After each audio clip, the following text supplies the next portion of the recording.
His family's electronics store, once their pride and proof of hard work, now sits dark, shuttered, and abandoned.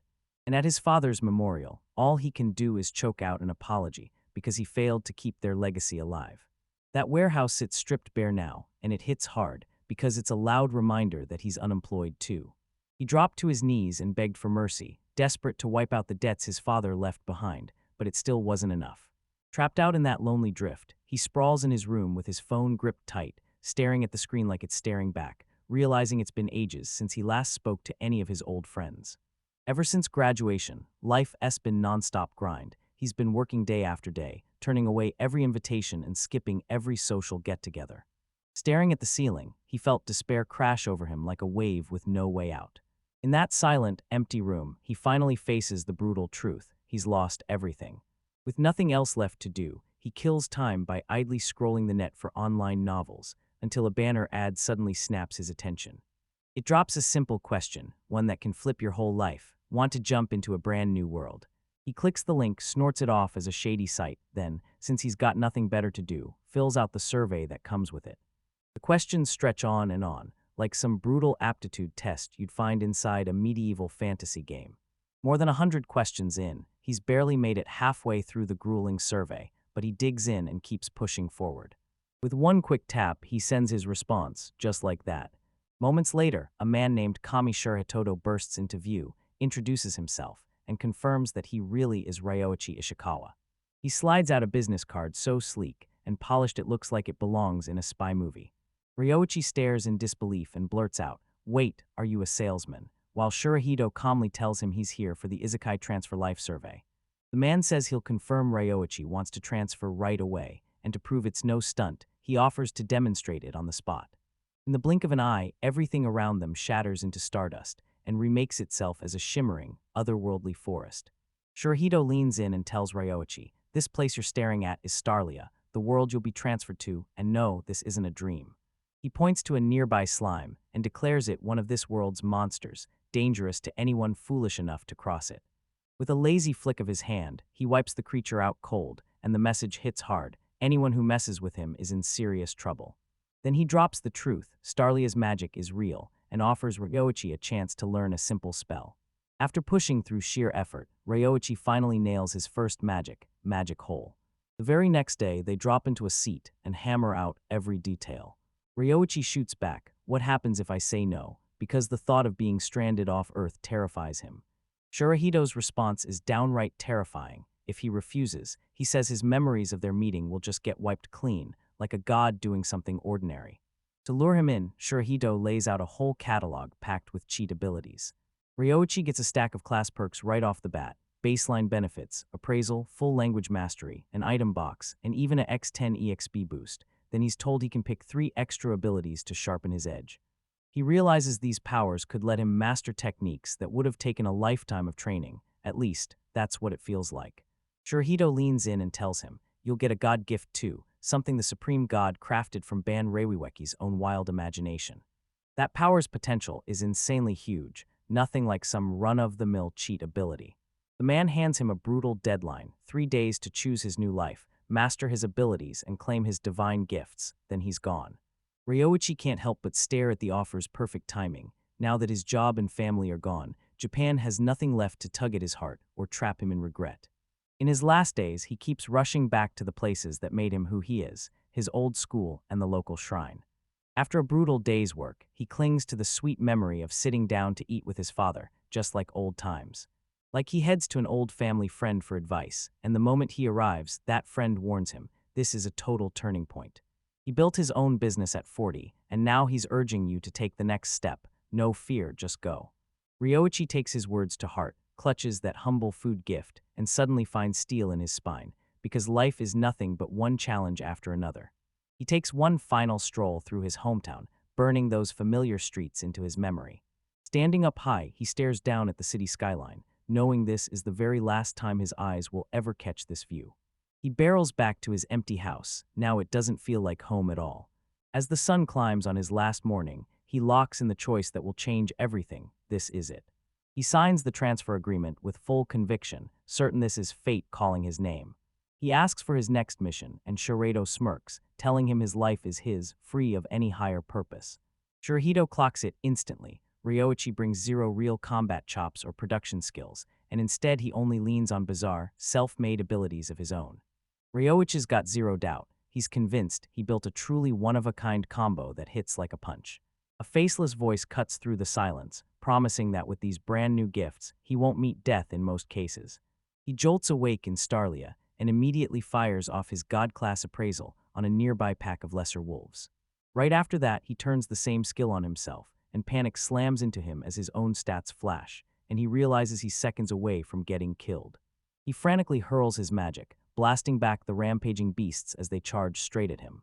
Then one slams through the rest, its fangs burrowing into his shoulder, and just like that, he knows this new life is finished before it even gets off the ground. With pure stubborn grit, he refuses to quit and unleashes fresh, ferocious magic.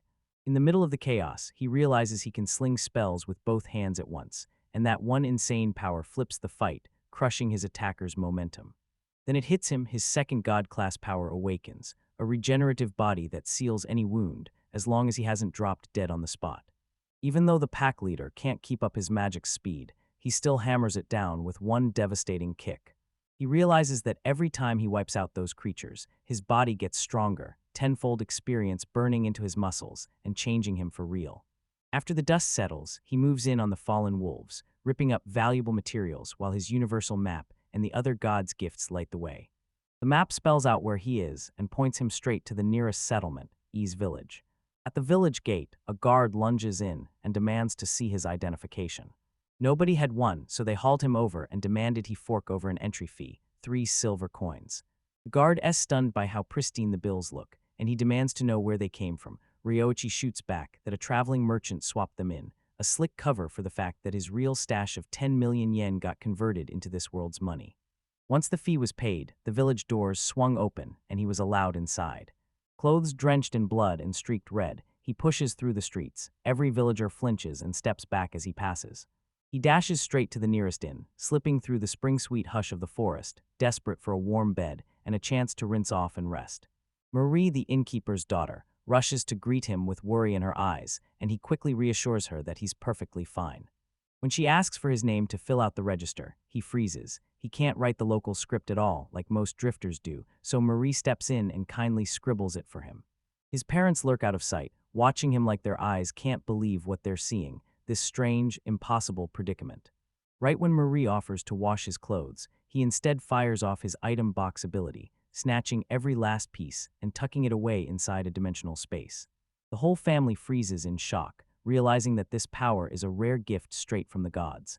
Marie blurts out that even rank adventurers rarely pull off a move like this. That power is the real kick of his second god gift, a full-on 10-foot shipping container dropped from Earth. In a flashback, he didn't just ask for the container, he demanded the whole warehouse be linked to his item box, lock, stock, and all. That gave him free access to a mountain of tools, books, and food from his old world, frozen mid-moment in perfect stop time, and on top of it all, a multiplication box that could duplicate any item he wanted. Right here in the present, he realizes he can't move an inch without a real ID card, so he decides to join a guild, and his eyes lock onto the Carpenter's Guild. Inside, he watches craftsmen hard at work, locked in and grinding every second. The receptionist tells him the exam comes with a price tag, 1 single gold coin for the entrance. She tells him the pass rate is a brutal 40% because most applicants have to apprentice under a master first, yet he won't back down, and he decides to take the test right then and there. The exam supervisor, this huge, intimidating guy named Ji, shoots a mocking scoff at Ryoki's slim, frail frame. The first test is child's play, grab the axe and smash a log of wood in one clean hit. But when Ryoichi tries to lift the tool, it feels impossibly, crushingly heavy.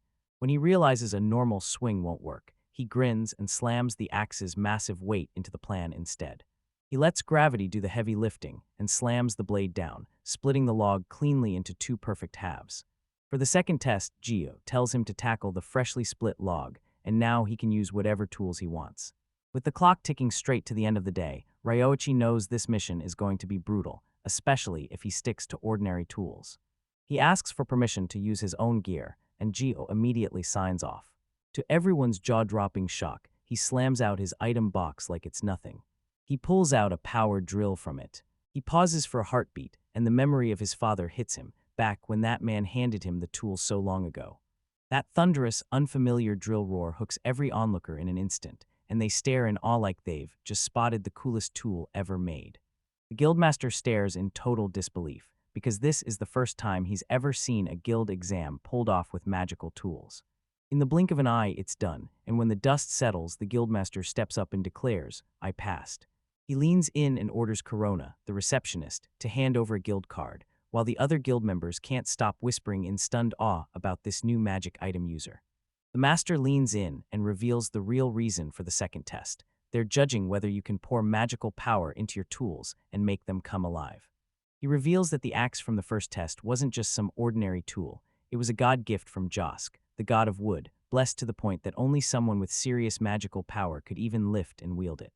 Ryoichi freezes in shock when he hears them say it again, God's gift. Guild Master Kakis leans in and tells Ryoichi that the divine logs from the test even reacted to him too.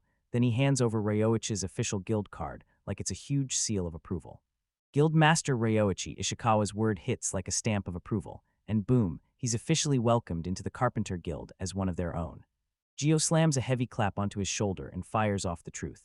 A rookie who slides in without training poisons the vibe, and then he adds, loud and clear, that he'll personally bring Ryoichi under his wing.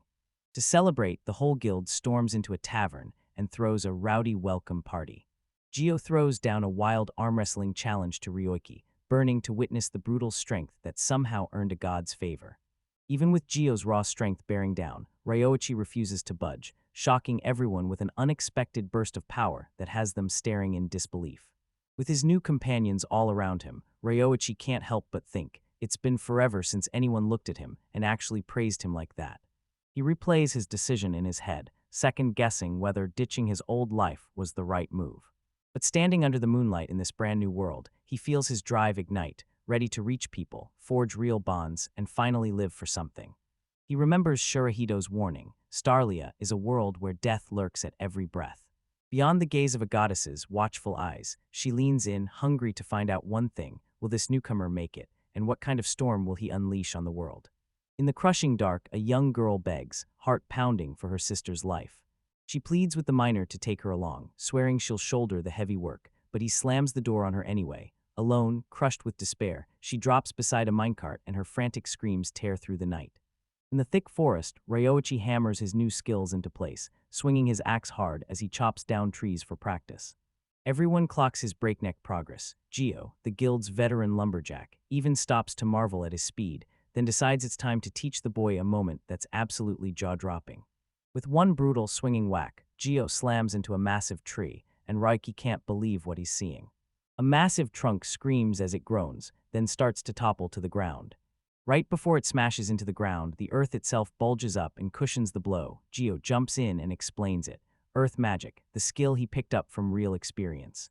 When Ryoichi asks how he can learn magic like that, Gio shrugs and says teaching isn't his strong suit, then points him straight to a magic book at the local bookstore. With Ryoichi's nerves buzzing, he steps into the town's cramped, messy little bookshop, and a weird, cat-like proprietor greets him like he's been waiting. Soon he asks for a magic book, but the shopkeeper shuts him down. Everything left is only for Royal Academy graduates, and the last copy is a rare, ominous tome packed with advanced dark magic. Ryoichi is left gobsmacked that a book this powerful would show up in some remote village, yet the proprietor just smirks and says, "Don't worry, I've got my connections." He dodges the risky route and comes back with a beginner's guide to wine magic.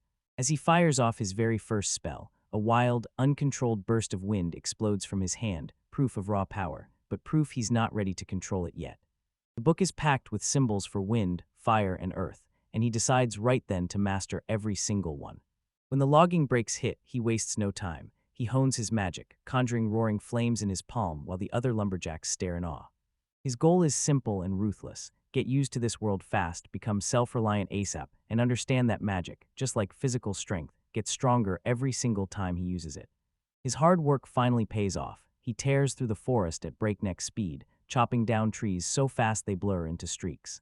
His special growth rate kicks in at a mind-blowing 10x, turbocharging his progress in every way, honing his body, mastering magic, and even learning the craft of logging techniques.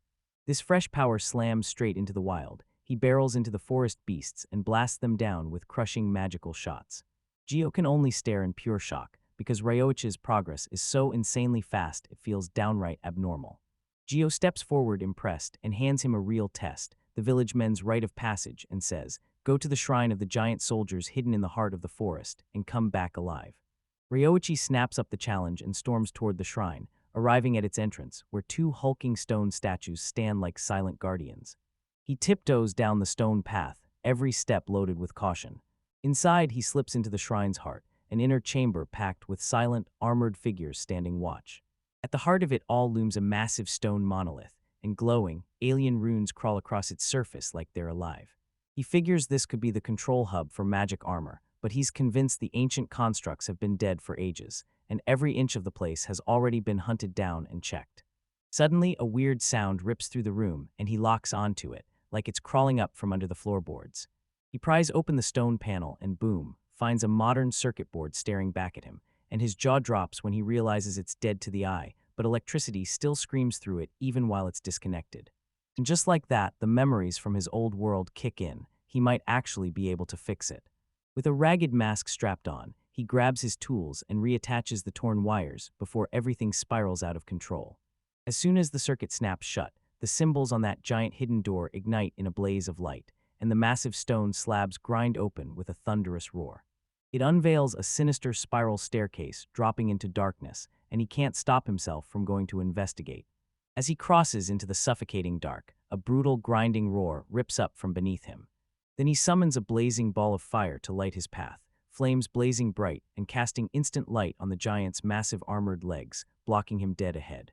The light snaps on, unveiling the gargantuan golem in full, its eyes burning with vicious power as it towers over him, gripping a massive greatsword like it's ready to end this.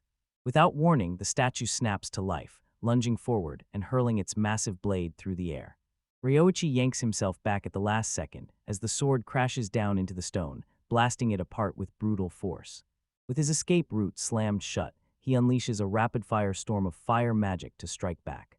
He crushes his power into one massive, explosive blast and engulfs the golem from head to toe. But once the flames finally fade, the Autonon is standing there, untouched, completely unscathed. The golem whips out a brutal kick and launches Ryoichi skidding through the air like nothing. He crashes into the far wall, his breath hitching as the creature's insane power leaves him completely stunned. In a last-ditch rush, he swings his axe at the golem, only for it to explode into splinters against its leg, accomplishing nothing. As his body gets crushed, a calm, bodiless voice calmly says he's already died twice. In the blink of an eye, Ryoichi bursts into multiple copies. He's triggered his divine-class clone jutsu, and he's doing it because his opponent's power is so brutal he can't afford to fight head-on. But every clone he throws out quietly drains his own power, and once his physical and magical attacks fail, he hits a dead end. Then the appraisal of the giant golem lands, and his worst fears come roaring to life. Its defense is absurdly overpowered, and that thing even smothers magic on instinct. Beating it, it feels totally hopeless.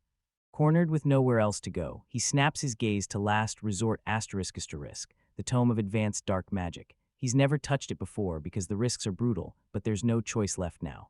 He shouts for his clones to buy him seconds, then he starts the incantation. A sinister aura detonates around him, twisting into spectral skulls as he growls the forbidden words. He hurls the spell, an endless wave of darkness crashing straight toward the golem. Dark energy spirals into a crushing void and slams straight into the ancient guardian. The golem's iron armor starts to fracture and collapse as abyssal magic pounds it without mercy. The statue finally shatters. Yeah, they won, but the cost is brutal. Ryoichi just gapes at the sheer power he unleashed, and then agony slams into him. He drops again, hacking up blood as the curse of recoil from the dark magic finally grabs hold of him. As his consciousness starts slipping away, a glowing holographic screen flickers to life in front of him, showing a young woman, and then a cold system message snaps in, saying they've detected a call and are firing up the initialization. Ryoichi, half awake and barely holding on, can't even wrap his mind around how this fantasy world is rocking technology this advanced. Cut off from any network, the AI throws up its hands and kicks into a basic, default home customization mode. The system finishes booting, snaps his biometrics into place, and in a half-lidded haze, he realizes his shaky circuit repair must have flipped her back on. His relief lasts about a heartbeat, then more soldier golems snap to life and close in, boxing him in on all sides as he braces for the end. At the very last second, he jerks back, then nothing hits him. The golems drop to their knees as the AI buzzes, telling him the security lockdown is over, because he's officially registered as the master now. The danger vanishes for a breath, but dark magic's curse surges harder, sensing his panic, and the AI steps in, offering her help. After checking him out, she tells him to dive into a god-class adaptation technique, using only his own skill set. By pouring magic straight into his body, this skill erases curses and every weird abnormal condition like they never happened. He triggers the power, and the brutal agony starts to fade fast. Then he turns to the AI and blurts out his thanks, stunned by how sharp her analysis really is. Then the AI spills the truth. This shrine is really a hangar, built to shelter 6 magic armored vehicles, ancient machines meant for building and transport that were sealed away here for ages. So Ryoichi leans in and tells her he's sorry, convinced those years must have crushed her alone, and the AI hits back. Since she's a brand new system with no old memories, she wouldn't even know what that kind of feeling is. He insists that her ignorance won't erase the truth of her loneliness, and he swears he'll come back. As he spins to go, he can't help wondering if his words actually landed. Did they hit her heart? A soft, no-mile gradient flickers across the AI's face as she waves him off. A massive hexagonal door grinds open, sliding aside to reveal the road ahead. He steps inside and halts mid-stride, completely stunned. He can't even find words for what he's seeing. He stands inside a colossal, high-tech hangar, staring up at the towering giant mech, an armored magic machine that dominates everything in sight. The colossal machine gives off a faint, ghostly glow, an ancient relic just lying in wait, silent as stone, until someone finally shouts the word to wake it back up.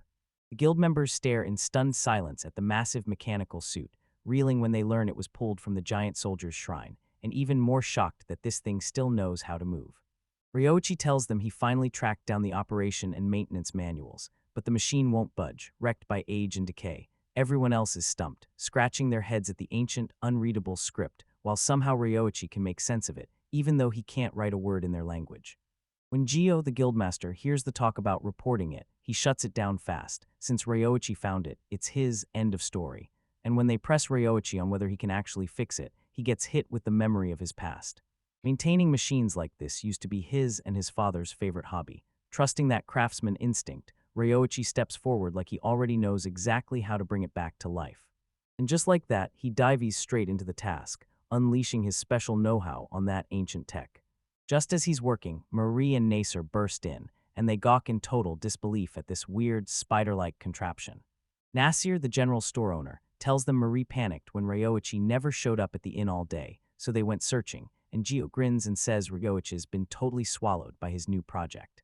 The real reason they showed up finally spills out. Turns out they're here to recruit guild craftsmen for a trip to the dwarven village of Duos. Nasir explains that this trip only comes around once every 4 months, and she decides it's safer to ride out with the crack crew from the Carpenters Guild. The guild members fall for it instantly, lapping up the compliments and nodding along to the request, especially since Gio has just gotten a wood delivery order from the Dua branch, making their choice feel like fate. 4 days later, the whole crew pushes deeper into a thick, tangled forest path. Just as they argue they need to stay on guard against monsters, a pack of vicious, horned beasts slams into their path and blocks the way. Gio doesn't waste a second. He yells for everyone to take arms, snaps orders to draw weapons, and tells the archers and mages to hold the backline and rain support from behind. Amid all the chaos, Marie's legs lock up in pure terror. She clutches a frying pan like it's her last lifeline as a monster lunges straight for her. Ryoichi lunges in and slams the creature down, then yanks her back into the safety of the group's tight formation.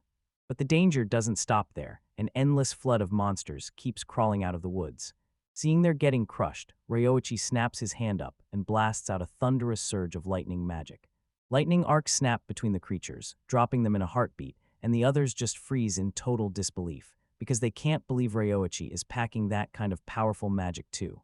After smashing that golem, he can't shake the feeling that his magic surged even harder, and pouring so much power into that ancient armored machine probably only made it worse.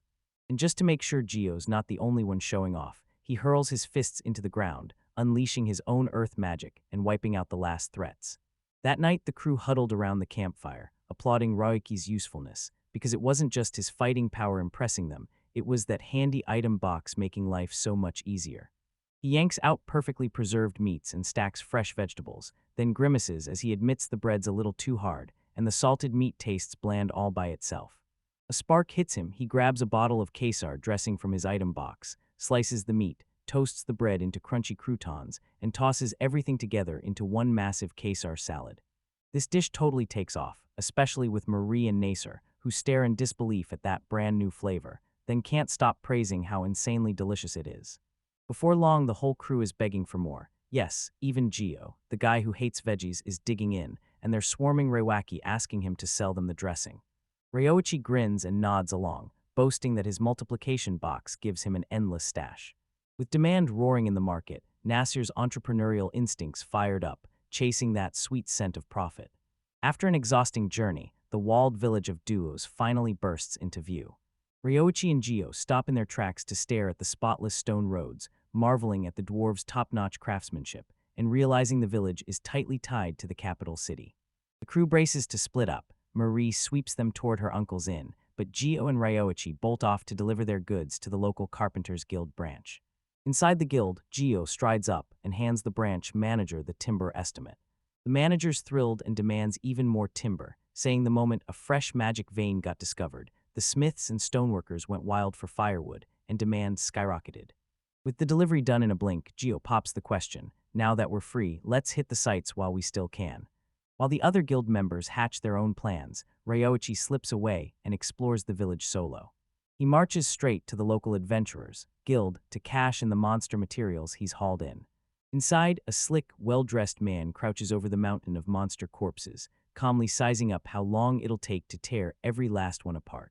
He can't believe his eyes. There's a phantom core sitting here, the kind you only find in top-tier dungeons, and when he thinks Ryoichi is that legendary adventurer, he rushes in, waving him off like a prize, and tries to recruit him on the spot. Ryoichi breezes through and grabs his adventurer ID right away, kicking off at rank E. Then right when he's locked in, the noise outside yanks his focus. There, a desperate young girl drops to her knees and pleads with two men for a shot at work. A woman nearby lays it all out. Her father just got wiped out in a landslide, and now she's drowning in a brutal debt that's due tomorrow. If she can't pay, the price is brutal. She gets thrown into slavery and sold off like property. Her only shot is to hunt down valuable magic ore, but every single person slams the door. Nobody dares take a kid into those deadly mines, because one accident means brutal punishment. Talk about cruel irony. The landslide that crushed her father also uncovered the new ore vein, and to step into the mine, you've got to be a member of the Masonry Guild. A young girl stormed into the guild's entrance test, and still face-planted, because she didn't have the raw physical strength they demanded. As he watches her desperate pleas, Ryoichi gets hit with a brutal memory, his own lonely days after his father died, when he had no one to run to and nothing to hold him up. A steely resolve hardens in his chest, and he whips around and strides straight for the Masonry Guild. World turns out his real destination is the mind itself, the very source of all this chaos, and maybe the only way to save everything. As the sun sinks, the girl finally breaks, tears pouring down her face while she sobs out an apology to her dead father for failing him. Suddenly, a voice slices through her despair. She jerks her head up and finds Ryoichi standing right in front of her. He thrusts a card into her hands, admits it took real time to track down, then straight up offers to haul to the mine with her. She snaps the clue into place and spots a rigged card, so Ryoichi, who just got pulled back and saved by this new world, now sets his jaw and vows he'll be the one who saves her next. Right at the entrance to Mine 6, a guard blocks the party dead in their tracks and demands their Masonry Guild card. An older man clocks the young girl and the mayor right away, then realizes her companion is Ishikawa, and his stomach drops when he spots them as the last group to walk in. The man offers his heartfelt condolences for her father's death, and the words hit Mara like a punch, tears spilling from her eyes. She can't deny it. Without Ishikawa's help, her future would have turned bleak fast. He warns them that the mine is pure danger, one he'd never dare recommend to anyone trying to outrun debt, then admits the whole time he'd been praying she wouldn't fall into her father's footsteps. Deep down, the air feels heavy with danger. Greed drives them to bicker and shove, tempers igniting as they fight over scraps of territory. The arguments spiral fast into brutal face-offs, and the lure of riches flips friends into bitter, deadly rivals. Ishikawa and Mare stare at the chaos unfolding before them, and their guide calmly confirms, yeah, this is just how it's become every day. He tells you that ever since that massive magic ore stash was unearthed in the mine's deepest shadows, Ruthless, desperate killers have flocked to it, so the place never gets a break, and there's zero chance of them ever playing nice. Mur's terrified they'll have to claw for every last scrap, but Ishikawa calmly pulls out his handy, one-size-fits-all map, checks it against the mine's layout, then confirms the worst part. No real, valuable veins have turned up yet. He lets it slip that his map updates in real time, showing the excavation progress in the mine as it happens, and Mare's jaw drops when she sees the whole thing shift live before her eyes. She can't stop thinking about the massive magic research her late father poured into the world, until one sudden spark hits her, and a clear insight slams into place. Using her father's know-how about the ore's strange structure and Ishikawa's map data, she pinpoints the exact spot of a huge, still-hidden vein. Ishikawa freezes in awe at her brilliance, while the mayor panics on the spot, insisting it's logistically impossible to reach that location. The spot points somewhere totally new, so they have to dig a brand new tunnel, and they've got zero tools to do it. Ishikawa stays unshaken and calmly tells him he has everything they need in his item box, then pops out a plain pickaxe, which does absolutely nothing to calm Mayor's nerves. Then he tells her to step back, because a fresh, wild idea suddenly hits him like lightning. From his item box, he doesn't just pull out gear, he rips out a whole arsenal of heavy equipment, even a tiny mechanized excavator. Then the earth rumbles, right as a way bigger machine tears itself out of thin air. Right in front of them looms a brutal, bipedal machine, an ancient relic from a whole different era. Ishikawa and Mayor stared up at that massive piece of machinery, awestruck. He tells them it's a magic armored vehicle when he dug up from forgotten ruins. While he dug into the repairs, he admitted he had no clue whether it would even work, and that left the mayor reeling in pure shock. He makes it crystal clear he's going to pilot the machine, then tells her, "Stay right by me." With both of them locked inside the cockpit, Ishikawa slams the ignition and fires up the engine, ready to dig in. The vehicle jolts forward with brutal power, slamming Mare into surprise as she gets thrown right against him. Its massive arms smash into the rock wall, ripping out a fresh route with ruthless, no-nonsense speed. The mayor can only stare in disbelief, because that machine's sheer power practically knocks the breath out of him. Ishikawa's jaw drops too. He realizes the vehicle isn't just digging the tunnel, it's building and locking it in place at the exact same time. After that wild surge of action, the mayor drops back into her seat, wiped out by the shock that hit her like a brick. Ishikawa leans in and tells her to rest, quietly admitting how brutal her daily life has been. She swears she's fine, but he shuts it down fast. There's still an hour until they reach their destination, so they'd better use the time to catch their breath. He hands her a box of sweets, and that sweet aroma hits her like a sudden punch, catching her off guard. After he reveals their donuts, she takes a bite, her eyes spark with pure bliss, then she snaps it back, insisting she's not hungry at all. Her sudden hesitation has nothing to do with being hungry. A wave of guilt crashes over her the second she thinks of her sister, Moa, stuck at home sick and suffering, and suddenly she can't even pretend she deserves to enjoy this moment of pleasure. She remembers her father burning the midnight oil on his research, paying for Moe's treatment, while still making sure there was always food on the table. Said Ishikawa studies her in silence, realizing she can't let herself breathe easy for even 1 second of happiness. Suddenly, the vehicle screeches to a stop, and every inch of its motion dies instantly. A quick glance at the gauges screams the truth. Every last one is out of fuel, and they're trapped deep underground with no way out. Mary wastes no time. She points the blame straight at herself, convinced this disaster is all her fault for pulling him into it. Spiral into despair, she blurts out an apology, convinced she's the curse hanging over everyone, while Ishikawa leans in softly and asks why she keeps blaming herself for everything. He sinks into memories of losing his father, watching his business collapse, and realizing that all his furious curses at fate still couldn't change a thing. He never forgets that reaching hand that saved him, so he vows, right there, not to let go, slams his own hand onto the vehicle's control panel, and pours his power straight into it. The machine roars back to life, like it never stopped breathing. The mayor just stands there, speechless, as the vehicle roars back to life and starts moving again. Ishikawa finally exposes what fuels the machine, magic, and then he hurls his own magical power straight into it, forcing it to move. They finally push into the exact spot they were hunting, then slam to a stop as a solid wall of insanely dense bedrock blocks their way. Ishikawa clenches his will and pours every last drop of his magic into one blazing point, ready to unleash a final, full-power strike. Cracks rip through the stone like it can't hold together anymore. The wall explodes into shards, and an incredible cavern spills into view, glittering with an absurd amount of magic ore. With the finish line right in front of them, Ishikawa grips his pickaxe tight, and the determined mayor steps in, swearing she'll help. He slips a helmet made from his hometown into her hands, fires off one simple line, safety first, and suddenly she can't help but see him as a father figure. Then they team up and plunge into the brutal grind of mining. Later, the mayor marches up to the moneylender, who once shut her down.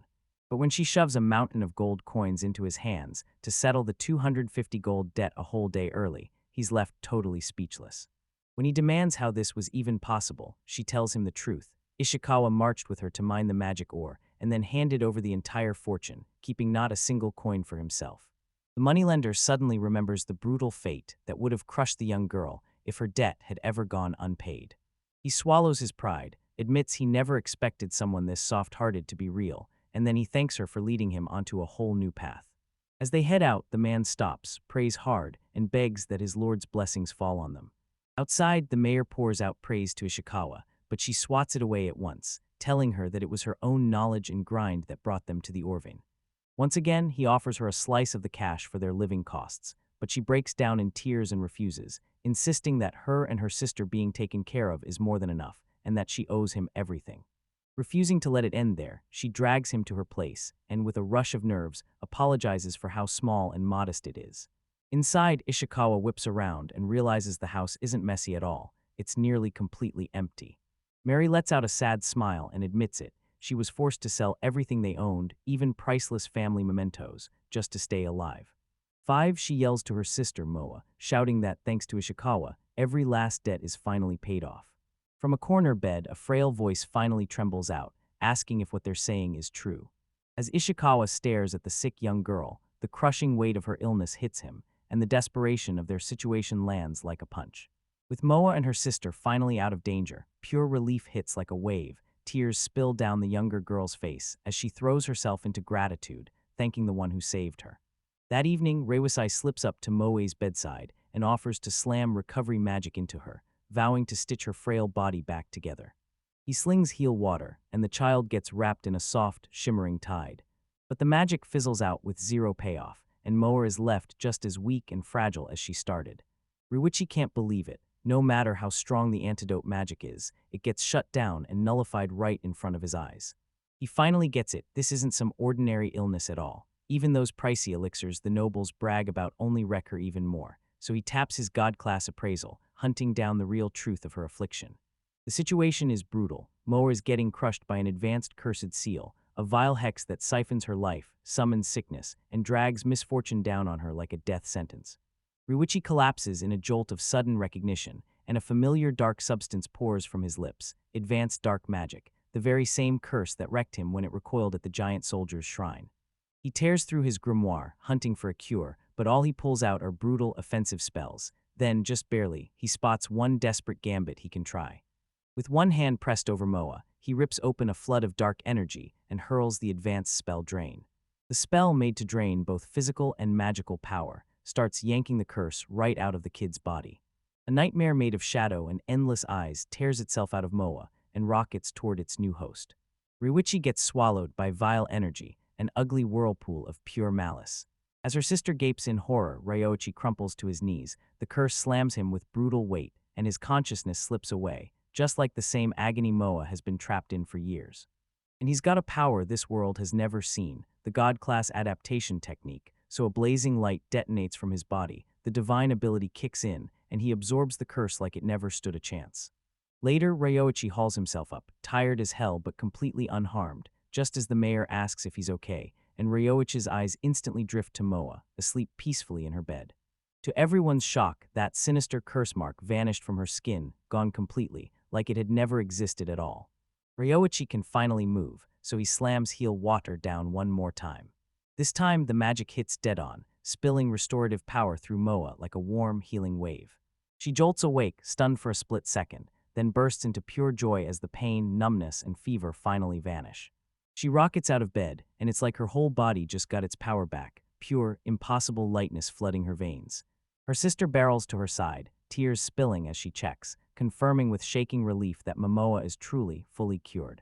The sisters cling to each other, trembling with relief, and they rush to thank Reiwichi, because that miracle he pulled off saved them. Armed, he watches them with a soft, reassuring smile, so satisfied just to see them happy. With the crisis finally crushed, Ryuichi throws together a comforting meatball udon, just like his own father used to make for him when he was sick. He slams those hot, steaming bowls onto the table for the hungry girls. They demolish the food like it's been years, eyes wide, savoring every mouthful as if it's the best thing they've ever tasted. When Mo blurted out an apology for wolfing her food down too fast, Ryoichi just grinned and told her she didn't have to worry. His magic lets him duplicate ingredients endlessly, so he can make more anytime. Then he slides over some donuts for dessert, like it's the perfect sweet finish. Overwhelmed by Mare's endless kindness, they start crying, begging him to explain why he'd go so far for them when they have nothing to give back. Ryoichi's grin vanished, and seriousness hit his face like a sudden storm. He tells them that in his world, protecting kids is just the norm, then admits that when he saw her clawing for her sister in pure desperation, jealousy burned hot in his chest. He admits in a quiet voice that he's finally got no family left of his own. When she hears that, young Moa clenches her resolve and vows she'll become his family. She practically lunges into him, begging to be his little sister, and clings on with all her might, refusing to let go. Ryoichi, stunned by her pure innocence, gently pats her head and declares her his new, adorable little sister. When night drops, he heads back to the inn, swearing he'll come check on them first thing in the morning. Still, as he drifts off beneath the glittering night sky, Mare snaps his name out loud.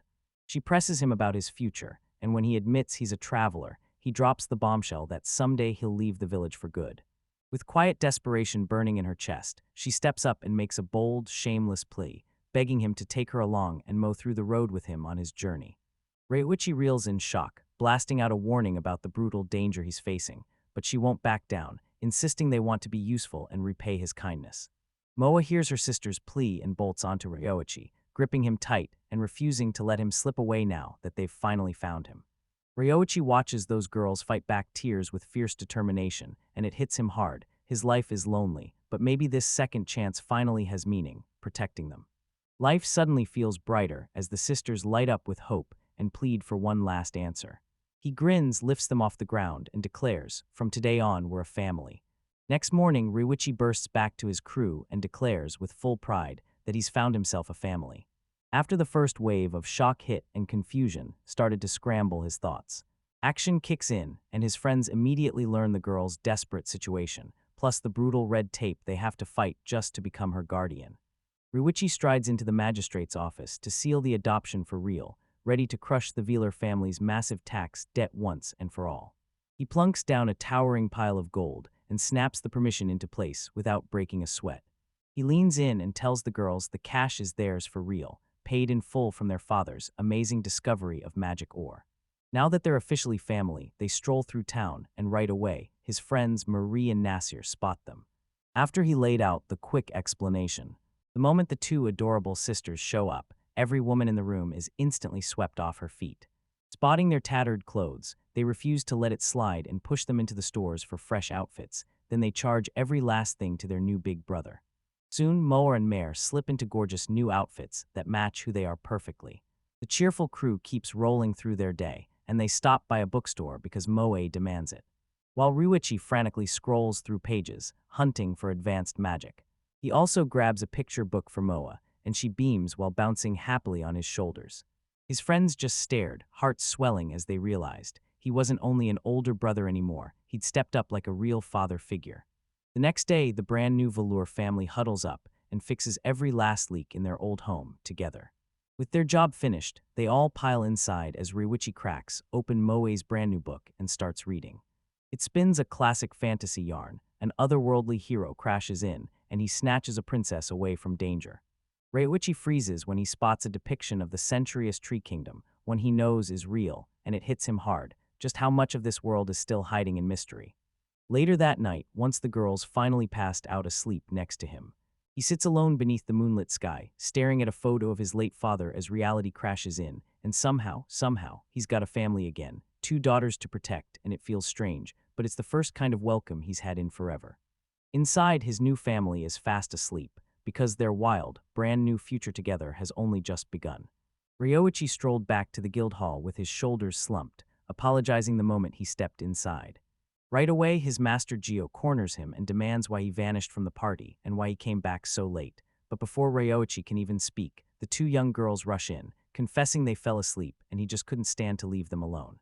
Stunned, Gio blurts out who they even are. Then one of his fellow disciples snaps that Ryoichi officially adopted the orphans, so they're his little sisters now, and Gio's so wrecked from the night before that he can't even remember a thing.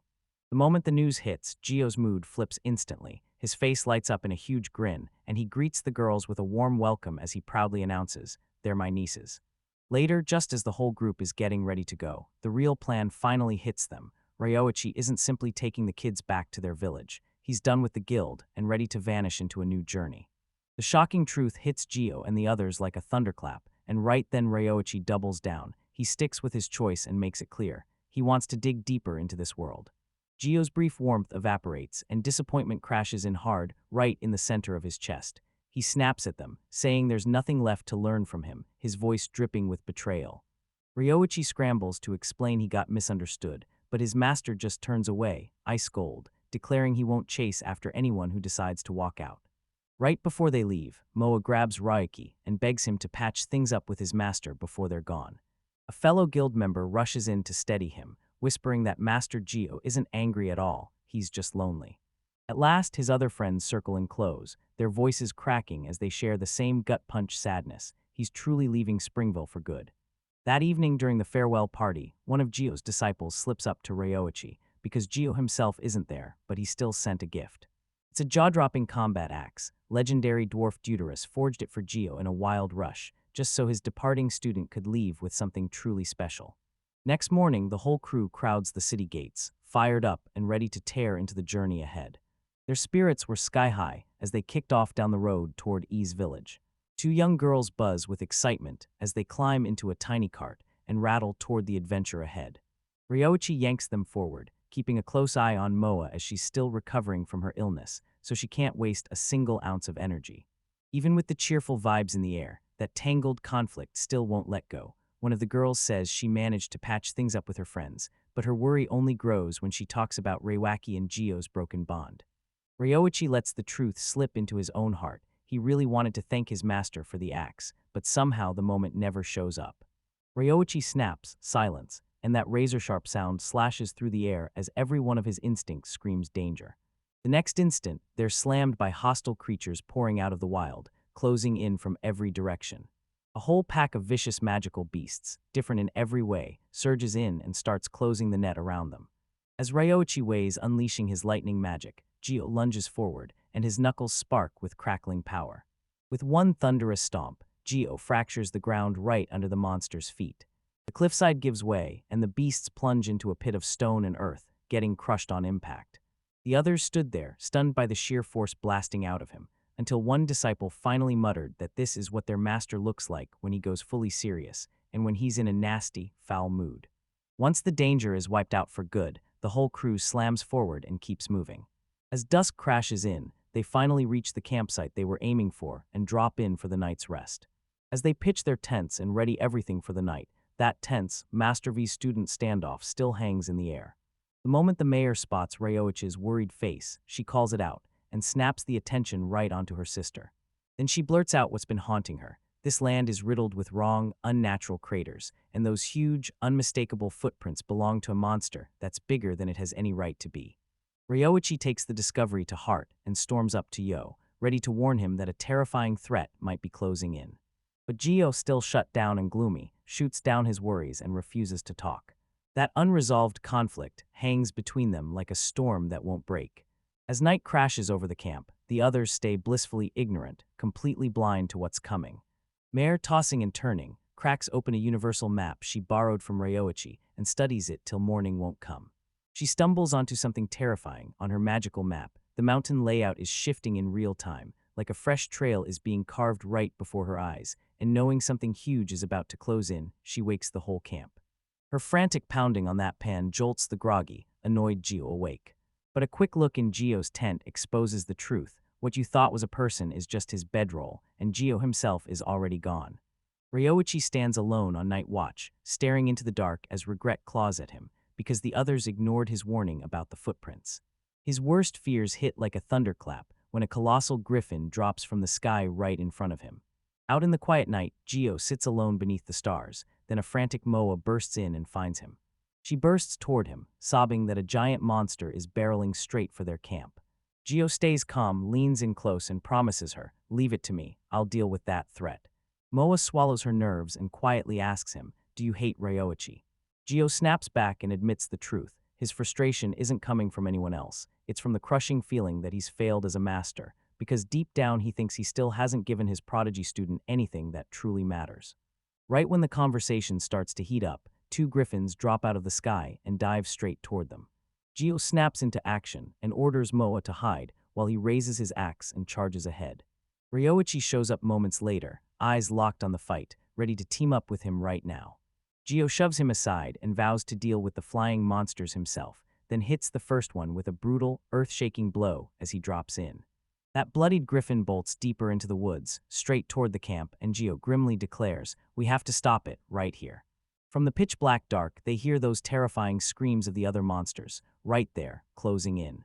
Brutal realization hits Gio like a punch. He whips around to Ryoichi, eyes blazing with urgency, and orders him to grab Moa and the villagers and run for their lives, right now. Ryoichi flat-out refuses. He's staying right here, determined to fight until the end. And Gio roars has to step in and hold them off, admitting that something far worse is hunting them, something they can't outrun. From the shadows, a blood-soaked monster creeps into view. A massive bear bursts out from the trees, maimed and horrifying, but radiating pure, unstoppable power. Ryuichi's appraisal skill snapped into action, instantly revealing the beast as a level 68 Shout Bear King. Gio freezes in disbelief, because right in front of him sits the legendary guardian of the mountains, miles beyond where it's supposed to be. With fate closing in, Gio sinks his heart into one last command, handing Ryoichi the final orders and pointing out a hidden stash of guild funds. Then he grabs Ryoichi's attention and orders his student to do one thing above all else: guard his new family with everything he's got. With his arms flung wide, Gio braces for his final stand, ready to hold the line with his weak, earth-shattering power, and shouts, "Now go." Ryoichi freezes in place, torn between his master's command and the burning need to jump in and help. But duty kicks in and he scoops up Moa and the fleas, carrying out Gio's final wish. He bolts back to the terrified villagers, waving them close and pushing his plan like it's the only lifeline they've got. Gio's other disciples are crushed with despair, convinced their master is about to be wiped out. Ryoichi whips his head toward Mara, shoots her a rushed apology for ignoring her earlier, and begs her for a crucial favor. He swings open the reveal on a massive, upgraded armored vehicle, big enough for all of them to flee in one shot, and then he hands the keys to her, trusting her razor-sharp intellect to drive. She clutches the ancient, illustrated manual like it's a weapon, then steadies her resolve and steals it right back. The machine explodes into roaring life, blasting the villagers away at an insane speed. With the mayor at the controls, everyone else dumps their magic into the spare fuel tank, forcing the vehicle to keep roaring. They can't figure out why Ryoichi isn't showing up with them. Mayor explains his vow to them, then grins, saying he's got other rides lined up and he'll roll in right after. In the pitch-dark forest, Gillies lay gravely wounded, slumping against a tree ripped open by those monstrous claws. The Shout Bear King towers over him, winding up for the final, crushing strike. Right as the attack slams down, a second armored vehicle rockets in and smashes into the beast, cutting the strike off midair. Ryoichi is back, and he wastes no time declaring his master's command to protect his family, which means Gio too. He straight up vows, "I'll fight with everything I've got to keep you safe." Night falls, and the fight detonates as Ryoichi's magic armor slams, headfirst into the Shoutbear King's brutal fury. The mechanical suit looms there, its massive arms cocked and ready to smash into battle. But there's a brutal gap in power between them. Ryoichi is only level 24, while the monstrous Shoutbear King towers at a terrifying level 68. That beast is pure nightmare fuel. Its power dwarfs everything Ryoichi has ever had to face before. Even with the magic armor evening the odds a little, Ryoichi's stomach drops as horror hits. He realizes the creature's attack power is rising. That's what makes it terrifying. An injured bear turns savage. The beast's claw crashes into the armor's gauntlet, and the Udaya air ripples through the cockpit like a thunderclap. Metal screamed as it buckled under the brutal impact. Ryoichi can't even believe what he's up against. His magic armor's arm starts to crack, splintering under the crushing force like it's about to give way. Then right with a final, gut-wrenching crunch, the armor's limb snaps and collapses. When the bear rips his arm free, Master Gio roars his disciple's name and somehow snatches the severed piece in time. The beast whips its gaze back to Ryoichi, and its burning fury locks onto him like a threat. But Ryoichi snaps back immediately, using the opening to drive his blade deep into the bear's own arm. He checks himself and grins, safe and unbroken, thanks to the axe his master gave him and its brutal durability. Gio stands there in awe, running his eyes over the weapon's sharp craftsmanship. No scuff, no nick, not even a scratch on the blade. Jade realizes a head-on clash is pointless, so Ryoichi slams his brain into gear. If fists can hurt the beast, then they'll swarm it with sheer numbers, buying just enough time to bolt. He unleashes his god-tier clone jutsu, and boom, rips the air apart to spawn a swarm of copies of himself in an instant. The clones hit the Shout Bear King all at once, a coordinated blitz of strikes that whips around him to distract, exhaust, and drown him in sheer pressure. Master Gio stares in total disbelief, like his brain refuses to process it, and Ryoichi blurts that they're just temporary clones, a decoy meant to buy time as they slip away. He barrels toward his master, practically begging him to heal up, because if they don't escape this battlefield right now, they're done for. Gio sobs at the thought of being saved by his own student, while Ryoichi's eyes snap to Ryoichi's now bare, vulnerable magic armor. But their shot at victory disappears in the blink of an eye. Then the Shout Bear King erupts in a raging blast of fire from its maw, unleashing a brand new ability that crushes their hopes before they even have time to react. Ryoichi barrels into his master and shoves him to the ground, taking the blast head-on to shield him. The magic armor, their last real shield, gets swallowed by the inferno and gets shattered to nothing. With every escape route slammed shut, survival leaves them one brutal option: fight. Ryoichi then weaves his deadly clone technique with the dark magic he picked up from the golem battle, and he goes all in. In the middle of the clash, he chokes out the incantation and yanks power straight from the abyss itself. But the spell drags too slow, too doomed, so the Baraturs is close in, and Ryoichi realizes he'll be slaughtered long before he can finish it. In a split-second drop into darkness, a shadowy figure lunges in front of the beast, but it's still not enough to stop what's coming. Ryoichi's defense gets shredded as the bear claws whip forward, ripping straight through. Blood explodes in a brutal spray as his arm is ripped clean off his body. He gapes in shock at that shredded stump, fighting to kick his regeneration ability back to life. But the pain smashes through him, and his consciousness starts slipping away. He crumples onto the grass, and the blood drains out of him. Master Gio can only stare in terror, yelling his disciples, names like the world is ending. A triumphant bear towers over Ryoichi's crumpled body, jaws flung wide like it's about to end his life for good. With a desperate roar, Gio rockets toward the beast, praying he can yank its focus onto him. His best shot is worthless. One brutal swat from the bear sends him flying and knocks him cold, like he's nothing. The punch landed and he got launched, straight up in the air like a rocket. On the brink of death, Ryoichi's mind snaps to one thought, Shuraheim's words ringing clear: this world's death isn't some myth, it's right there waiting.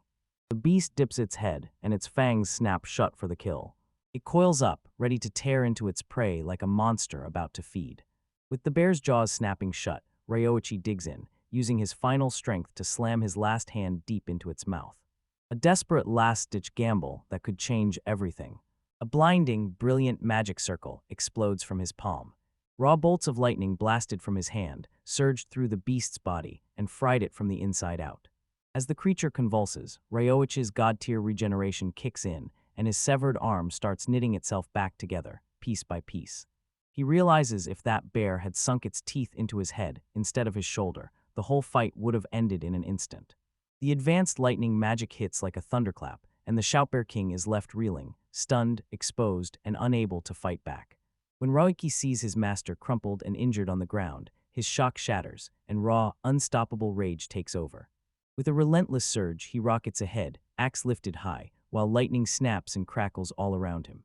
With a final furious scream, he rockets forward and hammers the paralyzed monster. He hammers the axe down with everything he's got, a brutal blow that cuts the creature's life short. A final bone-chilling order slams through the clearing, and the silence shudders.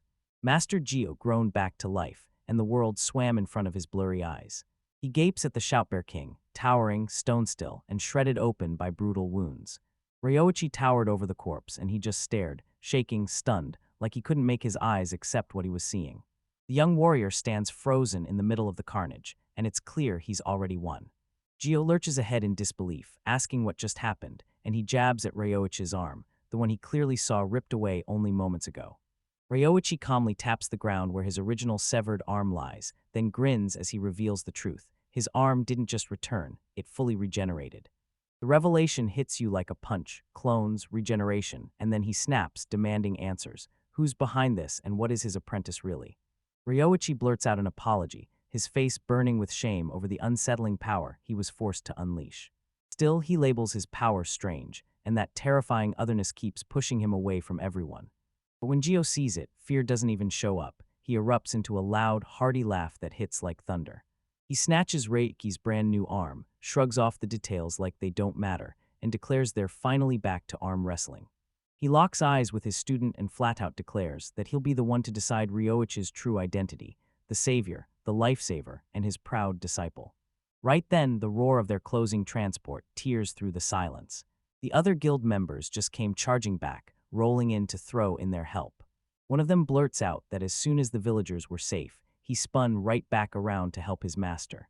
Ryoichi's sisters burst to his side, sobbing with pure relief that he's alive. The villagers stare in stunned disbelief at the dead monster, their jaws on the floor, because somehow, someone actually managed to take down the legendary Shout Bear King. Then their eyes lock onto Ryoichi's severed arm sprawled on the ground, and the horrifying cost of his victory hits them like a punch. Ryoichi stares at his uninjured arm, baffled, like he just forgot the regeneration was even supposed to kick in. The Woodwork King Guild's guildmaster grabs the spotlight, thrusts Ryoichi's hand up in victory, and declares that Aya's village has finally birthed a true hero. Then, right as the cheers start, he slips in earth magic to make the ground gulp down the severed arm and wipe away the twisted proof of Ryoichi's power. For now, he tells the battered warriors, "You've earned your rest, time to shut it down." Word about that insane feat races through the world and crashes into a quiet tavern in the village. Patrons lean in and whisper the rumor, swearing it can't be true, because everyone knows the Shout Bear only shows up once every 10 years, and when it does, it tears through even mid-level adventurers like they're nothing. But a fox-like swordswoman in strange foreign clothes hears it and perks up instantly. She leans in, grabs the bartender's attention, and demands to know every last detail. Just before the town wakes up, dawn's first golden rays spill over the rooftops, and the new day kicks off in silence. Sunlight pours into the room, and right on cue, chirping birds sing in the background. Ryoichi wakes up in a haze, wrapped head to toe in bandages, and the first thing he blurts is, "Where am I?" Outside his window, villagers swarm together, and their whispers churn into a tense, constant roar.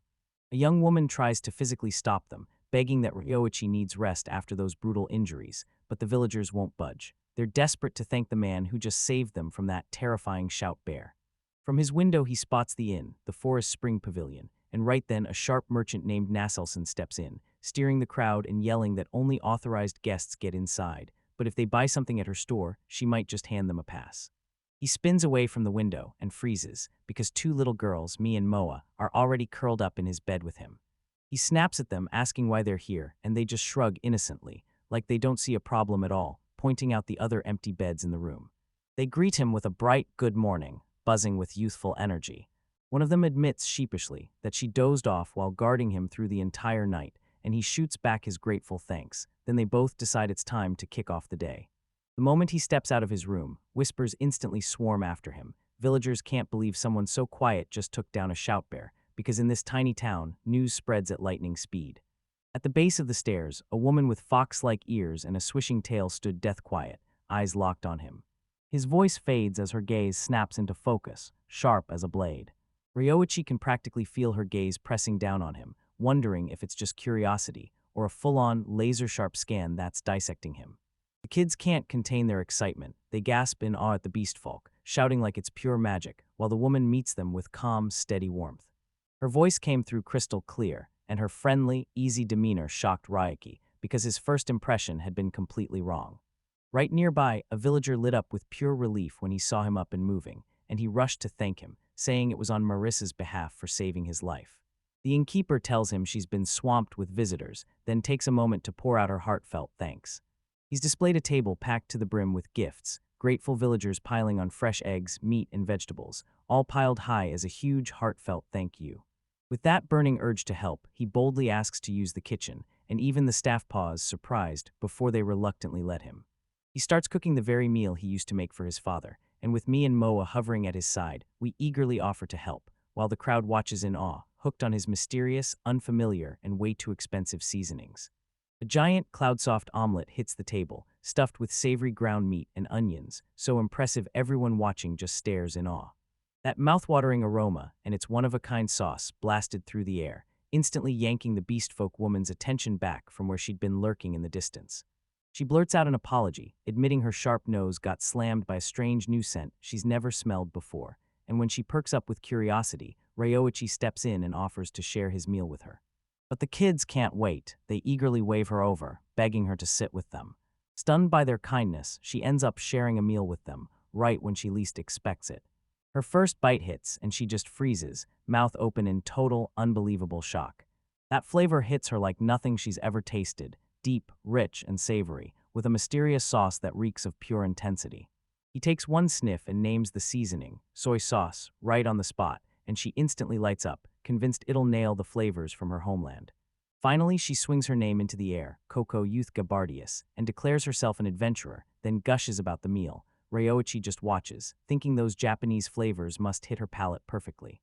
Ryoichi leans in and admits he just became an adventurer too, sliding over his own E-rank minus an identification card, leaving her genuinely stunned. Curious, she presses him on what he did before this new life, and he admits he used to be an electrician, boiling it down to plain old craftsman. Coco finally blurts out that she'd heard the rumors, and she came straight to meet him, stunned that beating a shout bear is way past what a rookie adventurer can handle, let alone some ordinary craftsman. She clocks it instantly. He's way gentler than she ever expected, with this calm aura that eases her nerves, but she also feels the truth. He's clearly no fighter. When she pushes him for how he really beat the beast, he hesitates, then admits it felt like cheating. Right then their talk gets smashed to pieces when a hulking, scarred brute stomps in. Everyone knows him, especially Master Gio, who immediately backs up Ryoichi's claim.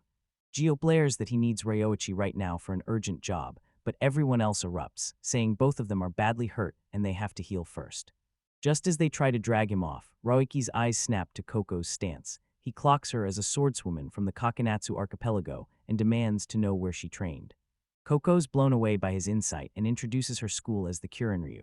Then Gio wryly clocks Ryoichi's so-called flirting right on the spot. Ryoichi brushes off the accusation and insists Coco is the good kind, pointing out how fast she's already charmed the children into calling her a friend. He can't stop thinking about the swordsman from her homeland, legendary for razor skills and stubborn steel spines, and he finally realizes something. If a woman is going to survive alone in a discipline ruled by men, she'll need strength that borders on impossible. Gio charges Ryuaki straight to the local guild hall. Inside, they run into two powerhouses, Guildmaster Caucason and Coleus, the chief of Aya's village. Right in the middle of the village, the chief wastes no breath. He says the Shout Bear, the mighty lord of the mountains looming so close to the village, is a terrifying omen that something's gone seriously wrong all across the highlands. He can't shake the dread that it spells disaster, and the memory of a past catastrophe hits hard. Gio mumbles. It feels like the sea crossing again, and that grim premonition chills him. The chief begins telling a story from 20 years ago, when a monstrous thing hauled itself in from across the sea, invaded their island, and stomped over the native beast's territory. Yeah, this invader wasn't just one monster, it was a whole pair of dragons. Ryoichi hears it and freezes in shock as the chief goes on, explaining that after the island got wrecked, the Duke of Claverel had to step in. The twin dragons tore loose a catastrophe, and suddenly the whole island of Melisaru was on the brink. The Duke unleashed his entire personal army, plus the deadliest adventurers, and sent them charging out to hunt the beasts. After a brutal, blood-soaked fight, the two dragons finally fell, but the win left a devastating price behind.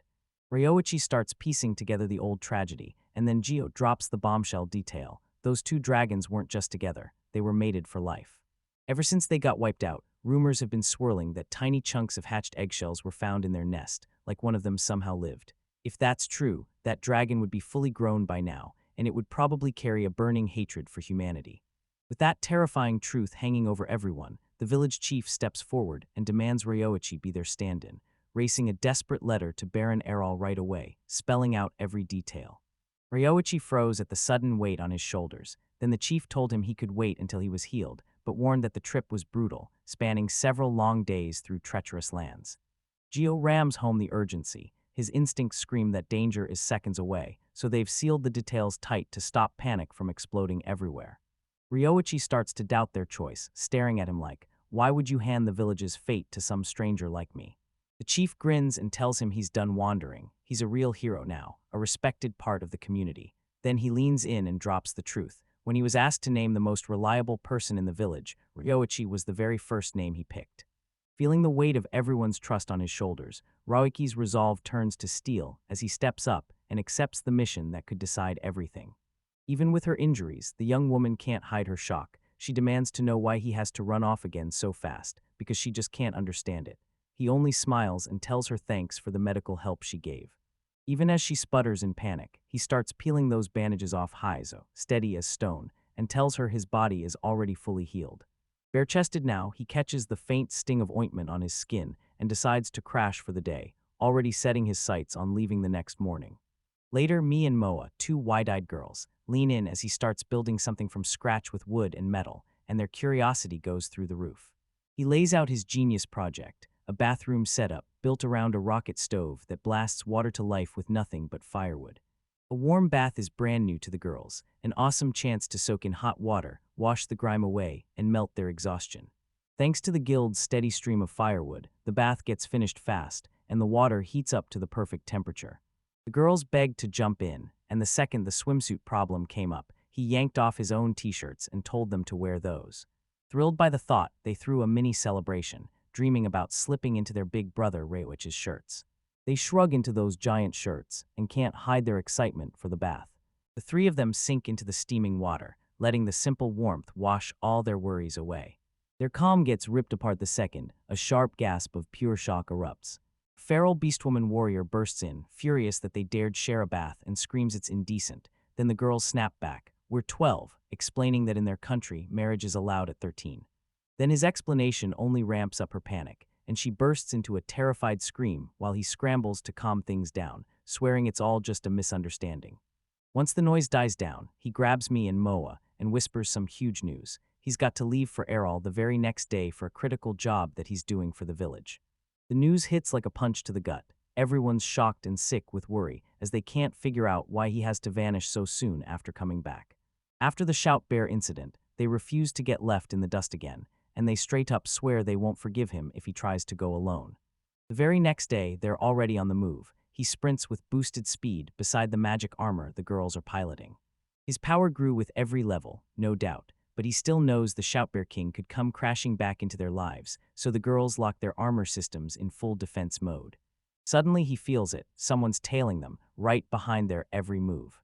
And then boom, Coco, the beastwoman warrior from the village, is revealed as the one stalking them, and she tells him she's actually impressed he managed to spot her hidden movements. She drops in front of him like she's done it 1,000 times, smooth and deadly confident. A tense second hangs in the air between them, buzzing like it might explode. Coco shoots him a sincere apology, admitting that the rumors about his magic armor and his insane physical strength hooked her. She asks if he's genuinely bothered by her standing there, like she knows full well how people fear and dodge beastwomen swordsmen. He brushes off her worries and flat out tells her you don't shun someone just because they're strong. His answer makes her laugh, and she declares him a truly fascinating gentleman, unlike any adventure she's ever crossed paths with. But once Coco's curiosity gets her buzzing, she blurts out that she's coming with them. Side by side with Ryoichi, she tore across the plains at a blistering pace. He can't believe the way she flies. Her speed is unreal. They shove past each other with 0 words, just a silent dare to see who can keep the speed. Trapped inside the magic armor, Gorechin stared in sheer awe as the machine tore forward at its maximum acceleration, fast enough to leave him completely in the dust. The two runners finally skid to a stop at a waterfall, gulping air as their legs throbbed from the brutal sprint. He admits he might have gone a little too far, but Coco grins and says it was a blast, like a trip right back to her childhood. Just when they thought they'd finally breathe, a hulking monster smashed out of the trees, clutching a club, and the magic armor blared a full-on alarm cry. Coco doesn't flinch. She calmly draws her blade like nothing can touch her. Jade unleashes a devastating current-style assault, and a chaotic spring rain crashes down as everything turns deadly. With one smooth swing, she cleaves the beast down in a flash. The girls explode into cheers at her mind-blowing display, and he praises her like she's the real deal, a top-tier adventurer. He humbly admits his fighting isn't anything special. His real power is the insane healing and the durability that refused to quit, and he outright says his battle with the Shoutbear King was a last-ditch nightmare he barely escaped with his life. He blurts out a question, does his own regenerative power work like the lizard beastman, the one who can regrow lost limbs and even organs? Coco whips her head toward him, eyes blazing, and says the only way to beat him is with a fatal shot to a weak spot. Then she offers to spar with him sometime. He panics and begs her to spare him that kind of test. From a distance, the girls trade shocked looks. How can two people who talk in danger like that end up becoming real friends? As the sky darkens, they drop camp and hit the ground running for the night ahead. The very next morning, he whips up breakfast, right as the girls start to stir awake. Then boom, a rock Coco tossed, while bathing flings straight into his face with a brutal impact, and the girls gasp as they realize the smash is bad but should heal fast. After they finished eating, they shoved the leftovers into lunch packs and pushed forward with one goal, reach Errol, before the sun went down. They clatter onward through the countryside, bouncing along in a horse-drawn carriage as their journey grinds forward. Inside, the talk snaps back to why they're marching to Errol again, because the dragon they once fought is still haunting them. Next, Coco stares at the twin dragons of Melisol Island and blurts out in shock. How could they abandon their own offspring behind? It was the kind of disaster she'd only ever heard about as a kid back in her far-off homeland, and now it was actually real. When they press her for answers, she leans in and tells them her home is Ikig, an island tucked in the Kakanatsu archipelago. She paints it like a dream, this beautiful land full of beastmen, where the scenery steals your breath and the fruits taste ridiculously good. As the whole thing roars and shakes, he glances at the map, and his growing list of places to hit just keeps piling up. When Coco asks if he's from this island, he shoots back that he's from somewhere miles away, home to him, but a place he'll never, ever be able to go back to. He swears he has zero regrets, because walking away from his old world is exactly what opened the door for him to meet all of them. He grips the urge to slam the mission shut and kick off a whole new journey, then remembers that dragons like that never even existed in his country, while a dark silhouette rockets across the sky above him. The carriage barrels forward, totally oblivious as danger closes in. A winged creature dives from the sky in a blur, dropping fast like it's on a mission. A terrifying shriek rips through the sky, and the whole crew whips their heads up, panicking. A colossal dragon crashes out of the clouds like a nightmare come to life, plummeting straight into their way with a thunderous impact. His appraisal skill rips the veil off the terror. This isn't just any foe, it's a level 98 great dragon, and its stats are on a whole other universe compared to theirs. The beast throws its massive jaws wide, and raw power starts roaring to life inside. As his mouth ignites with a nasty red glow, he roars at the others to scramble behind him. He knows a breath attack is about to hit any second. And just like that, he unleashes his god-tier clone technique on the spot. The three clones move like a single mind, slamming up a stacked ice shield to stop the blast dead in its tracks. Then the dragons unleash their fire, swallowing the carriage whole and scorching the earth beneath it. Death, when the roaring flames finally die down, the carriage is still standing scorched but untouched. Even though they made it, the attack turned the shield and the clones into near-total ash. He stares down at his mangled, badly burned arm and Coco gasps in panic. Then he shoots back, "I'm gonna be okay." A dragon whirls overhead, and he knows one brutal truth. There's no escaping its shadow, and they can't survive repeated hits like this. Finally, he clocks how doomed they are, powerless against their foes, and that dragon soaring through the sky with an unfair advantage.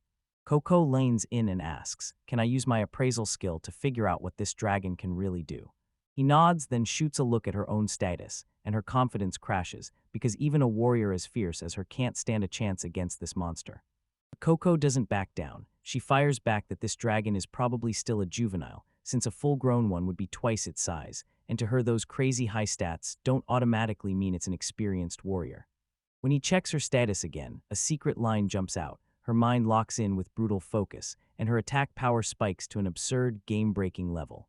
With the dragon looming over the sky, a ruthless predator waits to tear everything apart all over again. Coco plants her feet on top of the carriage like she owns the world. She's got a plan. 5 seconds, she says, voice calm, eyes locked in. Then I'll unleash my special technique. Just 5 seconds in, Coco's voice slices through the chaos from up on the carriage. Ryuichi tightens up and braces as a giant, scaled claw crashes down toward him. With a desperate heave, he slams his pickaxe into the talon, so hard the blast drives his boots deep into the ground. And from the shaky safety of the carriage, the young girls shriek his name in pure terror. The dragon, still fuming after getting shoved back, spirals up into the sky again, its eyes never leaving its target. Ryoichi snaps his voice out, his worry locked on the warrior still left sprawled on the roof. A quick scan of her status screams a terrifying secret. Her defense is 0, and one clean hit would end her life on the spot. Like it can smell fear, the dragon folds its wings and rockets downward, aiming straight for Coco. In the blink of an eye, Ryoichi unleashes a god-tier clone technique, flooding the beast's back with a non-stop swarm of leaping duplicates. Their desperate blows just bounce off, no punch, no spell, because that dragon's scales are built like armor from another world. Ryoichi snaps to the truth, there's only one play left, and he slams together the forbidden spell, Abyss Dark Asterisk. It's his final gamble, a move that locks him in place for good, but if it fails, the caster dies on the spot. No time to hesitate, he throws his life onto that spell, because if it fails, everyone's finished. Dark magic detonates in a blinding burst, smashing the creature, and cracking the earth beneath it as the strain rips through the ground. Ryoichi gets slammed backward by the backlash, blood bursts from his mouth, but he's pulled off the clutch move. He's managed to yank the dragon's attention his way.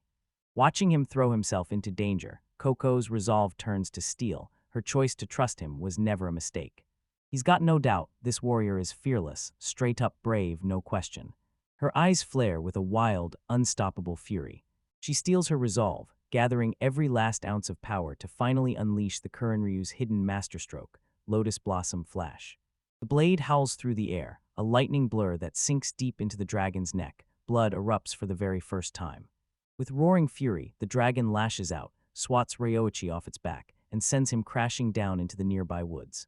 With one last tortured roar, the wounded beast rockets up into the sky, and Coco stands over the carriage, victorious, battered, but still standing strong. Passengers stagger back, and once they realize the danger is gone, they burst into relieved cries. Coco drops to one knee and confesses they barely managed to scare it off. Then, with shaking breath, she guesses that was the first time that creature has ever been hurt in its entire life.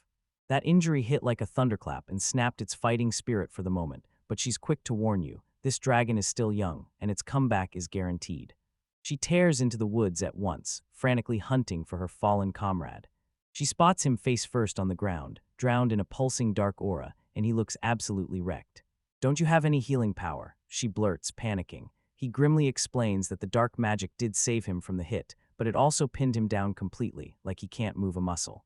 Coco bursts into relief that he's alive, but Ryoichi grimaces and admits the spell's mental toll is its own kind of agony. Right after that, the grateful passengers swarm together, thanking them over and over for pulling them back from death. As Ryoichi and Coco start to recover, the twin girls burst over to him and cling to him, sobbing through their tears. Then it clicks, his weird, one-of-a-kind power exists to stop other people from ever being trapped in that kind of suffering. His resolve surges back to life. He slams his fist and vows they're pushing on to save the city of Erol. Coco stared at him, stunned, because this was the first time anyone had ever thanked her for her swordsmanship. Their carriage finally rumbles up to the towering gates of the agricultural city. The driver doesn't waste a second. He barrels into the guards, shouts that the dragon is here, and orders them to wake the baronet at once. Before they know it, the crew is marched straight into the lord's mansion, so grand it basically blows the young twins' minds. Inside, Kiroth, the baron's steward, steps in and snaps the letter from their village chief under his inspection. When the steward tells the baron that a dragon attacked those guests on the road, his lord freezes in total disbelief. The baron stays locked in skepticism, pushing for hard proof of that insane claim. Ryoichi leans in and says the proof he needs is already locked away inside his item box. He rips out a massive dark scale, and the baron and his steward choke on a gasp the moment they see it. Kirov leans in and studies the artifact like it's alive, its hardness, its shine, and that dried blood hit him so hard he recognizes it instantly. It's a real scale, identical to the ones the twin dragons carried 20 years ago. The baron remembers it like it happened yesterday. Kiroth personally led the search, and all they found were the dragon's eggshells. Shaken to the core by the danger, the baron snaps that their own territorial army isn't enough. He decides right then, he's sprinting to write a petition to Duke Horan in the royal capital, begging for troops to crush the mission target. The steward grabs the travelers with relief and gratitude, thanking them for the crucial news, begging them to stay in Erol and heal up, while he races to spread warnings across the entire territory. With their first mission finally nailed, Ryoichi's chest swells with pride, but Coco can't shake this nagging unease. The twins can't stop worrying about their home villages, because they know the army will take days to rally. Ryoichi steps in and reassures everyone, saying dragons always nest to heal their wounds, then he buys them a few days of safe breathing room.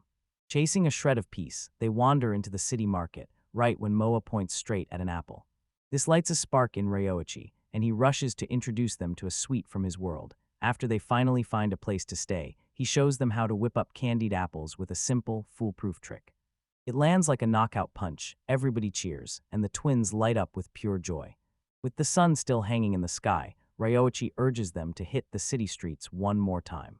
Moa clutches her brand new favorite snack like it's priceless, refusing to let go until they wrap it up so she can take it with her.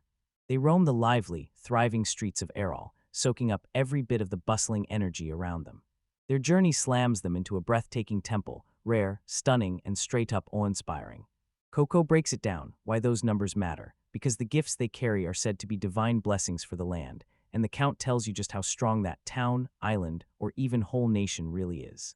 Temples like these aren't just built by mortals. The gods hand them over only if 3 divinely recognized priests live within their walls. While Ryoichi reels over these priests, he spots a tiny figure skulking nearby, wrapped in a cloak. Suddenly, the tiny, childlike figure crumples to the ground. Ryoichi rockets toward them, grabbing at their reaction as he blurts out, "Are you okay?" But the moment he stretches his hand out, those hooded eyes flare bright with something dark and knowing. In a blink, they spring forward and start tearing into Moe's candied apple like it's the last bite on earth. Moa snaps into tears as someone snatches her treat straight out of her hands.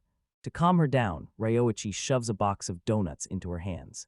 And that's when you realize it just draws the hooded stranger's attention even harder. They grab the whole box and rip into everything inside like there's no tomorrow.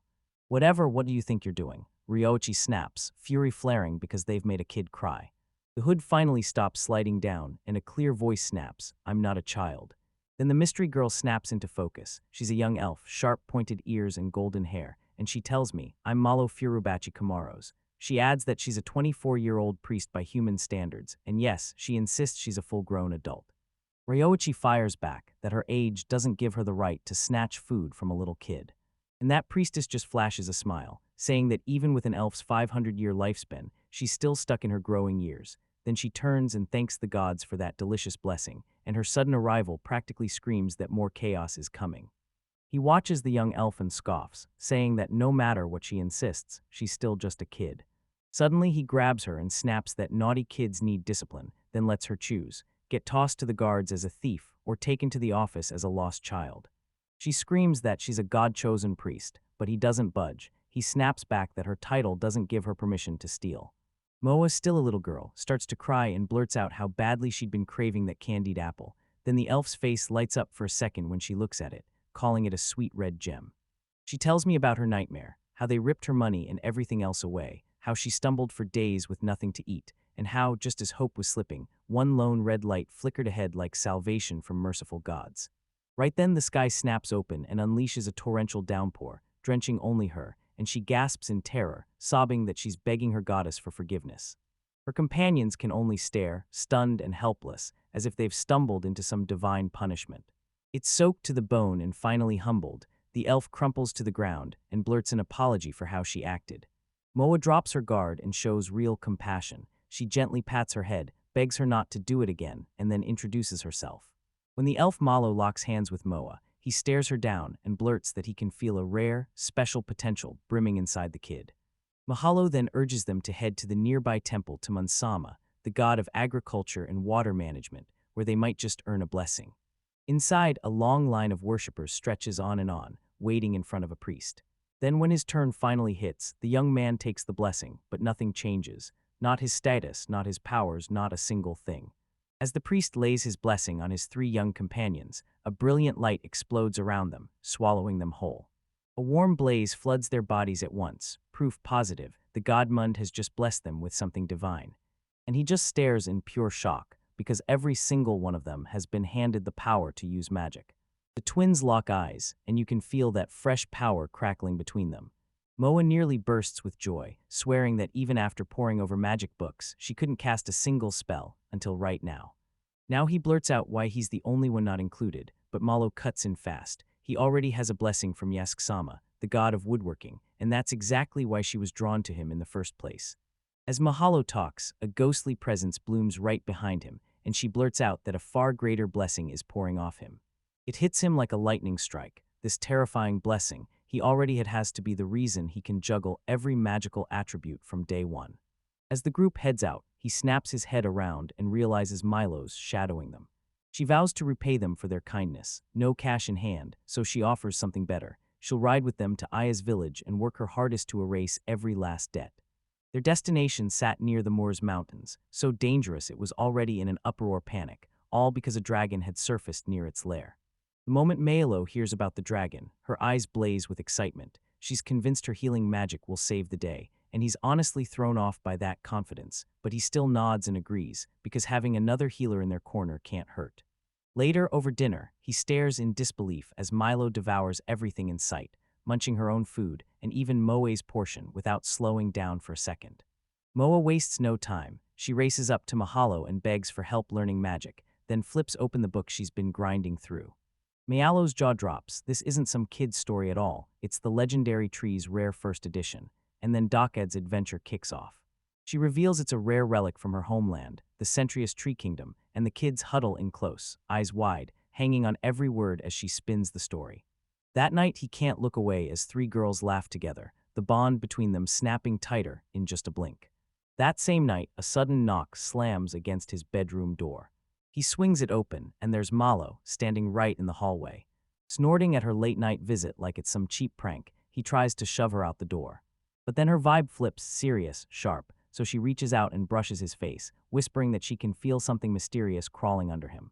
She backs it up with her razor-sharp intuition, then leans in with a burning need to know everything about him and the life he's lived. She finally steps back, realizing the hour is way too late, then slips away and vows to pick up their conversation later. Alone in his room, he replayed her words over and over, the weight of his secret crushing his chest, because he'd never told a soul he was a transmigrator, and if featured Ruth ever found out, she'd tear apart every bond he fought to build. Next morning it hits, this mission can't wait. He blares that they'll fire up his magic armor machine, blast back to Aya's village fast, and sound the alarm to the chief about the dragon. He finally drops the truth. The machine is built for two, yet it can outrun any horse, so he has to scramble up a plan to get the whole crew moving at once. He yanks a heavily modified machine straight from his item box, and the moment his crew sees that wild, unfamiliar design, they scramble, then dive into their seats inside it. His Wolfkin companion snaps into the rearguard, ready to throw this new tech at any monster that dares step into their path. They push across a huge stretch, but the land turns brutal soon enough, and there's no safe way through anymore. The jagged, tight mountain trails shove them off the road, so they ditch the machine and hammer onward on foot. Soon, Moe spotted smoke curling up from a nearby pond and thought, it looks like someone's using it like a bath. He nods and confirms it's a real natural hot spring. Its steaming waters are exactly what they need to melt away the fatigue from their long journey. Trapped behind a plain wall, he can still hear their bright, cheerful voices pounding through the other side. After soaking in the scorching hot springs, the girls come out glowing, fully recharged and bursting with energy. Then they kick back in the warm, calming waters, finally unwinding before the journey's last brutal stretch. With Aya's village finally looming ahead, he can't stop thinking, maybe that hot spring could turn into the town's next big draw, the place that feels like his second home. But just as they crest the hill and the village finally comes into view, a nightmare hits them. Thick black smoke erupts into the sky from dozens of spots. Shock and dread slam into him as he gapes at the burning settlement, his mind scrambling to make sense of how his home was just destroyed. The once peaceful village has been shattered, smoke claws the sky and destruction devours everything in sight, while terrified survivors scream for their loved ones and claw through the rubble. When the crowd finally arrives, Ryoichi and his companions are hit with a grim shock, buildings torn apart, clear proof a dragon smashed through everything. Ryoichi reels in horror, whips his eyes around like crazy, and finds the streets utterly empty. He misjudged the threat, and now his worst mistake lands like a crushing weight on his chest. A closer look shows blood splattered across the shattered streets, but not a single body in sight, like the villagers slipped out just before the rampage hit its worst. While Ryoichi tries to make sense of what just happened, Mahalo drops to her knees, presses her hand right onto that blood, and fires off a spell, then admits it's a tracking charm, pointing them straight to a trail that leads to the northwest. The direction is crystal clear. It's straight to the ancient shrine of the colossal soldier. Right as they near the shrine entrance, two guards, Sikas and Traz, burst into view, faces finally cracking with relief when they spot Ryoichi and his crew, alive and standing right there. They rush through the nightmare, breathless. One terrifying moment, a dragon drops onto their village out of nowhere, and somehow, just by pure luck, they drive the attack into an old wound on its chest, and the beast finally stumbles back, but the exact fight details are still a blur. Even though an evacuation plan let most people slip away, plenty still got slammed by the attack, and paid for it with brutal, life-threatening injuries. Inside the shrine-turned infirmary, the air reeked of blood and terror, and a young girl screamed in agony, sharp enough to slice right through the low, shaken murmurs of the wounded. Ryoichi spots Fast sprawled on a cot, wrapped head to toe in bandages that make his whole body look like a storm of wounds. Mari's right there, her relief blazing when she sees Ryoichi, and Ryoichi can barely choke out questions about Fast, his voice shaking with fear. Even as bloodied and broken, Fast forces the words out, claiming he raised the shield in time, burning all the dragon's flames into himself so others could live. Horrified to the core, Ryoichi shoots off healing magic right away, and a glowing sphere of restorative water spins into place in his hands. Then guilt crushes him, his voice cracking as he blames himself for what happened. Fast slams the brakes on him and says, "These aren't normal burns. They're cuts carved by dragon fire, and against that brutal curse, regular healing magic can't do a single thing." A villager leans in and urges Ryoichi to hold back his magic, pointing to the room packed with injured people who are still waiting to be saved. Ryoichi refuses to back down. He bellows defiance and blasts a flood of healing energy, roaring that he'll never let Fast die and that he'll keep casting the spell over and over until it works. No matter how hard he tries, the magic just won't latch on. Nothing happens. Watching him fight like that, Malo strides in, steady as ever, and tells him the truth about his power. Magic isn't some trick, it's the power to grant wishes. With a fierce command in her voice, she unleashes her immense power, bracing to hurl a spell so much bigger it shakes the air. Blinding divine glow bursts from her and floods the whole shrine, and she chants an ancient prayer, begging for peace, for healing, for every ounce of pain and suffering to be ripped away from the wounded. The light floods over him in a blur, and the brutal searing pain starts to fade, until a gentle, soothing warmth rushes in. He yanks the bandages off in pure disbelief, and right there, the skin that was once charred and burned beyond recognition is now totally healed, with not a single scar in sight. Marie sobs with pure joy as the other villagers stare in disbelief, all thanks Ryoichi's insane power for the miraculous comeback. Around the shrine, every gravely wounded fighter snaps upright again, every wound vanished, their bodies restored as if nothing ever happened. Right when the crowd finally starts to breathe easy, Mailo, the miracle's source, just crumples to the ground, spent from sheer exhaustion. Crumpled on the floor, she barely manages to whisper, "I'm starving."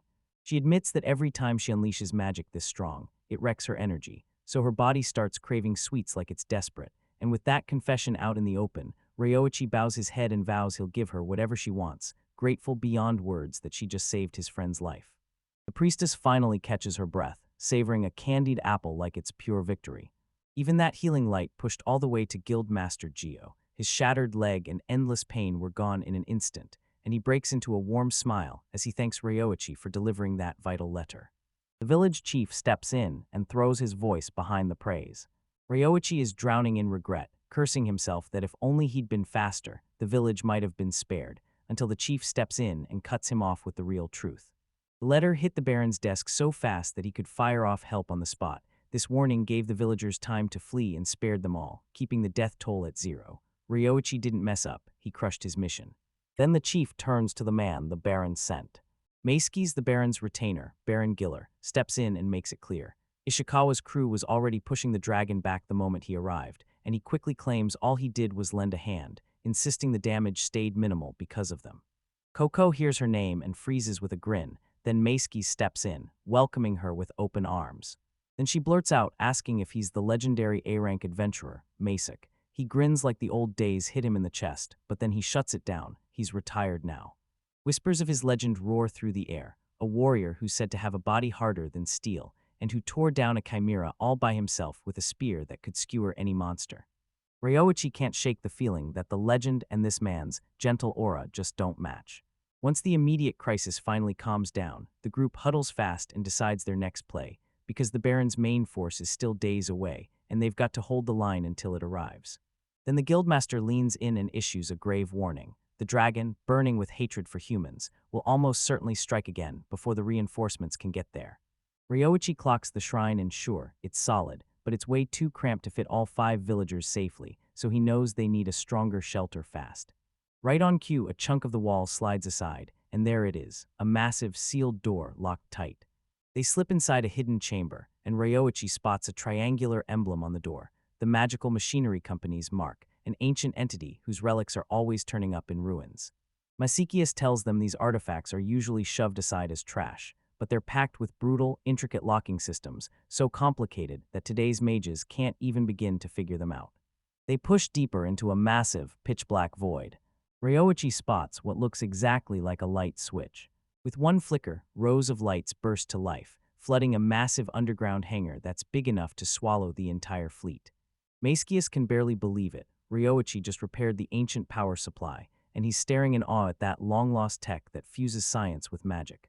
Out of nowhere, a holographic woman flickers into existence right before them, and she greets Ryoichi as Master, saying she's been waiting for his return for nearly a whole century. Ryoichi strides up to the facility's manager and asks if the villagers can use the place as a shelter. She nods and says, as the Master, every right to use the space falls under him. His companions gawk in pure awe at the high-tech mechanism. Moa fires a question at the AI, "What's my name?" and the AI deadpans that it hasn't been decided yet. Moa practically beams as she names her mission on the spot, and the AI snaps it up instantly.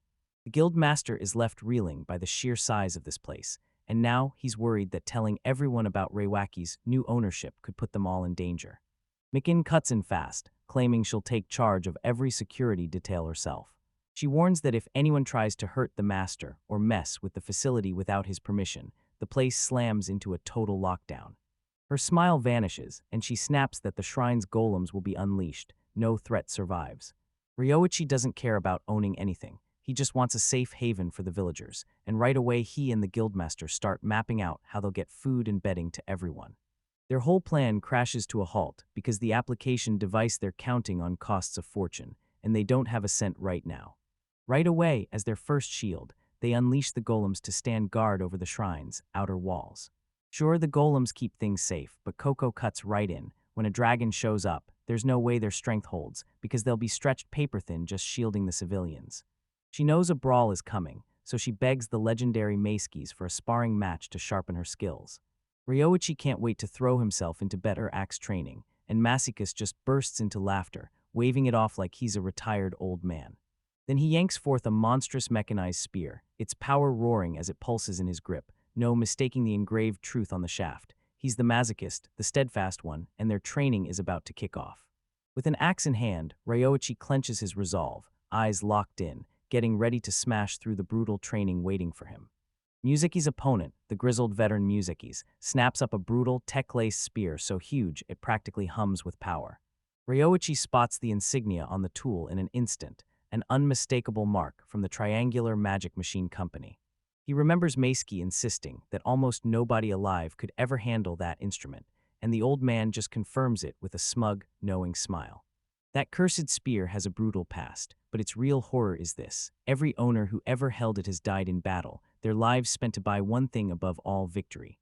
Ryoichi can't believe Masakius is even holding that deadly weapon, but the old warrior snaps the truth. He hasn't fully mastered it yet, and one wrong move could spell his instant death. Coco cuts in and says that with this very spear, the Chimera Lunce, Maski's turned into a living legend. Then she draws her blade and grins, declaring she can't wait to spar with him. She doesn't hesitate, she rockets forward, and her blade slams into the lance's shaft with a thunderous clash. They trade nonstop, rage-fueled punches and kicks, sparks erupting every time steel slams into steel in a mind-blowing blur of high-speed chaos. Coco gets shoved backward, eyes wide as she realizes what kind of insane talent it takes to swing a weapon this heavy with this kind of speed, and they say slicing down a spearman with a sword takes 3 times the skill. While Ryoichi spots a crack in the defense, he lunges into the fight. His axe whips across and slams aside a brutal thrust from the Chimera Lunce, and Maskis can't help but be impressed, because using an axe here takes an even higher level of skill. Even so, Masaki effortlessly smashes him down and tells Ryoichi straight up, yeah, his martial arts are still amateur, but the kid's growth has been shockingly fast. That old warrior can feel a massive, buried power inside the young man, so deep it screams that he must have already crushed foes way stronger than he could ever be. Ryoichi waves off the compliments, saying he was only desperate enough to survive. Then Coco steps up to challenge Masaki, daring them both to finally unleash their real power. But the old man cuts them off with sharp wisdom, reminding them their training is meant for the coming dragon attack, not to gamble their lives in a deadly duel. Elsewhere, the air turns brighter. Mahalo is teaching the younger Evicuse magic, and one of the girls beams as she proudly whips up a brand new basic aqua ball. As the girls giggle, they trade wild ideas about magic poses and judge each other's looks with playful swagger. Their goal is deadly serious. They want magic strong enough to help Ryoichi crush the dragon, but Malo snaps back. Basic attack spells won't do a thing, so they'd better focus on staying alive and protecting themselves. So she urges them to master body enhancement, an advanced magic built to keep you alive no matter what. She tells him it's a non-elemental art that bends reality itself, twisting the rules of physics so you can forge your own body stronger than ever. As the lesson drags on, the girls start trading wild ideas about where that kind of magic could actually be used. Their grind gets cut short when the military storms in. A knight named Julius from the Karaslaya kingdom straightens up and formally introduces himself. He bursts out the news that the Dragon Subjugation Force, an allied army of 280 troops from the Baron, Duke, and Kingdom, has finally arrived, and they've already pitched camp right at the foot of the mountains. Ryoichi and Masaki, two veterans who have battled dragons, get officially summoned by the general. Koko flashes Ryoichi a warm goodbye, making it crystal clear he's their leader. They're marched in front of General Gustel, the commanding officer, and the moment they're there, he fires off, demanding a full report on the dragon. Ryoichi tells them the dragon's still a baby, way before full strength, so it only has a slice of the power a fully grown twin dragon would unleash. The general dismisses this as useless, then turns around and praises Ryoichi's sharp appraisal and the sheer power he used to drive that beast back. Still stunned, he steps in and offers Ryoichi a spot as a knight for the kingdom. Misikius realizes this is a once-in-a-lifetime honor, an open door to becoming noble. Ryoichi humbly shakes his head, insisting it wasn't just his power that sent the dragon running, and admits his latest sparring proved he still has a long way to go. The general labels him a curious oddball, overflowing with power, yet somehow totally missing the spark to go after more. He storms them outside and points, right at the soldiers he's gathered. The Baron, the Duke, and the Kingdom stand rolled out their armies in one thunderous line, every soldier burning with ambition and chasing glory. The general roars to his elite forces, his voice shaking the whole camp. Then he drops the truth. The dragon is young and badly hurt, and this is the only chance they'll ever get to chase glory. He vows that anyone who pulls off great feats will earn the title of honorary knight, fame that'll echo through their families for generations. Yet with the soldiers running the world, Ryoichi can't shake the feeling that he doesn't belong. Their wild cheers ripped through the valley, ringing again and again. Maisuke flashes a grin and says the moment before a battle always hits like pure energy. He clocks it instantly. Ryoichi doesn't look like the fighting type, and since he's just a civilian, he's not even under the general's orders, so he orders Ryoichi to back off, hand the battle to the army, and get back to the sanctuary of the giants where the others are waiting. With a final look back, Ryoichi bolts out of the war camp, ripping himself free from the chaos behind him. He stumbles back to the sanctuary deep into the night, crashing into the scene and waking a young girl named Mei. Koko tells him Mei's been up all night waiting for him, then presses him for answers about the subjugation army. Ryoichi finally snaps the truth. His god-level appraisal says the soldiers are nearly all stronger than him, packed with high morale and deadly skill, so he decides he'd just get in the way and chooses to stay right here, doing whatever he can to protect the evacuees. In the days that follow, he throws himself into the sanctuary, cooking massive meals and feeding everyone like it's his mission. Koko and Moa jump in to serve the food, turning that shelter into a real community with every plate they set down. Meanwhile, Mala gets a book on non-elemental magic as a thank you gift, and the moment she flips it open, she's hooked by what it can do, physical enhancement included. Days slip by, and while rain hammers the outside, Ryoichi hauls supplies and can't stop thinking, soon the subjugation army will come back, victorious and done with this. Moa charges up to him, desperate to jump in and help. He tells her to grab 3 bags of bread and haul them through a tight little passage in the storeroom. With a bright grin, she grabs the assignment without hesitation and bolts out of the room. He watches her fade away and then clamps onto the bags with pure, unshakable determination. Her cheerful glow always lifts his heart like it's soaring. Suddenly, the whole facility gets slammed by a violent tremor, and the sanctuary erupts in alarms, warning everyone it's a level 5 emergency. Armed men thunder past, yelling that the facility is under attack and every resident has to flee, straight to the underground shelter. The ceiling starts to collapse, and panic detonates in Ryoichi's chest when he spots Moa trapped in the crumbling storeroom. he roars her name into the chaos. Where she stood is now totally swallowed, crushed beneath a towering pile of brutal, heavy rubble. His eyes widened with pure horror. He just freezes, staring at the wreckage, like his brain can't even catch up to what he's seeing. And in pure desperation, he rakes his bare hands through the wreckage, frantically yelling her name like it's the only lifeline left. He digs with everything he's got, then nothing. No answer, no response, just silence. A deafening roar outside slams into his nerves and chills him to the bone. No way, the subjugation army was supposed to be handling the dragon. A massive crack tore through the sanctuary's dome, and a colossal reptilian eye glare bored straight down at them. With pure terror on his face, Ryoichi stares up and can only choke out one word: dragon. From the mouth of a dark cavern, a furious commander rips into his troops with a roar. The mission had blown up in everyone's faces, and now blame was flying like sparks. One squad swore the Baron's army smashed their formation, while the rest snapped that the Duke's men abandoned their duty for nothing but selfish glory. The argument spiraled fast into a full-on barrage of brutal insults. Suddenly, a brutal shockwave tore through the air and shut everyone up. A general in gleaming armor surged forward, ready to crush that falling momentum before it went any further. The commander, chagrined, snapped to attention and admitted the blunder. His mixed force had been outclassed in one brutal moment, and then he barked, "Go after the beast right now." The dragon bolted straight for the giant's sanctuary, a route that would fling it right toward other settlements.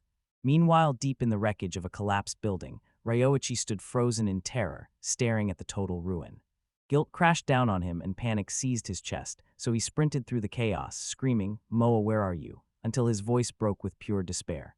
Right when the ceiling started to collapse, Kokona launched at him and yanked him out of the debris path at the last second.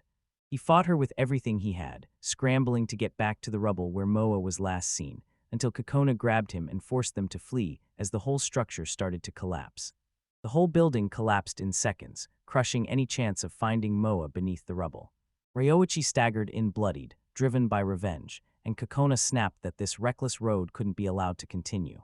But her words bounced off him like nothing mattered, and he spun around to march straight toward the beast that had caused all this, shoving aside her panic pleas as he left her behind. Standing his ground against the colossal dragon, he said his piece with ice-cold resolve, because death wasn't on his schedule. He fought to stop himself from killing. With a thunderous roar, he triggered his divine cloning technique, and poof, 4 identical copies of himself burst into existence. The 5 warriors launched in perfect sync, crashing down on the mighty dragon like a storm. Their combined assault slammed into the crew's head with such bone-cracking force that the stone around it shattered on impact. The beast jerked back with a savage roar, writhing in pure agony, injured for the very first time.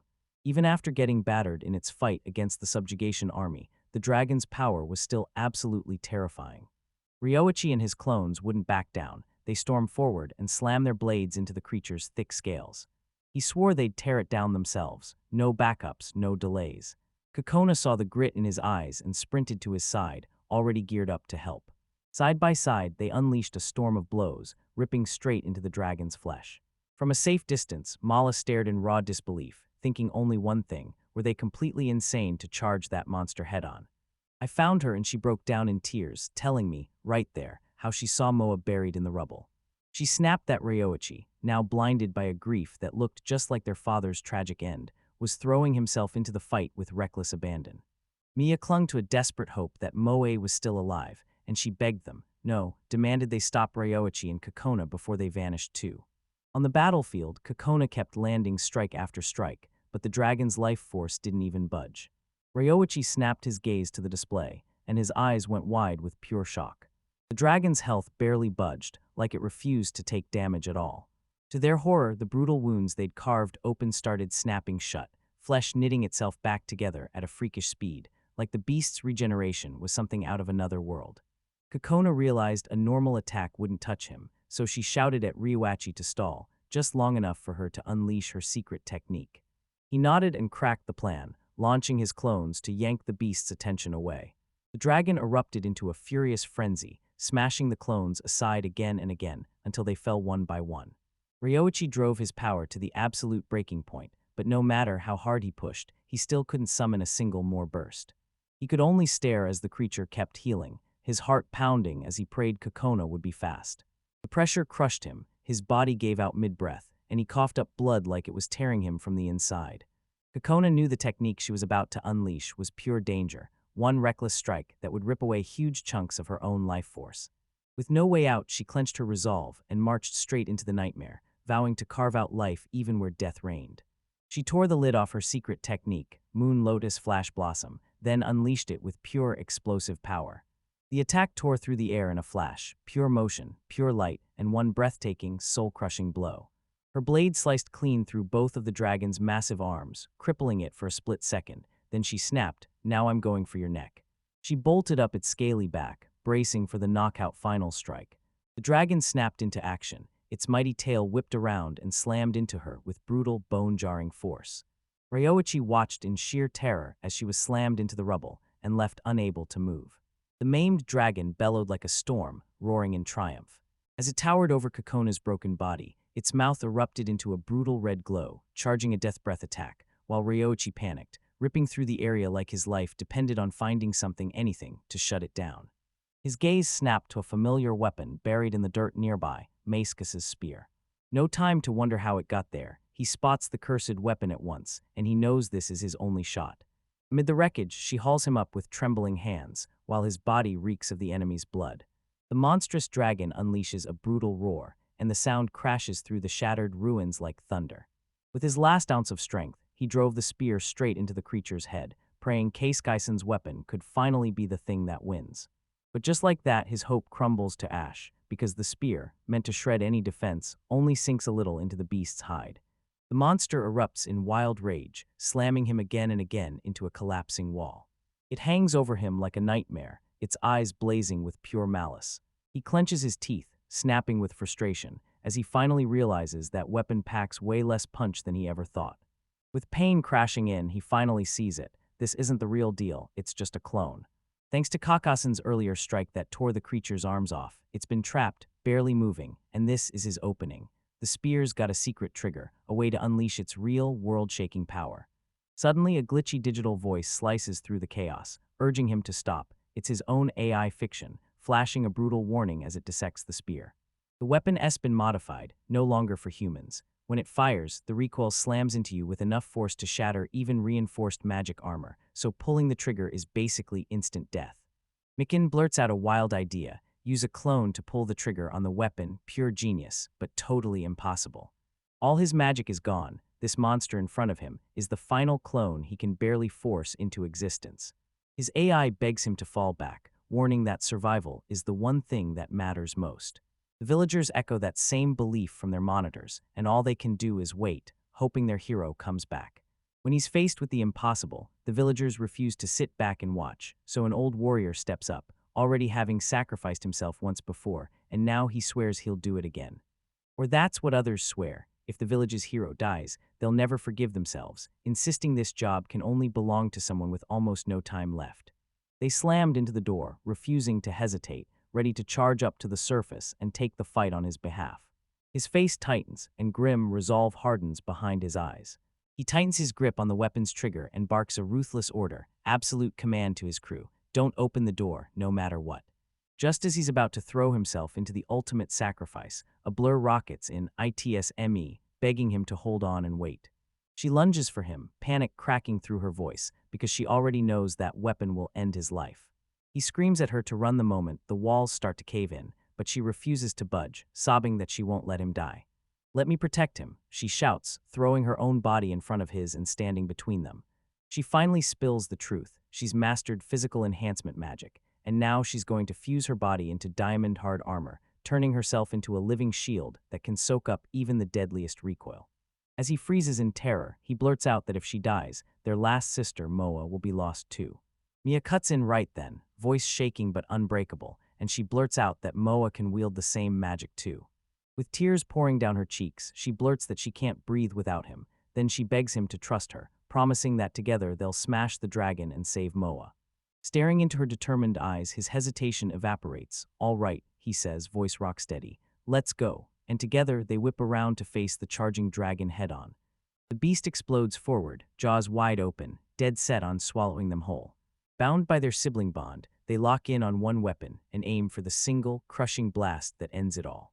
After the dust settles from that brutal cataclysmic fight, Ryu Ishikawa scoops Mia up in his arms, her body limp, bloodied, and filthy, tangled in the wreckage around them. Behind them, the tower shudders as a brutal explosion tears through the air. Maskis's enchanted spear detonates inside the dragon's body.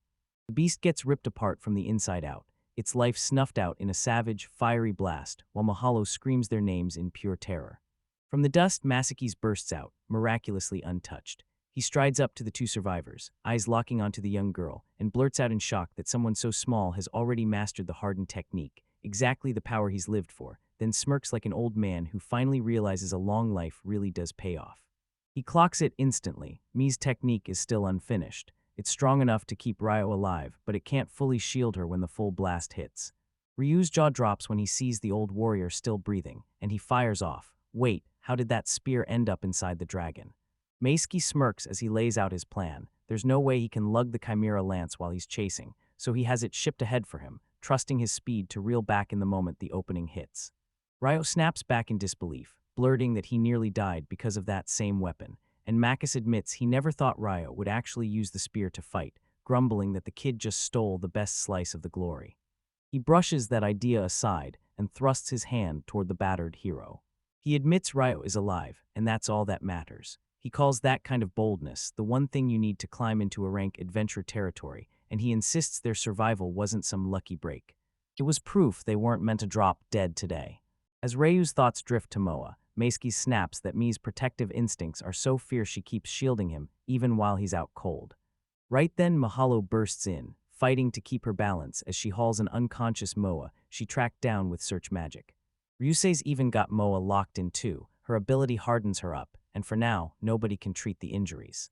He pulls both young girls into his arms, squeezing them close while Maskis promises they'll wake up any moment. Ryu tells Malo he'll make her a special, extra-large parfait to thank her for helping him, and the elf agrees on the spot, then practically begs for a hug too. Just when they catch a breather, Gio and the rest of the guild burst in, sprinting over to Ryo to make sure he's safe. Gio drops his pride, admits he misjudged Ryo, and declares, right to the whole village, that Ryo and his crew are heroes now, and that Kakinatsu's sister, battered and badly hurt, is still awake. An android named Mari bursts onto the scene through a projected screen, firing off a full damage report. Then the moment hits. The dragon's life signs are gone. Even as the shrine crumbled, and most of the protective golems lay broken and helpless, Ryu's hard work kept the underground storage facilities standing strong. She quickly makes it crystal clear that every single villager is safe and sound. Ryu finally breathes out in relief, but guilt stabs at him because he had to sell those golems for materials. Still, Marie steps in and tells him not to worry. As long as their cores are intact, they can be rebuilt and brought back. That shrine was already falling apart in a bad way, and getting it repaired was going to be a nightmare. Ryu, now the shrine's master, swears he'll bring it back to its former glory one day, using clones and magical machinery he'll build himself. Marie beams with hope, saying she can't wait for that day. With pure joy blazing on his face, the guild leader announces that the Woodworking Guild will rebuild the village, and he insists, straight to Ryo's face, that he can't leave just yet.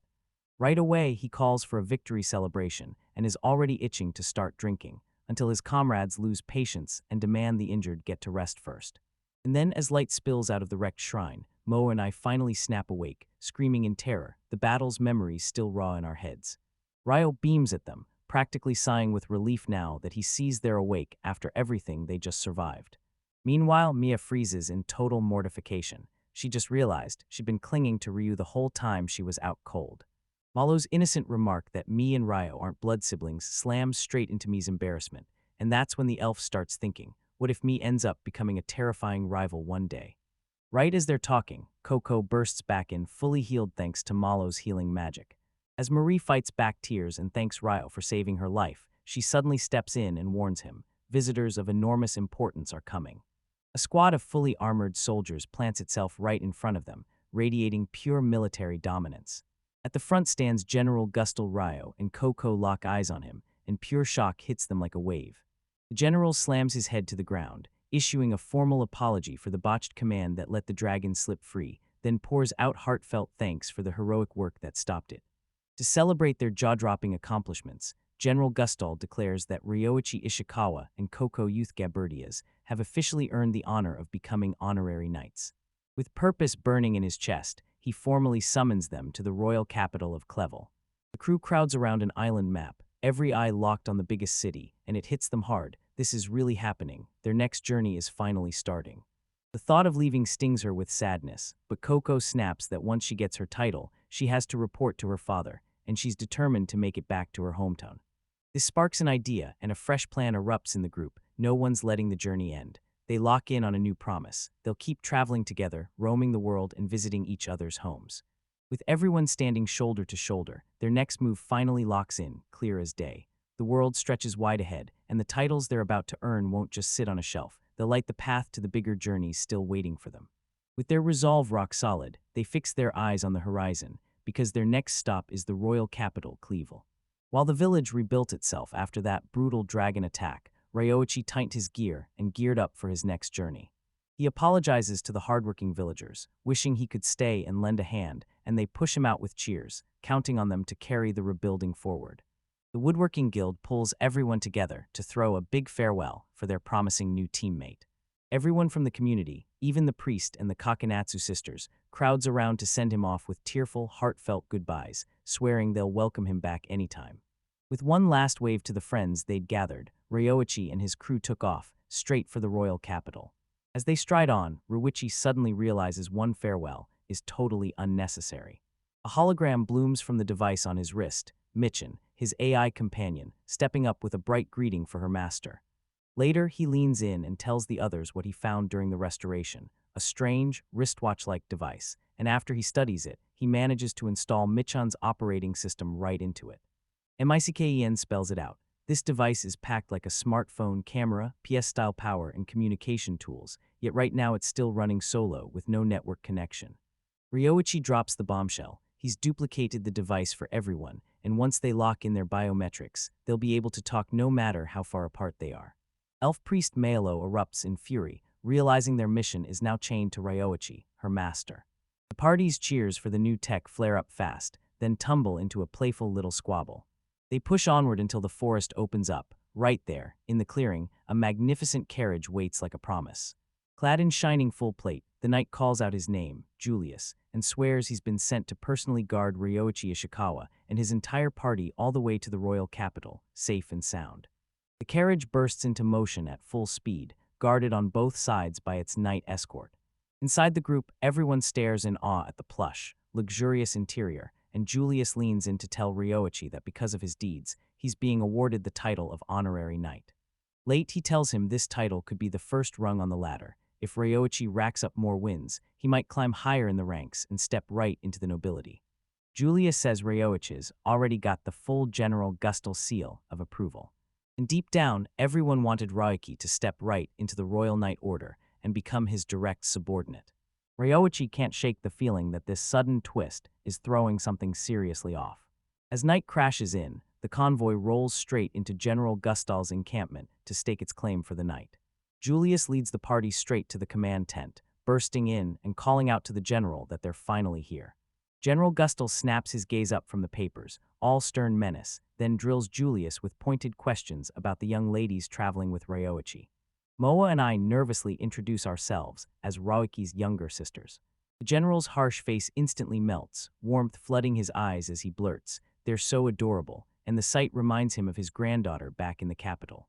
Then the general lays it out. Everything's falling apart. The army's starving, their food carts got smashed during the dragon fight, and the disaster-hit village of Ease can't spare a single new provision. And to make it even worse, the monsters out there aren't worth eating at all. Spotting his opening, Ryoichi pitches a wild new plan: use the flesh of the slain dragon for food. The general freezes in shock. Eating a dragon is something nobody ever even dared to think about. Then Ryoichi yanks a colossal dragon carcass straight out of his item box, its massive body towering over the soldiers like a nightmare.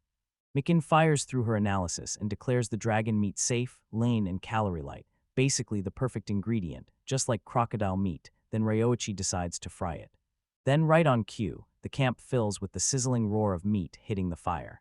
He unveils the last dish, garlic soy-marinated dragon Tatsuda age, piled on a plate and served with a lineup of delicious sauces.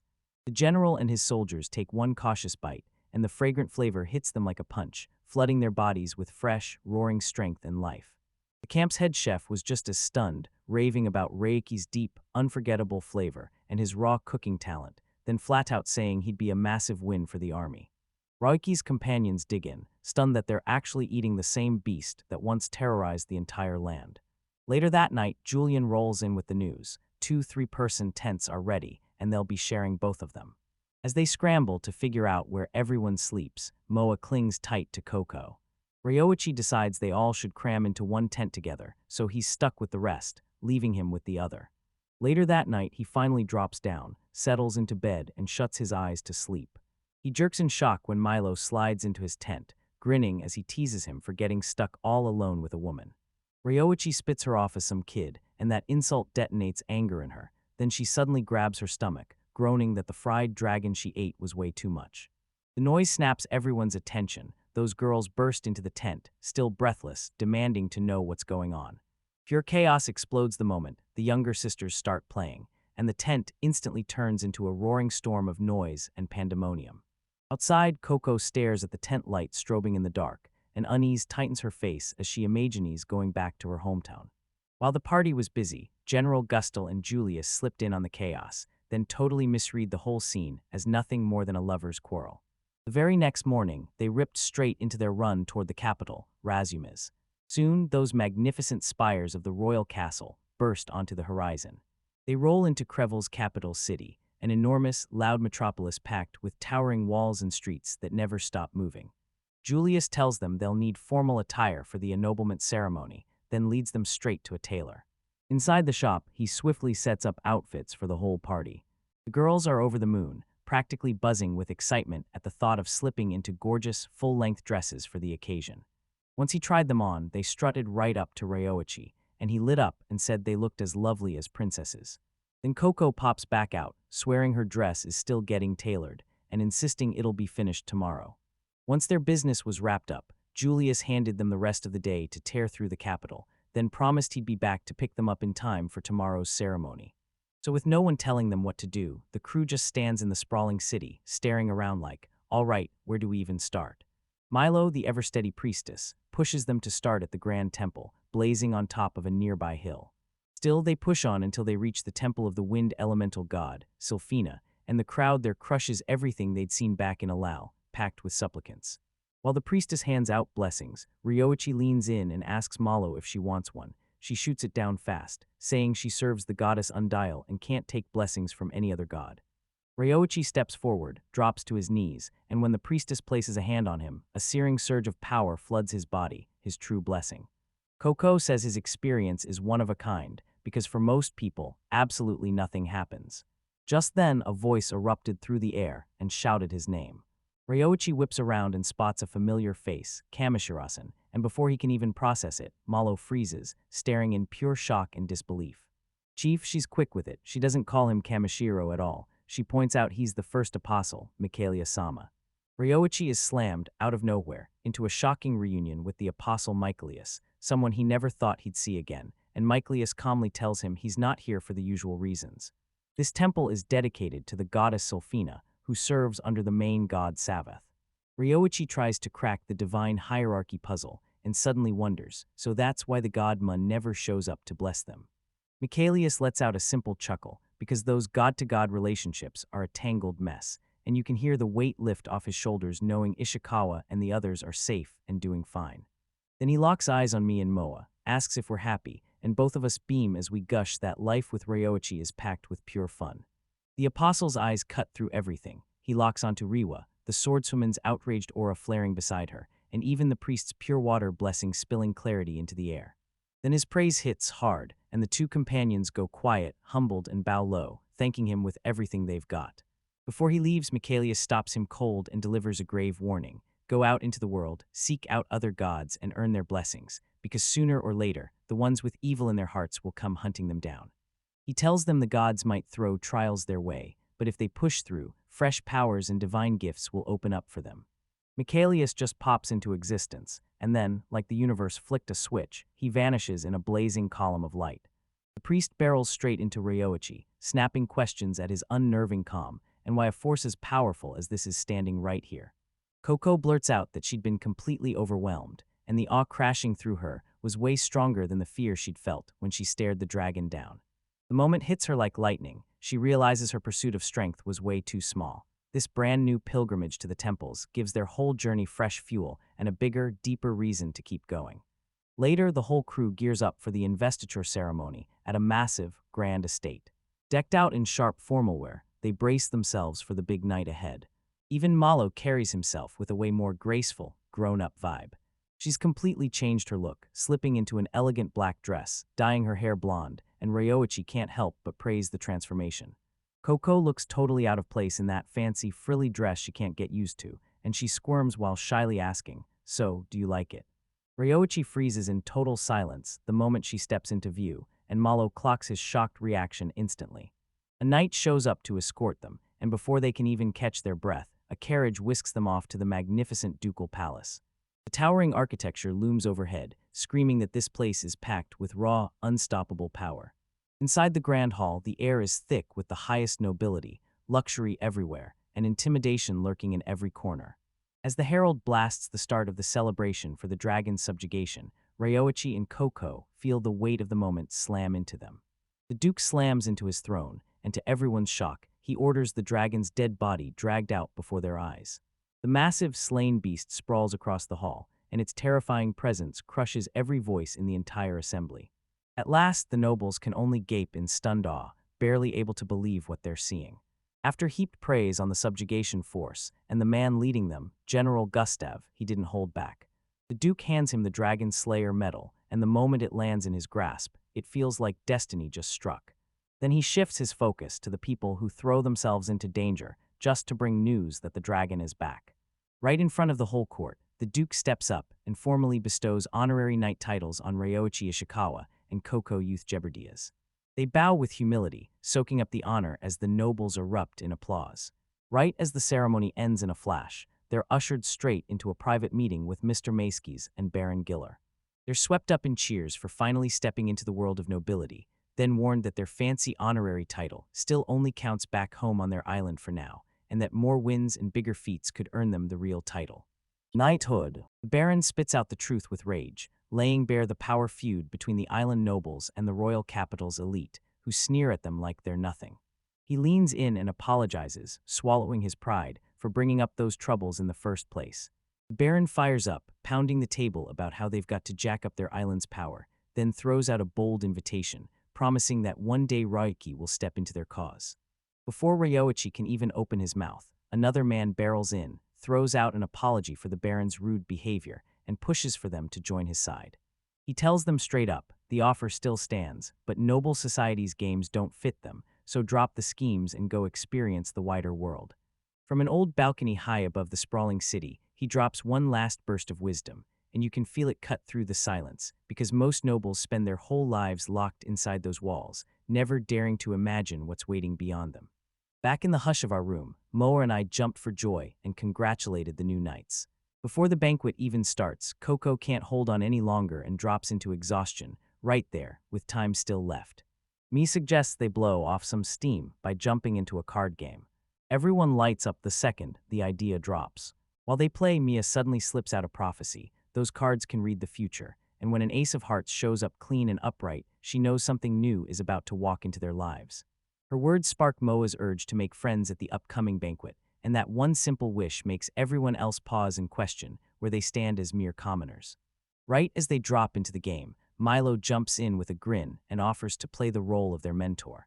A curious young girl, tiny crown perched on her head, leans into the doorway and peeks into their room, pulled in by the sounds of everything going on inside. She says she heard them laughing and living it up, and the curiosity hit so hard she couldn't resist going to investigate. Moa doesn't waste a second. She pulls the stranger in, strikes up a conversation, and introduces herself right away. Kirika shoots back a yes to the invitation, and right then they start showing her how to play Old Maid. They spell it out. The loser is whoever's stuck holding the Joker card, the one people swear can look like a demon in disguise. A wicked little glint flashes in Kirika's eyes, and the idea lights a fire in her. She's instantly hooked. Then she pitches a punishment game for whoever loses, cranking their harmless fun into something way more intense. Once the rules of the punishment game were locked in, Kirika leaned in and declared that whoever lost would have to follow the winner's every command. Ryoichi frets, but Kirika shuts him down fast, says the stakes aren't that bad, then flashes a swimsuit as the perfect, way more normal prize than anything sketchy. And when Ryoichi blurts out that he has no clue what a swimsuit even is, Kirika snaps into action and pulls one straight from her item box, a water-ready garment woven from a special fabric that fends off moisture and dries in the blink of an eye. The ever-shifting novel material grips everyone's attention, and the moment it stretches and shrinks, they're hooked. Then Mia leans in and asks, "If I win Old Maid, can I have the swimsuit?" Ryoichi clocks that the prize is just some harmless clothing, then nods and agrees to the match rules. As the game drags on, the tension keeps climbing. Moa's stomach growls and she demands donuts. Once the gang hears about the sweet pastry, a brand new condition drops out of nowhere. The girls team up into an alliance. If Ryoichi gets defeated, he has to cough up the treats. He grabs their challenge and fires back, saying, "If I win, you get nothing, do you understand?" His declaration snaps the room's mood in half, and the girls stare him down, ice-cold and unflinching. Kirika slyly nudges Moa to pull a particular card from her hand. After a quick hushed exchange, Moa snatches a card, then a slippery strategy clicks into place right in front of Ryoichi, who can only stare on, fighting off suspicion. Moa drops in a pair, and suddenly she's down to just one lonely card left.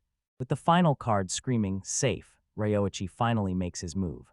He froze in disbelief, then pulled the Joker out of nowhere, sealing his defeat. He bears his downfall. This was a ruthless psychological war, and every doubt he carried became the crack that let him crumble and lose. Defeated, Ryoichi slumps to the table while the girls erupt in celebration. Only now the truth hits. Their victory was built on perfectly coordinated deception. Right from the start, you can tell he's been outplayed, clean, masterfully, and without mercy, and as their prize, they get to chow down on a fresh box of donuts. Ryoichi swallows his pride, then hands over both the swimsuit and the promised sweets. The treats vanish in a flash of pure joy, but when Moe tries to share, it turns out to be nothing but a pile of crumbs. Ryoichi can't stop wondering what he's supposed to do with the swimsuit he's just ended up with when a maid suddenly barges into their gathering. Maid Ishikawa's shoulders finally drop with relief now that she's found Kirika. She tells the young noble, straight to his face, that her father's worried sick and that she's got to gear up for an evening banquet. The story kicks into a massive grand hall, packed wall-to-wall with aristocrats. Kirika's regal father, the Duke, strides up to Ryoichi and throws his gratitude at him for taking care of his daughter. Ryoichi Bose's daughter cringes, apologizing for not realizing her place. Then the Duke waves it off, saying, "Don't sweat it," because his youngest has barely any friends her age, and he pushes Ryoichi to keep their friendship going. Kirika watches their back and forth with a sharp, thoughtful stare, like she's already piecing the next move together. Later, she moves up to Ryoichi and tells him, straight up, to drop the honorifics. She demands he call her Kirika, and in return she'll call him Ryoichi. He agrees, and just like that, everyone cheers as their brand new, informal bond gets celebrated. Before they even left for Kirkport, they were mapping out how they'd hit the capital the next day, and Kirika practically bounced out of her seat, volunteering to guide them. Ryoichi hurls his concerns right away. How can he escort the Duke's daughter without a real guard backing him up? At that exact moment, a maid named Arena strides in, introduces herself, and declares she'll be Kirika's bodyguard for the outing. Meanwhile, at the banquet table, Moa huffs that she's wiped out, after chatting up countless gentlemen one after another. Next day hits, and their big tour of the capital finally kicks off. They gawk in awe at the legendary giant windmill, the city's iconic landmark. Kirika spells out how it works, then points at the soft breeze in the air, like the wind god Sylphina might have just picked Ryoichi as her lucky charm. She leans in and tells him about a legend near Kirkport, wind spirits said to grant wishes to anyone with a truly kind heart. She delivers a hard warning: don't dare test these spirits. Battle-hardened warriors have already been wiped out, and they didn't even get a proper fight in. But Ryoichi knows the truth. Spirits aren't just creatures, they're sacred beings, completely unlike the vicious monsters out there. They keep sightseeing, weaving through the city's loud, bustling streets. This capital is so massive, you can't possibly conquer it all in one single day. Ryoichi can't resist a bookstore packed with magical books, and he's drawn to it like a magnet. The proprietor thrusts a rare book into his hands, stamped with the unmistakable mark of the Triangle Magic Company. It's a hand-scribbled technical manual packed with ancient magic tool schematics, all written in a script no one remembers, and even with its insane price tag, Ryoichi still buys it. Later, Kirika leans in and asks if he can crack the ancient text, and Ryoichi fires back that he can read it. He just can't write a single word himself. The chat spirals into magic tools, and Moa finally fesses up that she's got one. Then she clicks on a tiny device and unleashes something. A hologram suddenly lights up, tags Kirika and Moa as friends, and blasts open a way for them to chat across the entire distance. Kirika's jaw drops when she lays eyes on the unbelievable technology. She clocks the striking similarity between the projection and the maid arena, but the device refuses to find any match. As the day winds down, Kirika vows to keep the tour going and swears they'll hit the road again tomorrow. Irina drives home the point. Her classes come first, and that outing can't be moved. Kirika signs on to the deal her father made, then makes a promise to see her brand new friends off when they finally leave. 2 days later, the whole crew tightens up and gets ready to bolt out of the capital. Ryoichi can't stop thinking about how Kirika's life is chained to her noble status, leaving her with almost no real freedom. Kirika sprints to call them for one last goodbye, and Heart finally says farewell, telling her how deeply their time together mattered. Seeing her friend's heart break, Moe's eyes well up, and she breaks down in tears. She shoves a second comm device into Ryoichi's hands and tells him to deliver it to Kirika, so they can stay connected no matter what. He nods and accepts, fully getting that their friendship must be protected, and Kirika rewards him right away with a token that says thank you. He yanks it open, and there it is, a girl's swimsuit, custom fit for her by the arena itself.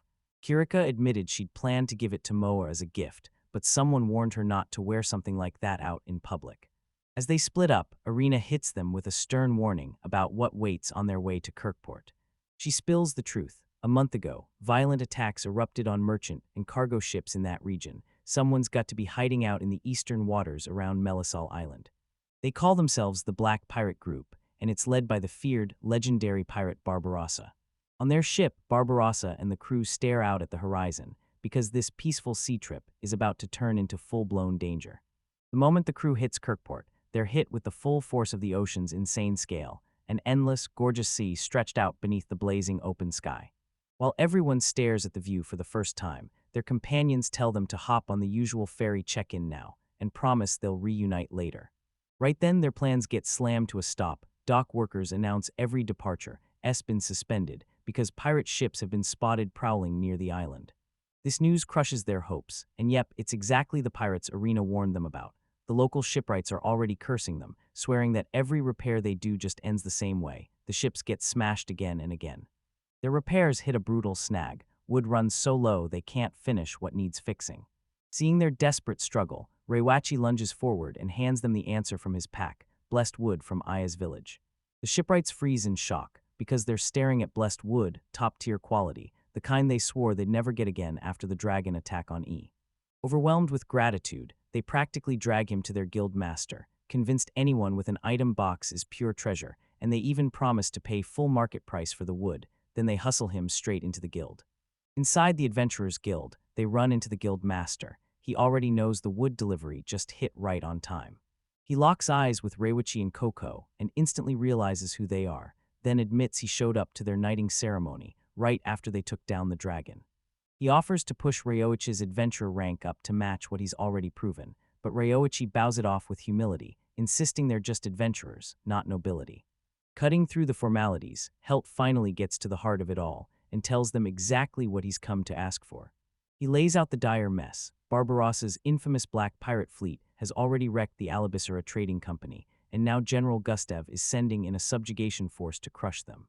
Those pirates weren't just mindless thugs, they fought like trained royal knights, and their brutal mage cracked open the battlefield with massive disruption magic, flipping the whole fight on its head. The chaos only got worse when, on the Duke's command, a dragon crashed into the fight.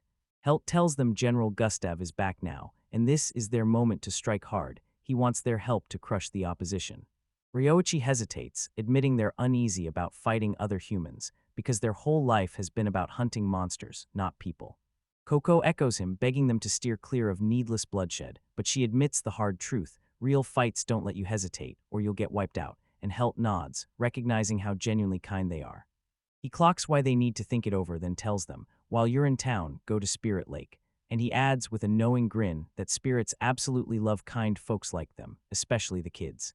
Since the sea is way too risky, Ryoichi nods and declares a triptych run will keep the younger crew safe and smiling. The kids can't wait, they practically burst with pride, waving the toy boats they crafted and painted just for the occasion. Ryoichi gushes over the gorgeous, color-splashed boats and nods. All right, we'll set them afloat right here, safely on the lake. They race right in and soon find themselves at the calm, endless expanse of Motton's Lake. As they get ready to launch the toy boats, the girls can't take their eyes off the breathtaking lake.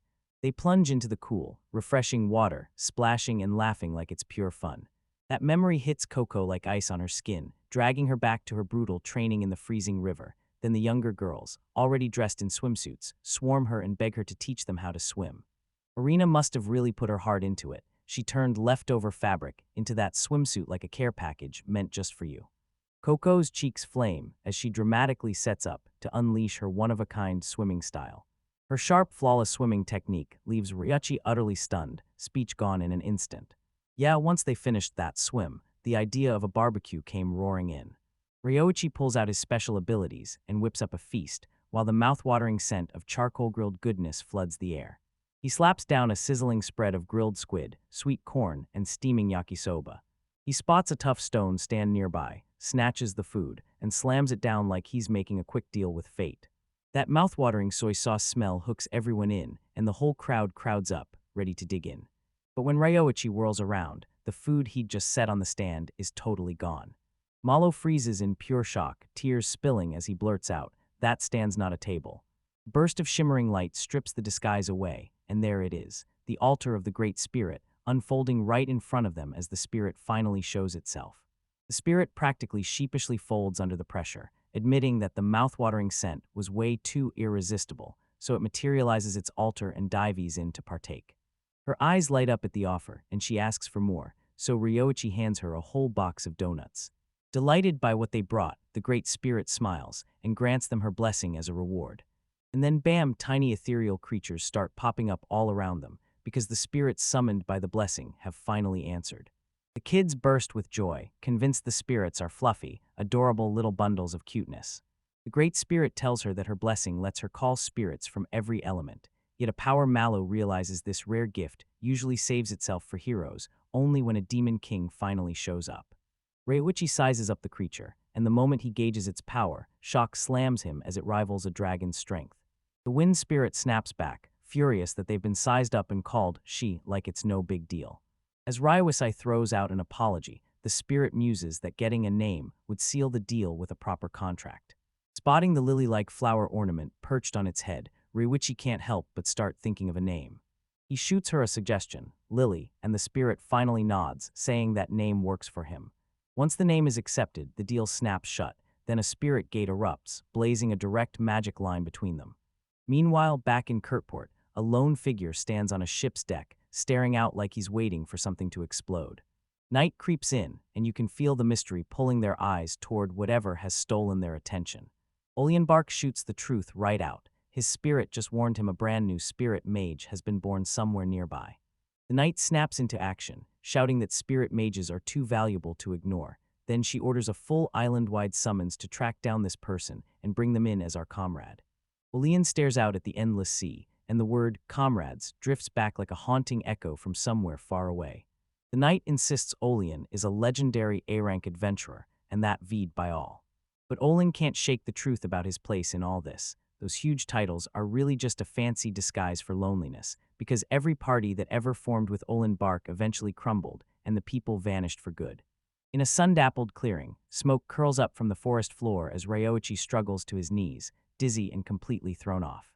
And just as his confusion starts to crack, shock slams in because a tiny white, cat-like creature with branchy antlers sprouts onto his shoulder, and he realizes the spirit gate formation worked. Lily's spirit admits she can sense Ryoichi already has contracts with others, and then decides to throw in with him anyway. Sayori, Kohana, Warano, and Kakan, freshly bound spirits, threw themselves into the moment with Ryoichi, their bond shining so bright it felt like pure joy. Ryoichi is totally stunned when all four of them immediately welcome him with open arms, proof these people are as kind and straight up as they come. Still, he can't shake the feeling that everyone else has fully warmed up to him, while Lily stays moody and unpredictable. Sure enough, the cat-like spirit snaps with fierce fury. She demands a proper gift for the contract and declares, loud and proud, that she's destined to become a mighty great spirit. So Ryoichi cuts through the tension. He placates her by shoving a box of donuts into her hands, the sweet that a powerful spirit they'd met before absolutely loved. Lily snaps up the offering at once, and all the smaller spirits crowd in hungry, devouring the pastries like they can't wait a second longer. Their celebration gets ripped apart when Maala warns them that this contract isn't just some easy-feeding deal, and that their bond is already cracking. Lily grabs the moment and drills the basics into everyone. Ryuaki's body has a spirit gate now, a direct door to the spirit world, letting it show itself anytime, and that means all of them have officially become spirit mages. She explains that his inner magic gets supercharged and reshaped by the gate, so the spirits can unleash spells tied to their element, what they call spirit magic. And even if the contractor can't use that element, the spirit will translate their power into it. As the whole crew crowds in, Lily starts breaking it down. This spirit isn't just an amplifier, it converts the energy too, but all its power depends on one thing: the link between the spirit and its contractor staying sharp and understood, because any slip will wreck the magic's accuracy and strip its strength. While Sori relaxes, sure that just being kind boosts their power, Ryoichi frets over the one problem: how do you even talk to a spirit that acts like it only sleeps and devours food? Later, in the shadow of ancient stone ruins, Ryoichi clenched his resolve and decided to unleash his brand new powers right away.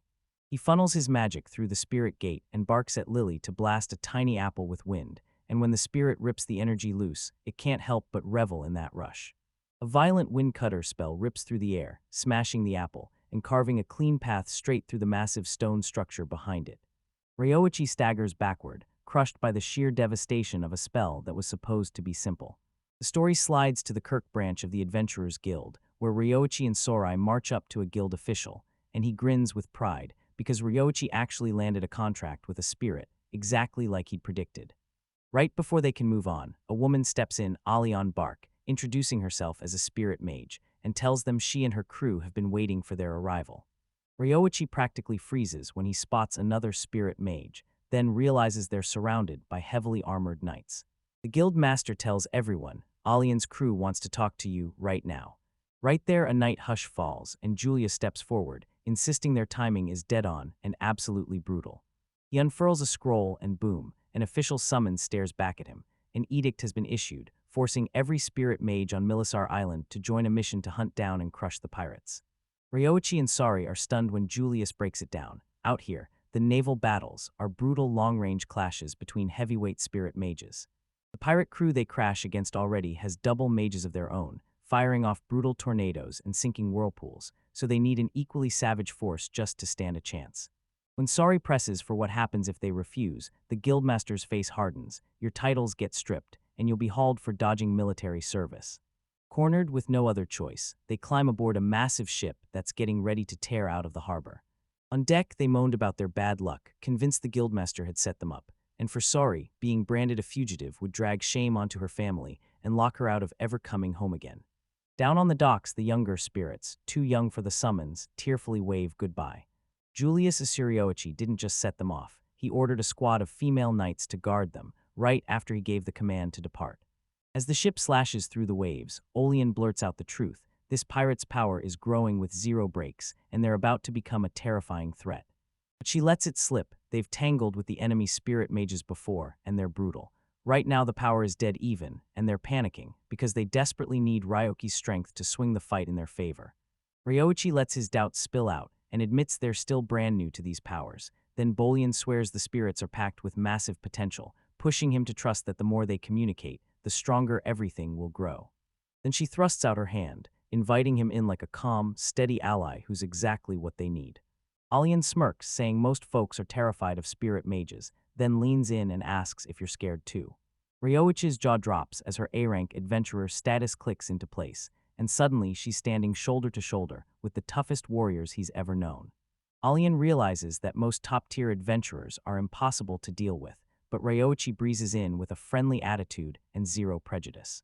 He lets out a breath of relief, grateful he's found a trustworthy ally, and he's already hoping she'll teach him everything she knows. His honesty hits her straight in the heart, and she breaks into a warm, genuine smile. She finally pushes through the stiff, formal stuff and makes him call her Carrie instead. Their heated conversation gets violently yanked to a stop when the whole ship suddenly lurches. A screaming knight throws a warning, an attack bursts from the starboard side, and deadly fire spirit magic swallows the deck, blasting it into roaring flames. Another blazing explosion rips through the vessel. Smoke roils as a pirate ship bursts into view, and its captain stands on the bow, taunting them like it owns the sea. The enemy vessel lunges forward at a terrifying pace, black sails swallowing the horizon as they ready themselves to board. The pirates are already on top of them, right after everything they heard about their enemy loving long-range fights.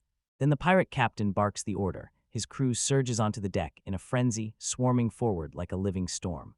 On the pirate ship, one of the crew blurts out that their own lead spirit mage just vanished. He popped back to port with teleportation magic. The captain only sighs, rolling his eyes as he snaps that the guy's selfish and hates close quarters combat. He stays completely unbothered, sure the mage will grow sick of it and come back on his own.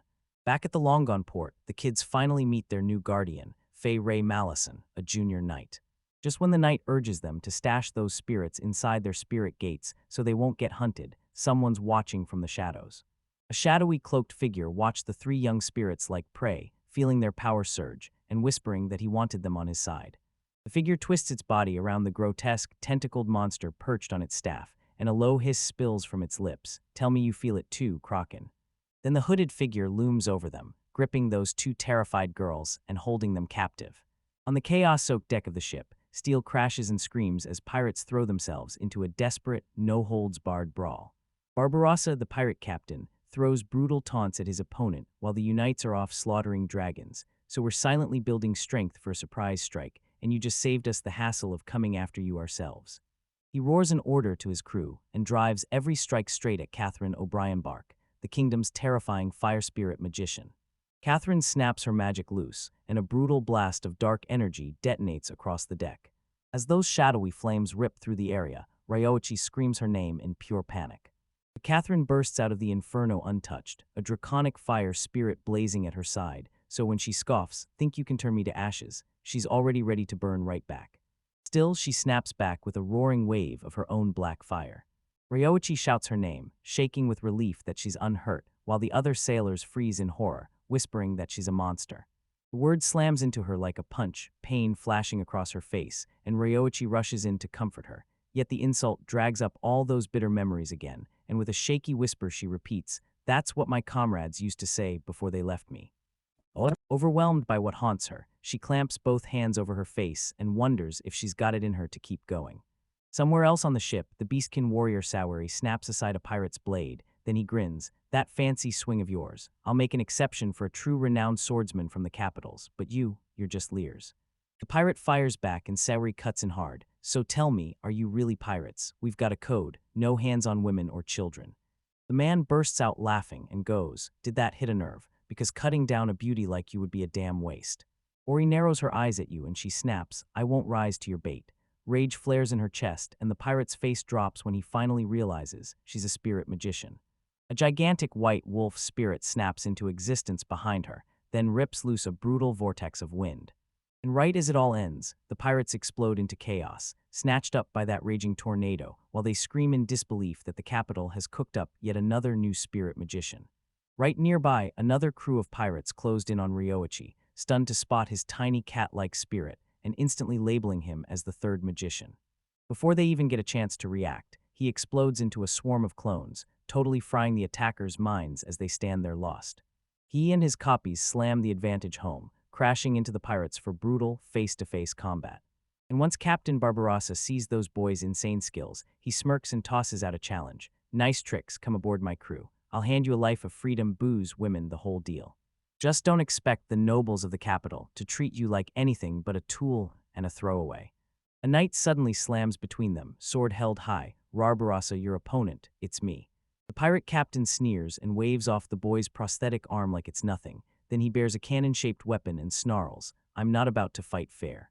He squeezes the trigger without a second thought, blasting a brutal hole straight through the knight's ship's deck. There's a hole in the hole and the ship starts taking on water, then a knight screams in pure panic. Barbarossa just smirks. "The knights won't be able to move for a while. All right, boys, time to haul out of here." As the pirate ship tears off into the distance, the heroes are left staring helplessly because their own vessel is already going under. Suddenly, a panicked voice slams into Ryoichi's mind, Malo, coming through the comms. "Ryoichi, something's gone horribly wrong. Me and Moa, we've been taken." The spirit's report is brutal. They got absolutely crushed by a sinister man who brandished a cursed water spirit. Ryoichi panics, begging for answers on where they've been taken, but the device stays silent, no response, none at all. His spirit companion warns him that their condition has been changed by a hardening spell. Now they're completely untraceable. But Ryoichi can still feel his two companions, spirit gates hanging nearby, and then he spots the pirate ship tearing off toward the horizon. A cursed board shifts the ship's fate, and a shadowy black-robed figure steps in to face Barbarossa. "Oh, you've already fled." Barbarossa snarls at that smug tone, "Because it's you, vanishing right when everything mattered most. We already rattled the knight's good, so why would you show up just to stand there and question why he didn't finish off his enemies?" The figure gestures behind them, and yeah, that's it. I snagged them at Kelkport. They're sisters and they came with spirits. I figured with a little training, they'd be more than useful. In the grip of that figure, I'm the one trapped, right there with Moa. Barbarossa is exploding with rage, because they're just kids, and our mission is crystal clear. We don't touch women or children.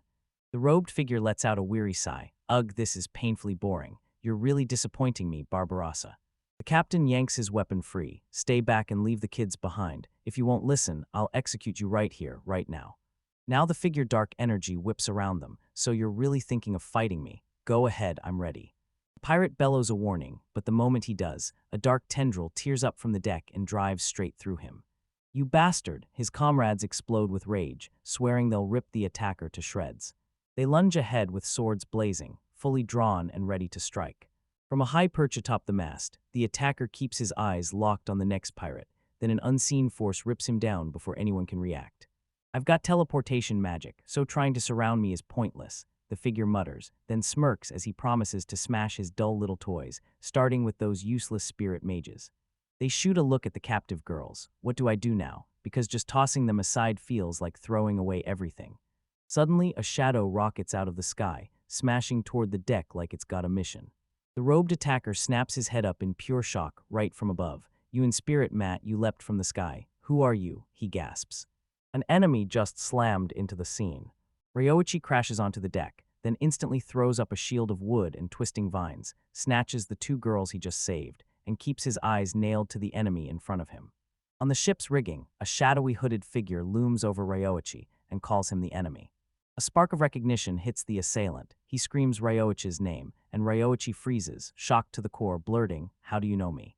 The figure coldly says they heard the kids and the elf priestess sobbing his name, then keeps apologizing again and again, while they sneer that he's lucky, riddled with jealousy over all the love he gets. Rage surges through Ryoichi as he hurls a spinning bolt of pure energy, an energy disk that screams through the air straight at his foe. The attack whips past its mark, then slams into the main mast, devouring it in a single brutal hit, splitting the massive timber in two and sending shockwaves through the crew below. Ryoichi clocks the danger surging, and he wastes zero time. Saving the kids is all that matters. He won't tangle with the enemy again. That's a dead end. He snatches them up, tells Lily they're getting out right now, and blasts wind magic into the ground to forge instant footholds for their escape. But the enemy is suddenly behind them, sneering through every word, voice dripping with contempt, dangerous, plain, and simple. And then they hit you with the question, "Do you really think you can get away?" Before Ryoichi even gets a chance to react, a spear of dark energy rockets from his back and drives straight through him. The brutal attack erupts, and blood splashes across the deck like a violent wave. The figure mocks his sluggish pace, sneering as if the dead weight he drags is nothing. Ryoichi crumples onto the deck, gravely wounded, and the kids surge toward him sobbing his name, relieved they're safe, but terrified by how badly he's hurt. Even with blood on his skin and pain tearing through him, he shouts for them to sprint to safety, swearing he'll heal up fast, and begging them not to worry about him. But then one of the kids grabs onto him, trembling and crying as she whispers, with total certainty, that his arms are the safest place in the whole world. Right then, Captain Barbarossa strides forward, bellowing to his crew and hammering home their priceless code. He declares loud and clear, "We never hurt women or kids," and then makes it even stronger, swearing that everyone they love is protected too. From up on high, the hooded figure narrows their eyes and clicks their tongue, furious that their chaos plan got shut down by some code-breaking bastard. Fed up with this whole mess, the attacker finally snaps and ends it in one brutal move, as a dark, sinister power starts to swell within him. A terrifying wave of magical energy explodes outward, roaring toward the vessel like it's about to swallow it whole, while the figure cackles, telling everyone the real fun is just getting started. With a water spirit at their command, they squeeze its magic to the breaking point, then rip a colossal turning vortex open in the sea right beside the ship. Ryoichi grits through the pain and lunges in to block the next incoming attack. Just as he thinks he's getting away, his smug enemy materializes out of nowhere and declares that no matter what he does, teleportation magic makes resistance totally pointless. With chilling finality, they order him to stop fighting and just die, then dark projectiles tear into his body, over and over. Across the ship, the gruesome horror plays out again and again. Ryoichi copies are viciously impaled on the rigging. The attacker's patience snaps, his irritation shows in every breath, as one of the girls frantically scrambles for him through a communication device.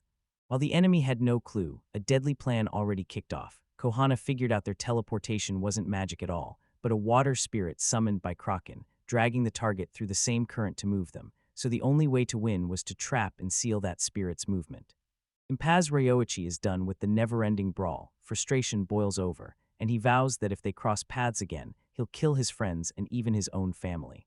But Ryoichi, bloodied, yet unbroken, clamps down on his weapon and fires back with ruthless, icy rage. No next time. The enemy stumbles, caught off guard by his sheer refusal. They snicker at his desperate fight as he barrels ahead, dodging their first swings like they're nothing. Then Ryoichi charges forward and closes the gap fast. He drives a bone-crushing straight punch right into the enemy's jaw, and the impact lands perfectly. The masked figure gets slammed onto the deck, blood spurting, as they frantically try to call their spirit and teleport out, only for the Kraken to stay totally silent. And Ryoichi towers over his fallen enemy, grinning as he proves they've finally seized the spirit, his eyes burning with absolute resolve as he hammers out his last warning. If you dare lay a finger on my family or friends. No more mercy, I'm done holding back.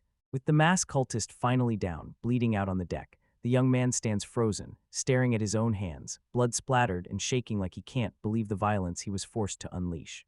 The fallen man isn't done yet. He fights to raise a finger, his voice shaking with disbelief as a horrifying realization crawls in. Damn it, I never thought I'd get pushed this far. Who are you? He rasps, eyes snapping wide beneath the mask. Wait, that black hair, those black eyes. The moment he locks onto them, he knows he's seen it before. A sudden memory claws its way into the cultist's head, the grim pilgrimage to the Hill of the Dead, a cursed stretch of land that once held a thriving kingdom, built by a legendary hero who wielded bizarre magic tools and powers nobody in this world had ever seen. The cultist snaps back to that portrait he once saw, the King Dorado, the visitor from a distant world, and the face of the kid in front of him looks disturbingly identical. He tells the kid's favorite story of Dorado, a legend spun from real events, where Dorado smashes an evil sorcerer, busts out a captive elf princess, and wins the world's love as a silly but sweet, selfless king. Then he marries the very princess he saved, taking the throne and skyrocketing into status, wealth, and fame. But then the cultist's tone curdles into venom, spitting out the missing pieces of the story that were never told. Right as the storybook drops the curtain, he sneers. Yet that's just half the truth. Nobody gets loved by everyone, and I can't stand people like that. Turns out the real story was way darker. Right when Princess Senri was pregnant, and King Dorado should have been glowing with joy, his personality snapped into something nobody recognized, and people whispered it was a curse the sorcerer he defeated left behind. In a blaze of madness, Dorado unleashed his overwhelming power and burned his own kingdom to the ground, slaughtering allies, subjects, and retainers in one brutal night. Then, when it was all over, he murdered his beloved wife and their unborn child before turning the blade on himself. The cultist erupts in a chilling, unhinged cackle, and yeah, it's a wild ride, isn't it? I'm a devoted follower of the fallen, twisted King Dorado, and if your fate is to walk his path, I'll gladly swear my loyalty to you. Then he hurls out a final, terrifying ultimatum. Dark magic erupts, a circle of death blazing around him, and he snarls, do it. In me right now, or blood will pour down on your sisters up on that ship. This threat isn't just talk. Up on the ship's deck, pirates and their captives scream as grotesque spears, forged from blood, slam into them. Pirate Captain Barbarossa screams in pure panic, trying to shove the young girls to safety while the chaos rips everything apart.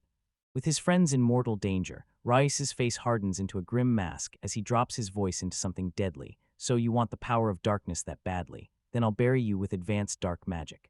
Out of the darkness, skeletal hands made of pure shadow start to form and crawl toward him, claw by claw. Lily, his spirit companion, screams a desperate warning. Ryoichi, stop. The spirits have blessed you, and your power has surged way past anything you've faced. If you keep using magic like this, the backlash will hit just as hard. And those wicked beings, push too far and you could end up becoming them. Sorry, Lily, he snaps, eyes locked on his foe, because without stealing the power of darkness, he can't cross the line he needs to, and a savage maelstrom of shadow erupts from his body, blasting the cultists back with pure, terrifying force. Dark energy erupts outward in a wild, chaotic torrent. Right when Ryoichi is ready to land the final soul-rotting hit, a hand clamps down on his arm hard.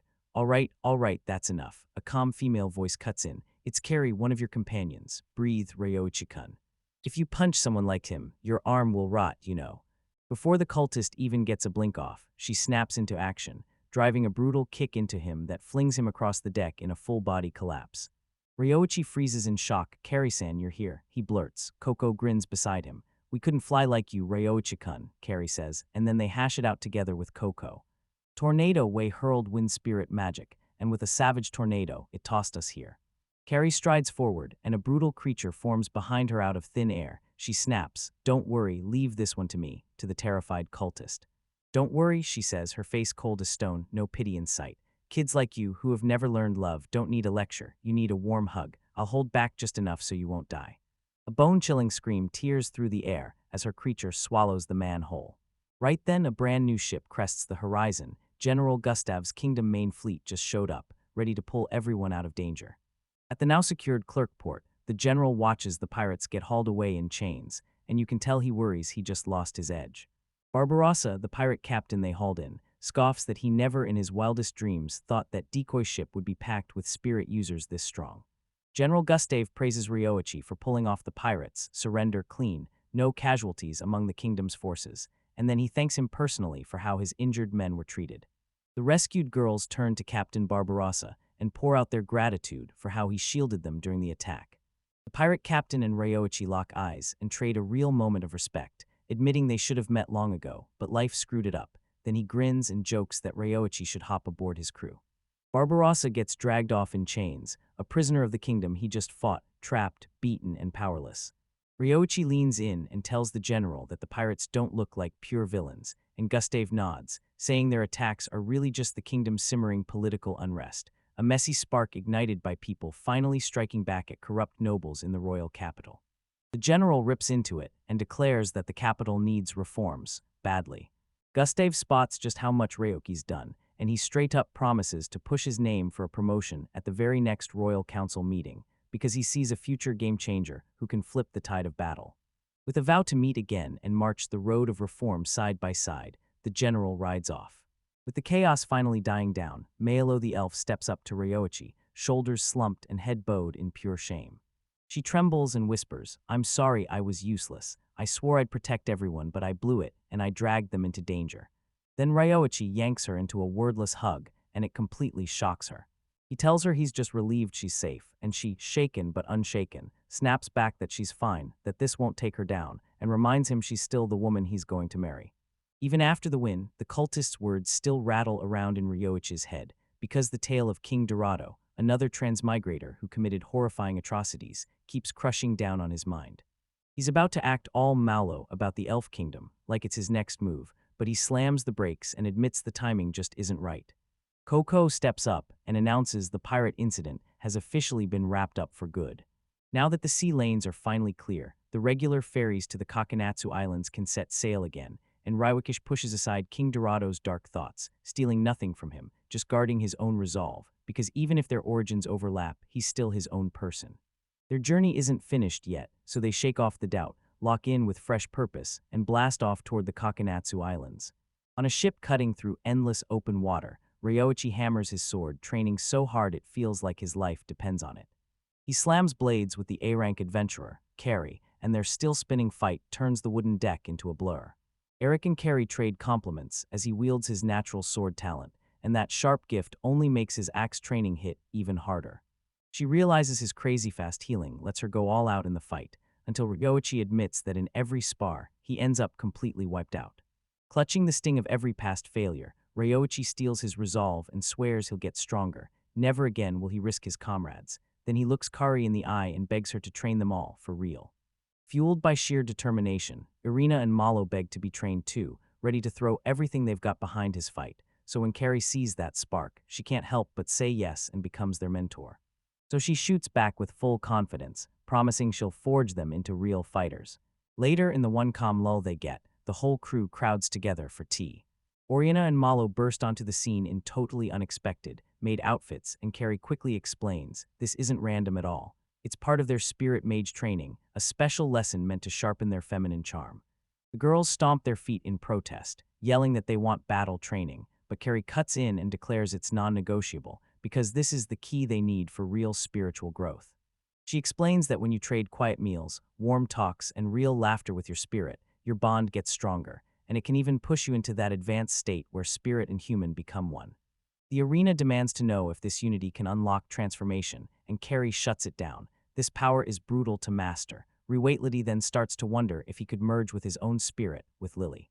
While the others dive into training, Mahalo gets wrecked by brutal seasickness, miserable as they laugh and chatter around him. She thrusts a bottle of anti-seasickness medicine into Ryoichi's hands, and even her own spirit looks seasick and shaky. Across the deck, Milo leans in and tells Coco she's got the kind of heart that makes a perfect wife one day. Coco swats the praise away, saying nobody would ever want a woman this obsessed with mastering the sword. Ryoichi overhears it, snaps back, and reminds her, right then, how gorgeous she was at the ennoblement ceremony, then tells her she's surely got plenty of suitors lining up. Coco's cheeks burn as she cuts through the awkwardness and boldly demands, "Take me," then snaps that he ditched the fancy formal talk and just call her by her name. Carrie and the other girls lean in, buzzing with excitement, thinking that exchange is a full-blown love confession. Ryoichi, totally missing her meaning, nods and pushes to register their party the right way before they even land in a foreign place, because then he can officially watch over all of them. Coco gazes at him with a warm smile, saying that after drifting alone for so long chasing strength, she finally learned this. Being with him and the others is where real power comes from. But with that announcement, Malo's jealousy gets shoved off its throne. She grips Ryoichi tight and declares, loud and proud, that she's his first wife. Ryoichi sputtered and denied any lovers or wives, but the truth was messier. An embarrassing moment threw him off so badly it even derailed his own nausea. Coco nods, but she can't hide it. Once they get closer to her homeland, a wave of sentimentality hits her hard. And before long, land finally breaks the horizon. Irina, perched on Ryoichi's shoulders, lights up and points at the islands closing in. Coco points at the map and tells them they're headed for the Kakinatsu Archipelago, 10 islands in a chain. Her home is Ishig Island, but right now their sights are locked on the capital, Sungu Island. Their ship slips into Makuni port, and the moment it docks, you can see the whole town's traditional architecture standing proud. After they finally got off the ship, the crew immediately hunted for a place to crash for the night, because Mahalo needed time to recover from that brutal seasickness. They pull up to a grand inn called Sengoku-ti. Miyabi, the proprietress, steps out to greet them, then immediately demands they kick off their shoes, acting like the younger crew members are totally out of place. As Miyabi guides them to their room, she clocks that Ryoichi moves like he's used to this place, like he belongs here, not like most mainland visitors.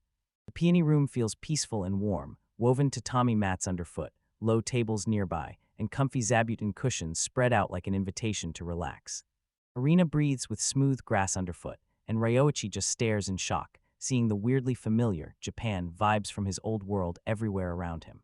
As Miyabi pours tea for them, she leans in and asks where their travels have taken them. Ryoichi leans in and tells them they've got to get Coco back to her family's home on Ichigo Island. The second Miyabi hears where they're headed, her whole attitude flips. She tells them that Ishig Island is crawling under tight surveillance, all because a major samurai family can't stop fighting over who should inherit the throne. Unease crawls through the room as Ryoichi can't stop thinking, does all this chaos somehow tie back to Coco's relatives? So when Coco sees how worried everyone is, she finally breaks and tells them what's really going on. Her father, Toshiaki, works for the island's ruling family, and he's got 2 wives.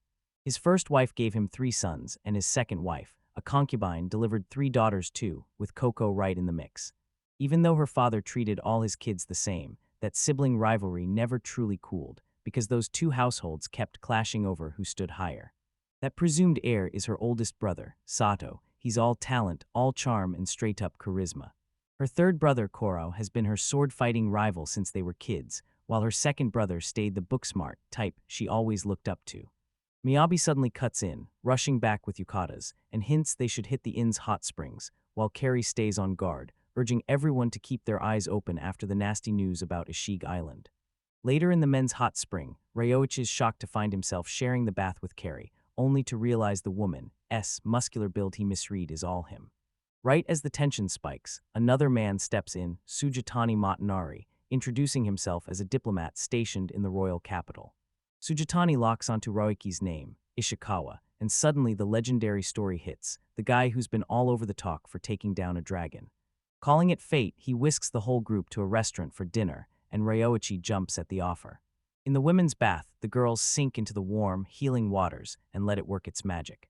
Ryoichi yells from the other side of the partition, shouting that the diplomat has sent an invitation. The girls buzz about outfits at full volume, but Coco can't shake the stress. She's worried that fancy formal kimono price tag is going to hurt. No one outfit can be a full 50 gold coins, and that number absolutely floors Malo. Carrie watches the whole scene unfold, her expression sharp with thought. Right after that, Irina Malo and the elf girl burst out onto the scene, rocking gorgeous, vibrant yukatas. Raiki's opinion is exactly what they're begging for, and Coco rolls in beside them, stunning in her elegant kimono. Ryoichi freezes for a second at their shocking looks, then snaps into action. He decides right then and there to buy every single outfit for them. The price lands at 150 gold coins, but he doesn't blink. He shrugs off the cost, says his rewards already cover it, and swears he'll unload anything in his inventory if he has to. At dinner, Sujitani throws out a lavish feast and treats everyone to a mouthwatering spread. Ryoichi fires back with a heartfelt thanks, and then he spills the details of how that pirate terror crushed his friend. Sujitani's face hardens, and he shoots Coco a sincere look, then finally spills why he's here. He came to step in and settle a nasty succession dispute. He confirms the fight is inside the Gable Diaz family, the Coco's clan, servants to the island's deputy governors. Coco's frozen in shock. She's heard nothing from her family. Then Sujitani slams the brutal truth into her. 2 months ago, right before the succession ceremony, her oldest brother Sero and her father Toshiaki both suddenly collapsed. First, everyone feared poison, yet not a single drop was ever found. Their health keeps slipping, and doctors don't give them more than a month to live. So while they're gone, the second and third sons ignite a brutal feud that rips the family apart. Still reeling from grief and shock, Coco drops to her knees as Sujitani vows to escort her to Ichigo Island on a warship the very next morning. Ryoichi and the others sprint in to steady her as she trembles. He keeps firing reassurance at everyone, promising he'll have her back. Coco clings to him for support, her voice shaking as she whispers in pure anguish, begging how it all spiraled into this. Meanwhile, out on some far-off shore, Coco's brothers Karo and Masato square up, staring each other down like it's about to explode. Masato rips into Kurao, accusing him of poisoning their father and brother. Kurao snaps back immediately, furious and swearing it's all lies. With cold, crushing disappointment, Masato snaps that murdering your own family is the worst sin there is. Then his brother yanks his blade and roars that there's no way out but to cut him down. With a blade flashed in hand, one brother jeers at the other. Hess, go on, cut me down. The so-called crybaby, the one his little sister had to shield back then, is suddenly barking tough. Coco holds her ground, voice rock steady, and fires back with her own past words. A warrior gets respect, even if you haven't seen them in 3 days, right? She declares, locking eyes as everything inside her wavers, like she's daring the truth to explain it. Then she growls, if you've got answers, say them, brother, because I'm done pretending. Bro, his face tightens with ruthless resolve. No excuses left, not one, because soon I'm going to be the brother who murders my own little siblings. Coco gets it fully and doesn't flinch. I'm ready to drag this curse through the rest of my life, the sin of killing my older brother. Their words ran out and they stared each other down across the brutal cliff winds. So all right, let's settle this right now. With one last battle cry, they lunge forward, steel blazing as their swords collide, ready to settle everything face to face, no tricks, no hesitation. Soon, the party finally rolls up to Gabildia's house on Ashig Island. The moment Lady Coco steps back in, the retainers instantly erupt in shock, because her return is not something anyone expected. And Coco begs her companions to stick close, admitting their presence is the only thing that truly steadies her. An elderly attendant bows her in with stiff, formal manners, welcomes her back home, then sweeps her along to meet the master of the house. They step into a dim, sick room, and there, on a bed, lies a frail man. He jerks awake, eyes narrowing at the chaos, and scolds them for barging in with all that noise. Father, I'm back, Coco cries as she steps in. Her gaze sweeps across her companions, then catches on that black-haired young man. Coco, you dragged in an intriguing man, her father rasped, and a wild glow sparked in his eyes as he tried to stare him down, like he could feel the kind of power nobody should have. Then the words vanished mid-sentence when a brutal coughing fit seized him, and blood, so much of it spattered as he coughed it up. Coco's scream slices the air with panic as she snaps at her elven friend Milo to cast healing magic, right now. But right when Malo starts her assessment, she spots something that chills her. Multiple top-tier healing spells have already been thrown at him, and none of them worked. Her gaze snaps to a stoic priest in a mask, standing silent and still in the corner like he's watching her every move. Powerful rituals have already been completed, and now the man's life is dangling by a single thread. A woman tells them straight up, even the highest priest has only done what's possible. Sero, the family head, and the eldest brother can stay alive only with these measures, so they have to be left in total, absolute rest.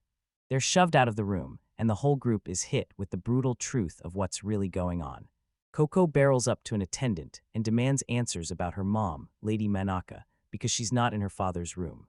The attendant finally blurts out, voice shaking, that Lady Shuna ordered her own mom, locked up under house arrest in a separate place. Coco sprinted to her mother's side, and pure horror hit her as she witnessed the brutal way she was treated. Lady Manaka spills the truth about the ruthless political games choking their family, and Lady Chuno is pushing Curio for the next head, splitting the fans, loyalties, and throwing the whole traditional succession line into chaos. After she spoke out against the chaos between them, Lady Manada got hit with the ultimate betrayal. She was framed for conspiring to poison her own husband.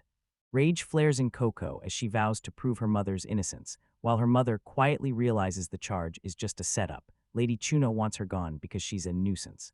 Distraught, Coco throws the question out, where's her kind brother, Kuro? He's vanished since the whole nightmare started. Like he'd been yanked from another world, a heavily wounded, blood-soaked Karo staggers into view. Coco is horrified at what he's become, and he can't stop asking why he'd come back right when everything is falling apart. Kuro blurts out a mind-blowing truth. This whole family tragedy was masterminded by their second brother, Masato, and he insists Masato caused his injuries, daring that this confession will finally wipe their mother's name clean. He whips around to Ryoichi and shouts at him to grab Coco and her mother, then get off the island right now. Coco crumpled to the ground in total despair, unable to stomach the idea that her own honest brother could have done such monstrous things. With grief crushing the air, Ray suddenly feels a vicious, hostile presence, and a brutal stench of blood slams into his senses. Two young girls burst from the shadows with blades in hand, then snap, accuse him of causing Lady Coco's tears. They strike out of nowhere, no warning, no mercy. Ryoichi effortlessly parries their lightning-fast, perfectly synced attacks. Even with their sword skills shining, his training lets him track every move like it's written in the air, and since he won't hurt them, he finds another way to end it. He snaps his hand forward and summons a tiny tornado, whipping the attackers off their feet and knocking them out cold. No one gets hurt. Mom shows up moments later, breathless with apologies for her daughter's reckless behavior. The twin girls stand there, formally bowing, and then spill out their deepest regret for the moment they attacked Lady Coco's guest. Ryoichi watches them with wide eyes, stunned by their mirror-like looks, and realizes just how far his own powers have finally grown. Fueled by his strength, Coco steals her resolve and sets out to find her brother, Kuro. Guards slam into her path and tell her, straight from Lady Chuno's own order, she isn't allowed to leave the annex. Coco freezes in shock, because she just realized she's trapped inside her own home, like it's a prison. Back at home, with everything crashing harder and harder, the whole group finally snaps to the truth: they're trapped. Malo steps in and declares it straight. The patriarch isn't cursed, he's trapped in a state of unconsciousness, and even advanced healing magic can't get through. Cornered with no normal moves left, Ryoichi checks his high-tech magical gadget. Michin tells them you can get a complete pathological diagnosis, straight up, but only if you install a medical kit expansion module first. It flashes a map and marks ancient ruins on nearby Hachig Island as the closest place to snag the one component they need. Ryoichi bursts into action with a brand new mission. They're heading straight to Hachig Island to hunt down a cure for Coco's family. He shrugs and admits it's a long shot, then still throws his weight behind Michin's ancient tech, betting the wild, unknown power it might unlock.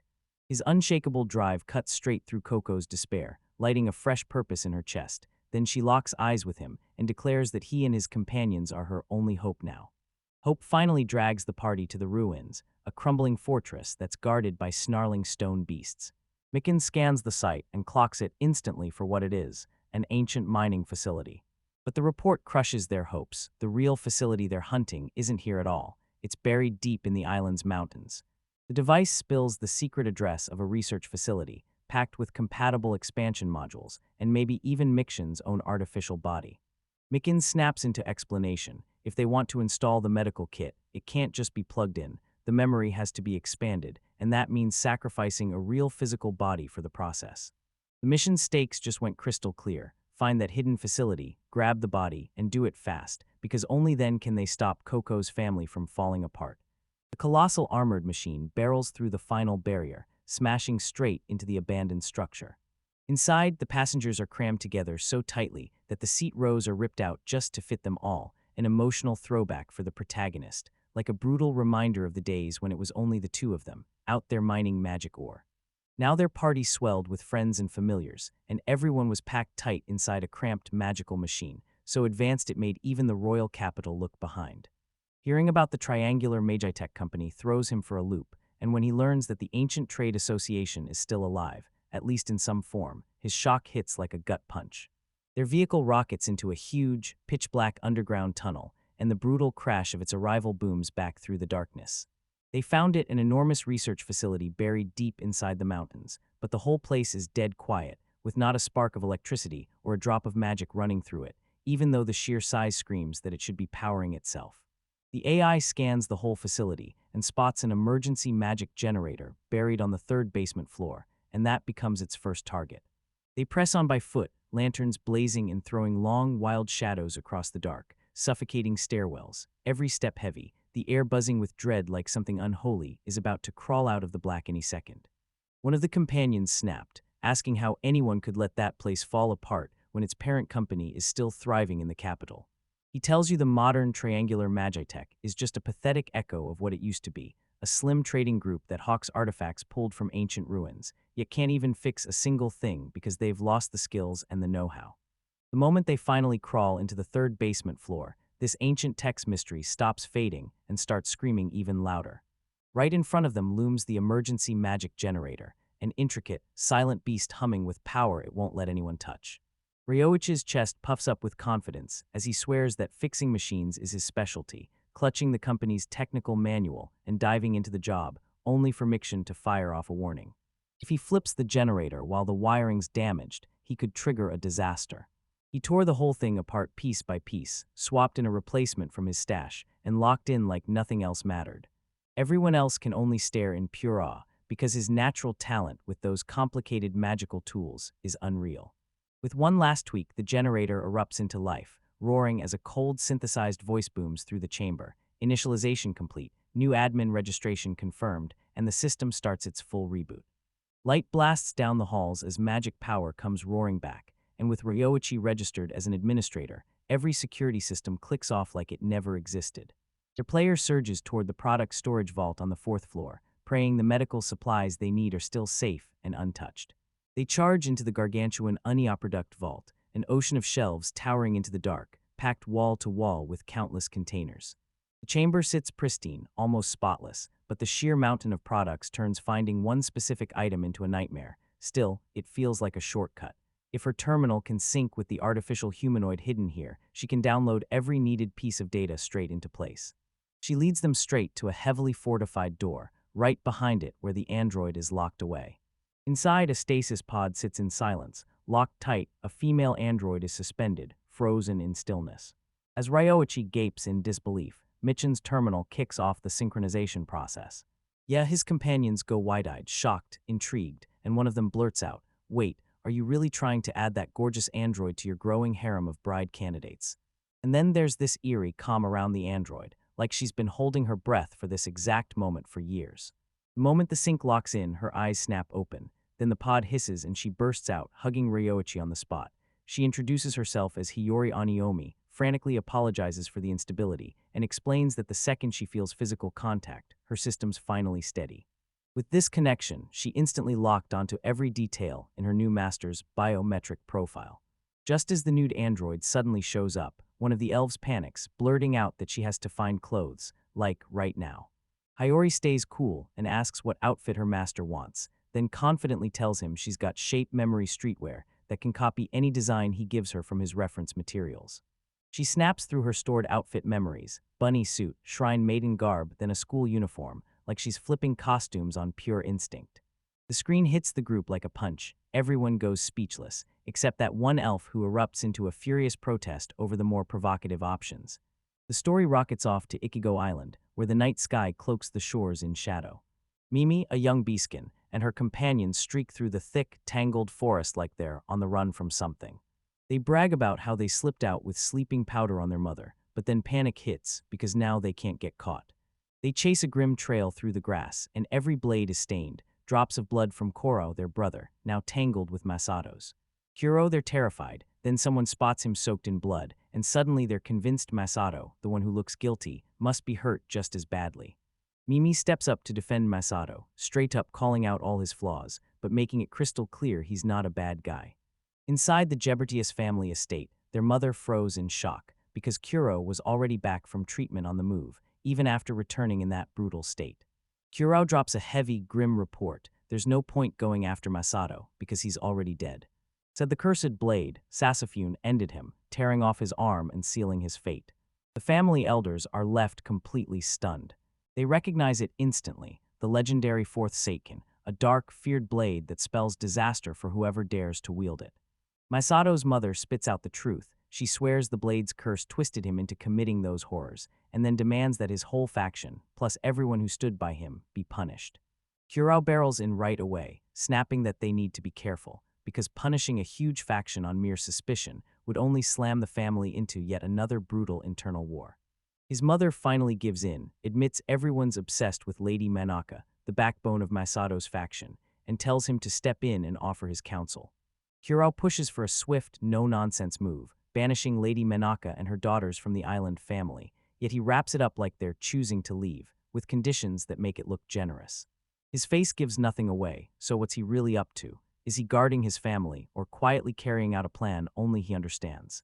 Once every expansion kit clicked into place, a medical kit drops into existence, fully assembled and waiting for you to grab it.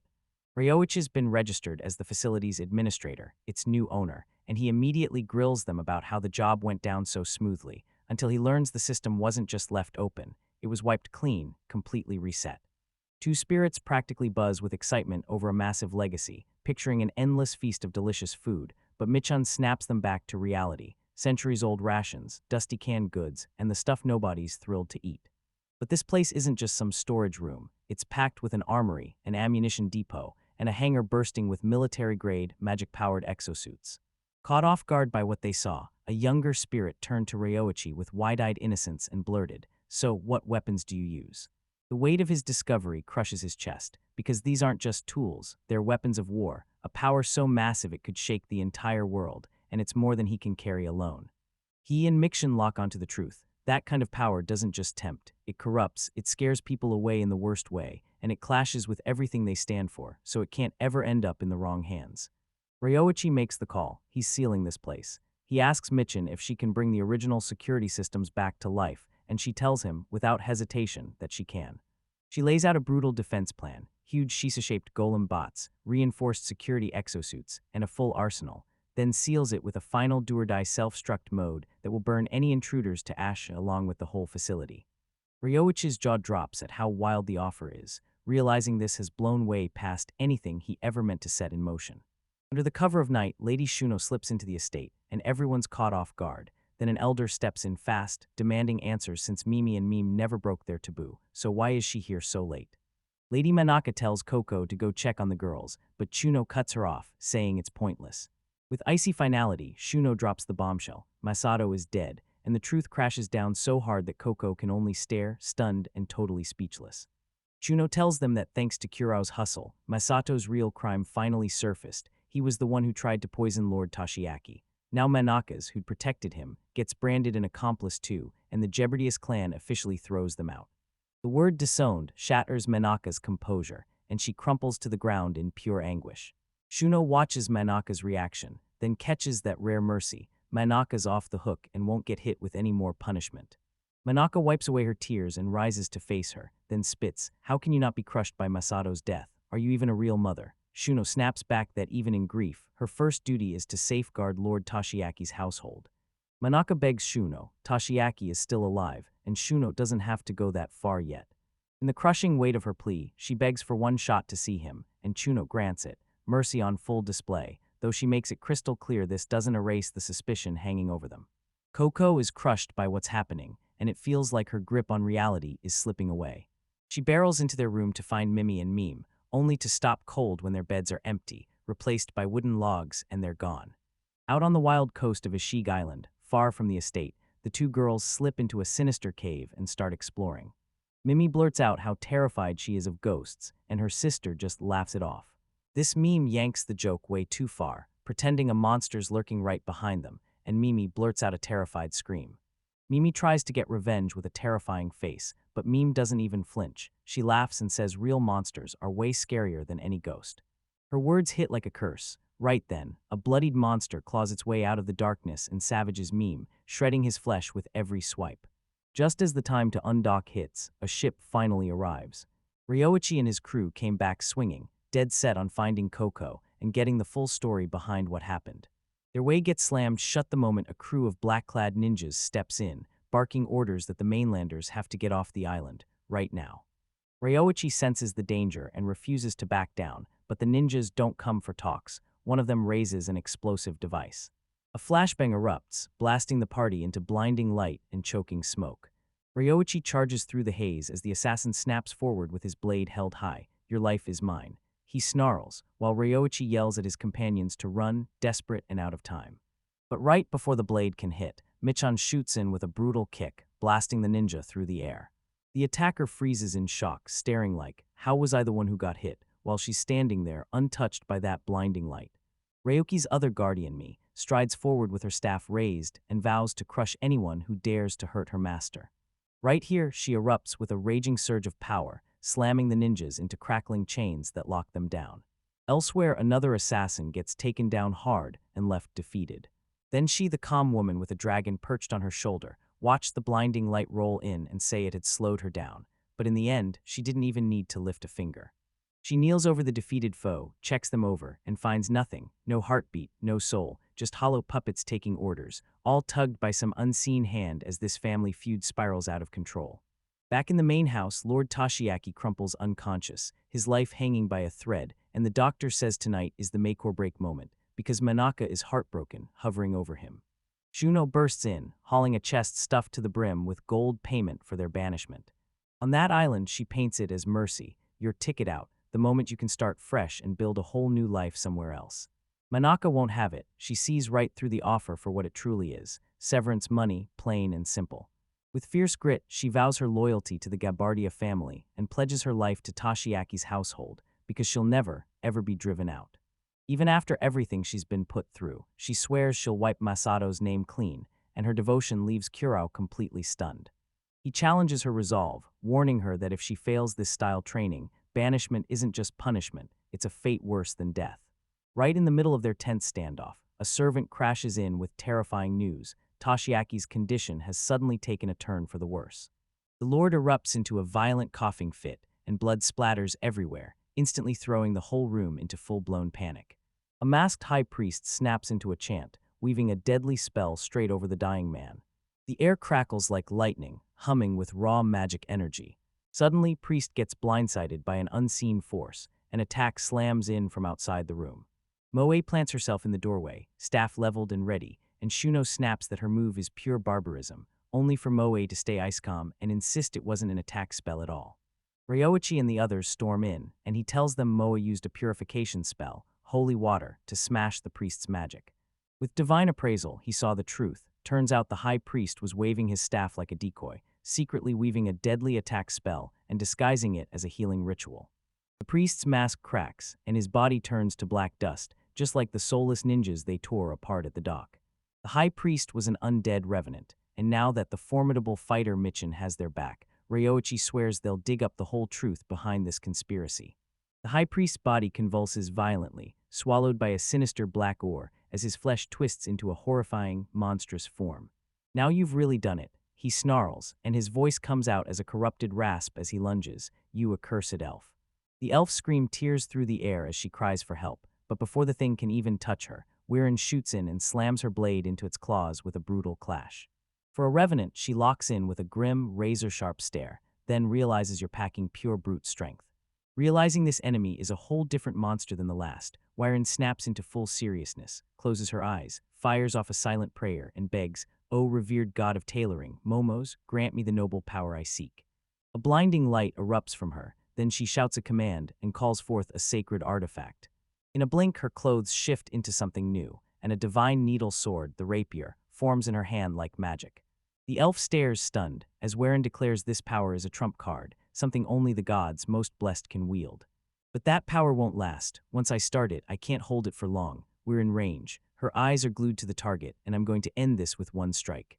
With a thunderous thrust, she blasts out Crimson Virtue Law, first form, driving it clean through the Revenant's chest as black blood erupts everywhere, and Masato can only freeze, stunned by the terrifying power of that sacred artifact. The elf screams that Warren is a murderer, but Warren stays ice calm and explains what her blade truly is. Everyone it pierces drops dead in an instant, and she had no choice but to unleash its full power.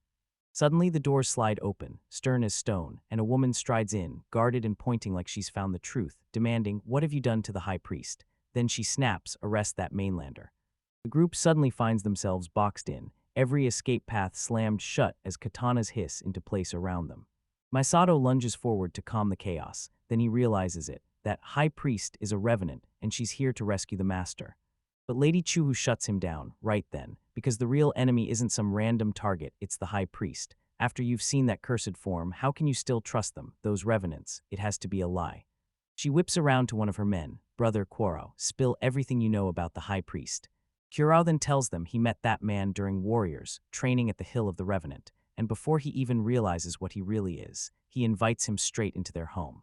But just as the conversation starts to heat up, Coco's urgent barges in, begging them to check on the master because his condition is critical. Just as they push forward, Lady Chuhu slams into their way, refusing to hand Lord Toshiaki's life to some mystery outsider. Then a screen door whips off its frame with a kick. A scarred, one-armed warrior bursts into the doorway, loud as ever, then snaps at you, old hag, glaring at Lady Chuhu. "You're the reason that suspicious outsider got in here in the first place." The family gasps as they spot him, Masato. He cuts through their shock, barks at them to wipe it all away, and demands they focus on healing his father.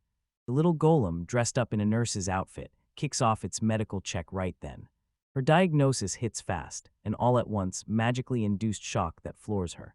She leans in and confirms it. This patient has been worn down by a relentless magical attack, and the power didn't come from inside. This confirms Masato's worst nightmare. The high priest really did set this in motion. The golem spells it out. It's an ancient magic curse, and it doesn't die when the caster does. It just keeps haunting the world.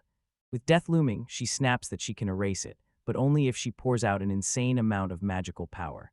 Then she twists a simple dispelling formula into an ancient spell and declares Lady Malo the perfect one to cast it.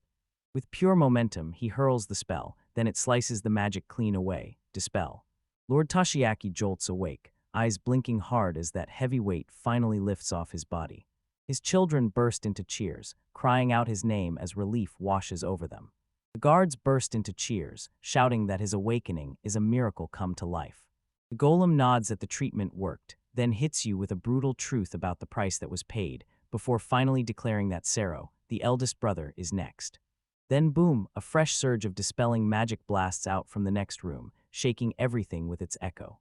Sero finally wakes up, and that brutal, gut-churning horror of his body being devoured is gone. He throws his arms around his wife, Makako, and promises her everything's going to be okay.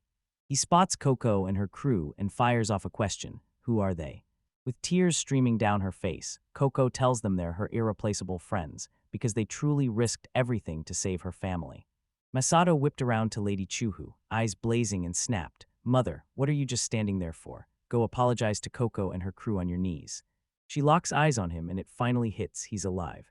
Then he starts telling it all, the nightmare of losing his arm, plunging off a cliff straight into the sea, and somehow surviving. Thinking he'd come back for revenge, she braces for impact. "So you're back to kill me, huh? Go on then, strike me fast. If it's you who ends me, I won't regret a thing." Her sudden meekness throws him off guard. "What the hell are you saying? I don't kill women." He snaps, annoyed. Tears sparkle in her eyes as she breathes out, "I'm so happy you're alive." But Masato isn't done. He snaps his gaze away from her and says the incident still isn't finished, and if she's going to bow her head to him, she better at least thank them for what they've done. Then his eyes lock onto Kuro, the guy who dragged that revenant into their home. The warrior and his masked lieutenant stand poised, yet the air in the room still crackles, like the fight's far from over. Eyes shut tight, a lone figure stands beneath a bruised, cloud-filled sky, whispering a solemn prayer, begging for answers, maybe even forgiveness, before whatever's coming crashes down. Inside the estate, Jinjuru corners Masato and speaks in a steady, low tone, then vows to repay every single debt he's owed since the past. Before any blades can even be drawn again, a young voice cuts through the chaos, begging everyone to stop fighting. Jinjuru shrugs off the plea and snaps that this fight isn't even close to finished. Then he jabs at the stump where his left arm once stood, insisting that only proves the real mastermind is still hiding and hasn't been revealed yet. He reveals the truth: the brutal blade that tore him apart was none other than the infamous phantom blade, Sasafuni, a cursed sword so razor-sharp it feels unreal. The crowd freezes, drowning in pure disbelief. Jinjuru, with what strength he had left, jabs his own blade toward his brother Kurao and hurls a brutal accusation. Kurao didn't just try to kill him, he also committed patricide and then tried to pin those atrocities on Jinjuru. Masato and his crew just stare, frozen in shock, because the plan he sparked has detonated into disaster, and he can't wrap his head around how that ancient magic he swore by could have failed. Kurao's cool snaps into pieces. His face twists with rage as he glares at the outsiders, convinced they messed everything up and wrecked his whole plan. He lunges, then Jinjuru snaps into motion and catches him, their swords screaming as steel crashes against steel. "Where are you even aiming?" Jinjuru taunts. "Your fight, it's with me." The moment they crash together, the courtyard shakes with the sheer power of their impact. While they clash, Kurao's hesitation gnaws at him. He realizes he could have gone for a vital hit earlier, but he froze, and now he's done holding back, ready to cut that weakness out for good. Out of nowhere, he snaps into a strange, unfamiliar stance, and Jinjiro's eyes instantly fly wide with alarm. With chilling focus, Kurao braces himself and readies a secret technique that will hit like a wrecking ball. He blurts out its name, Kurenryu's secret move, the Violet Lightning Lotus Slash. The attack hits like a streak ripped out of a nightmare, speed you can't even track and power that crushes the world, smashing Jinjiro backwards so hard he goes flying, blood exploding from his chest. Staggering, Jinjuru finally has to swallow the truth. His brother isn't the same person anymore, and losing that arm wasn't some random accident at all. The impact's energy bursts outward, hammering the land until a nearby river erupts with savage fury. Standing over his fallen brother, Kurao declares the fight finished, pointing out that Jinjuru's shattered sword seals his fate. The story snaps back to a younger Koko, right to the day she squared off against Kurao on a training ground. "Please wake up, brother Kurao," she begged. "Tell me, why are you doing this? You used to be so kind and gentle with me when we were kids." Kurao shot back, bitter and sharp, like a woman blessed with a natural gift for the sword could never truly get it, because in their meritocratic family, he'd always been the one left standing alone. He knew everyone was quietly seething over the favoritism she got, while they labeled him as the weak one. In another memory, Koko finds Kurao's research obliterated, mercilessly smashed to pieces. Then Kurao screams at her to back off, but Koko won't budge. She insists on sparring with him, vowing to help him forge himself into something stronger for the coming Gozen Shei. Kurao reels from the sting of his past, convinced his father never really cared, seeing him as pathetic while his brothers with real talent got all the respect. From that day on, he and Koko slipped into secret training sessions, and to this day, he still smiles, because those moments are the happiest memory he's got. The day of the Gozen Shei finally hit, and somehow, Kurao defied every impossible odds, smashing a high-ranked fighter who towered over him. It was the day he finally won, yet it was also the day he crossed a line he could never uncross. Life shattered him. His mother tried to soothe his panic, telling him it was a fatal accident and that he wouldn't be held accountable, but guilt clawed at him, so he went straight to his opponent's family. He was horrified to see them crushed by tragic poverty. Then he learned the truth. Their only son was gone, the price of a brutal, unforgiving match. A nasty rumor tore through the streets. Lord Chuno bribed officials so his useless son could win. Truth or lies didn't even matter anymore. This accusation crushed him to the core. Fuming at his own weakness and having no gift, he threw himself into studies of forbidden power. Still, his research shoved him straight to the Hill of the Departed, and there he ran into a dark monster so powerful it felt like the world was bending. He got crushed beyond hope, yet that thing didn't finish him. It offered him a bargain. It would hand him insane power, but only if he pays a brutal, terrifying price. Back in the present, Koko finally snaps to the horrifying truth. "So that's what you were up to, Shigas, trying to grab the estate just to hand Jeberdia's family over." Kurao answers her fear with a chilling presence, and when he smirks, he makes it clear. It's too late to stop him now. He reveals the truth: those dark beings, undead minions, are already circling the estate, hanging on the edge of an attack. He blurts out his final decision. He's cutting every last tie with her and stepping into the role of a real demon of war, no matter if she's under someone's control while she's still alive or if they turn her into one of them. As Kurao lunges to smash Coco, Masato throws himself into the swing, taking the blade head-on and eating the full impact. Coughing up blood, Masato yanks Kurao's arm and demands answers. "You told me to take Coco and run. Didn't you mean to save her?" Kurao's voice turns ice cold as he admits he can't turn back now. He has to cut ties with his past to seize even greater power. "No," Masato yells, and right when you realize you can't truly turn back, you feel it. The Coco gets cut down, and that choice seals everything.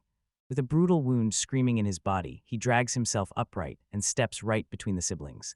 "No way. I won't let you kill Coco. I'll be your opponent." Beneath the full moon, a brutal showdown erupts on a shattered estate, and both fighters are tearing each other apart as blood splatters everywhere.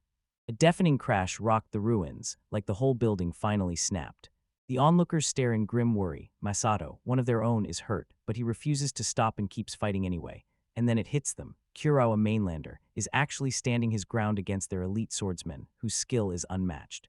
The night air erupts with the clang of steel as the two warriors slam into each other in a non-stop storm of blows. Kurao slams his blade in front of a crushing swing, but the impact still tears a deep gash into his arm. A voice snaps out a warning to Ryoichi. The Kurenryu swordsman's one-hit kill strike is way too deadly. She reminds him his healing is amazing, but it still won't make him immortal, and in tight close quarters, that instant kill threat leaves him fighting from an obvious disadvantage. Even after the warning, Ryoichi won't back down. He's dead sure his god-tier regeneration is about to hand him the upper hand. He rips the lid off his god-tier move, his very own special art, the clone technique. Like clones of himself pop into existence and spring upward, axe rockets into the air, leaving his opponent completely stunned. The clones slammed down in perfect formation, their assault ending in a colossal blast that hurled up a wall of dust, and from somewhere inside the smoke a voice demanded, "Did we get him?" And when the dust finally settles, the swordsman stands on a nearby rooftop, untouched, somehow dodging every hit of that deadly assault. That spectating girl freezes in shock. His phantom blade, Sasafuni, must have completely nullified the wind magic. The swordsman nods at the sheer power of that strike and coolly grins. He'll answer in the exact same way. Stunned by the cloning technique, he barrels ahead and unleashes a fresh copy of the skill, himself in duplicate. In the blink of an eye, multiple shadow clones burst into existence and swarm around Ryoichi from every side.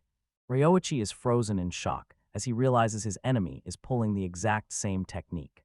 He snaps to the truth fast. These aren't just afterimages, their speed is unreal. Right before he can even react, a clone slices straight through his torso and blood blasts into the air. There, his companions scream his name in pure terror. A calm voice cuts in, calling out how rude it is to barge into a serious duel, and flat out declaring the fight isn't even close to done. Ryoichi gets hit again, jaws clenched tight, then it hits him. Those clones aren't just illusions, they've got real bodies. All right then, if that's how it goes, he decides the only answer is to cut every last one of them down. An observer blurts out in disbelief at the brutal speed of the assault, realizing that fighting from afar is now a losing move since Rueiki's clones get picked off one after another. The swordsman's skill is unreal. He locks onto the real one in an instant, so Ryoichi panics and begs his allies to run right now. The swordsman blasts out a wave of wind magic, slamming Ryoichi in place and slicing off every road to escape. The attack slams down and hacks off Rueiki's leg right at the knee, and he crumples instantly, stunned, frozen in place by pure shock. He can't keep his mind on anything. He knows he has to recharge fast using his divine power. The swordsman closes in on his fallen opponent and watches the real body heal in a blink. Then he smirks and says, "I've seen this clone trick before. The one who wiped out the dragon used it." He turns back with certainty. The dragon slayer's head is going to love this. "Who are you talking about?" Ryoichi snaps. Then the swordsman answers, "It's them, and they don't just beat gods, they outstrip them. Those saints don't just pray for justice, they hunt it, and their sights are set on the gods themselves." He leans in and drops the truth. Remaking the world is already rolling full speed, and seizing control of House G. Bertius is only the opening move. Ryoichi snaps, furious. "Don't you dare say that. Are you telling me you threw away your own family and forced Coco to suffer just to serve some demon lord?" As he talks, his severed leg snaps back to life and fully regrows, leaving the swordsman utterly stunned. Ryoichi snapped that this regenerative power was bestowed on him by the gods to guard what's precious from those vicious beings that come after it. He leans in and insists, again and again, that it's a gift straight from the gods. Ryoichi swears the tide's turned and rockets forward, but his opponent doesn't even flinch. Right then Ryoichi freezes cold. A blade has appeared straight through his chest, and as he stares down in shock, his consciousness starts slipping away. The phantom blade, Sasafune, is stuck deep in his heart like it's part of him now. Across from him, the swordsman grips his blade and stands his ground, then lands one brutal thrust that turns everything. Even I can pull telekinesis at that level, the swordsman says with calm confidence, because no matter how insane your regeneration is, one clean thrust to the heart, one instant to a vital spot, and you're done. Ryoichi crumples face first into the dirt, motionless as if every heartbeat just vanished. His friends can do nothing but stare, screaming his name through tears, drowning in pure anguish. Elsewhere, an elven girl breaks down in tears, desperately wondering where her friends vanished to. Her stoic companion just watches, stone-faced, like he's bracing for what comes next. McKinnon finally breaks down and admits she messed up, crying that she should have stepped in way sooner. The victorious swordsman looms over the fallen warrior, sneering that his failure will be brushed aside, then lifts his blade high, ready to take Ryoichi's head so he can rise again as an undead, bound to swear loyalty to the one who sent him. But then right when he's about to push through, someone cuts him off mid-sentence. Two little kids suddenly pop up between him and the prize, blocking his way. They're not stuck in this by themselves. An entire crowd of allies has rallied behind them. The swordsman scoffs like, "What are you even aiming for? He's already dead, so don't think I'll hesitate to cut down kids."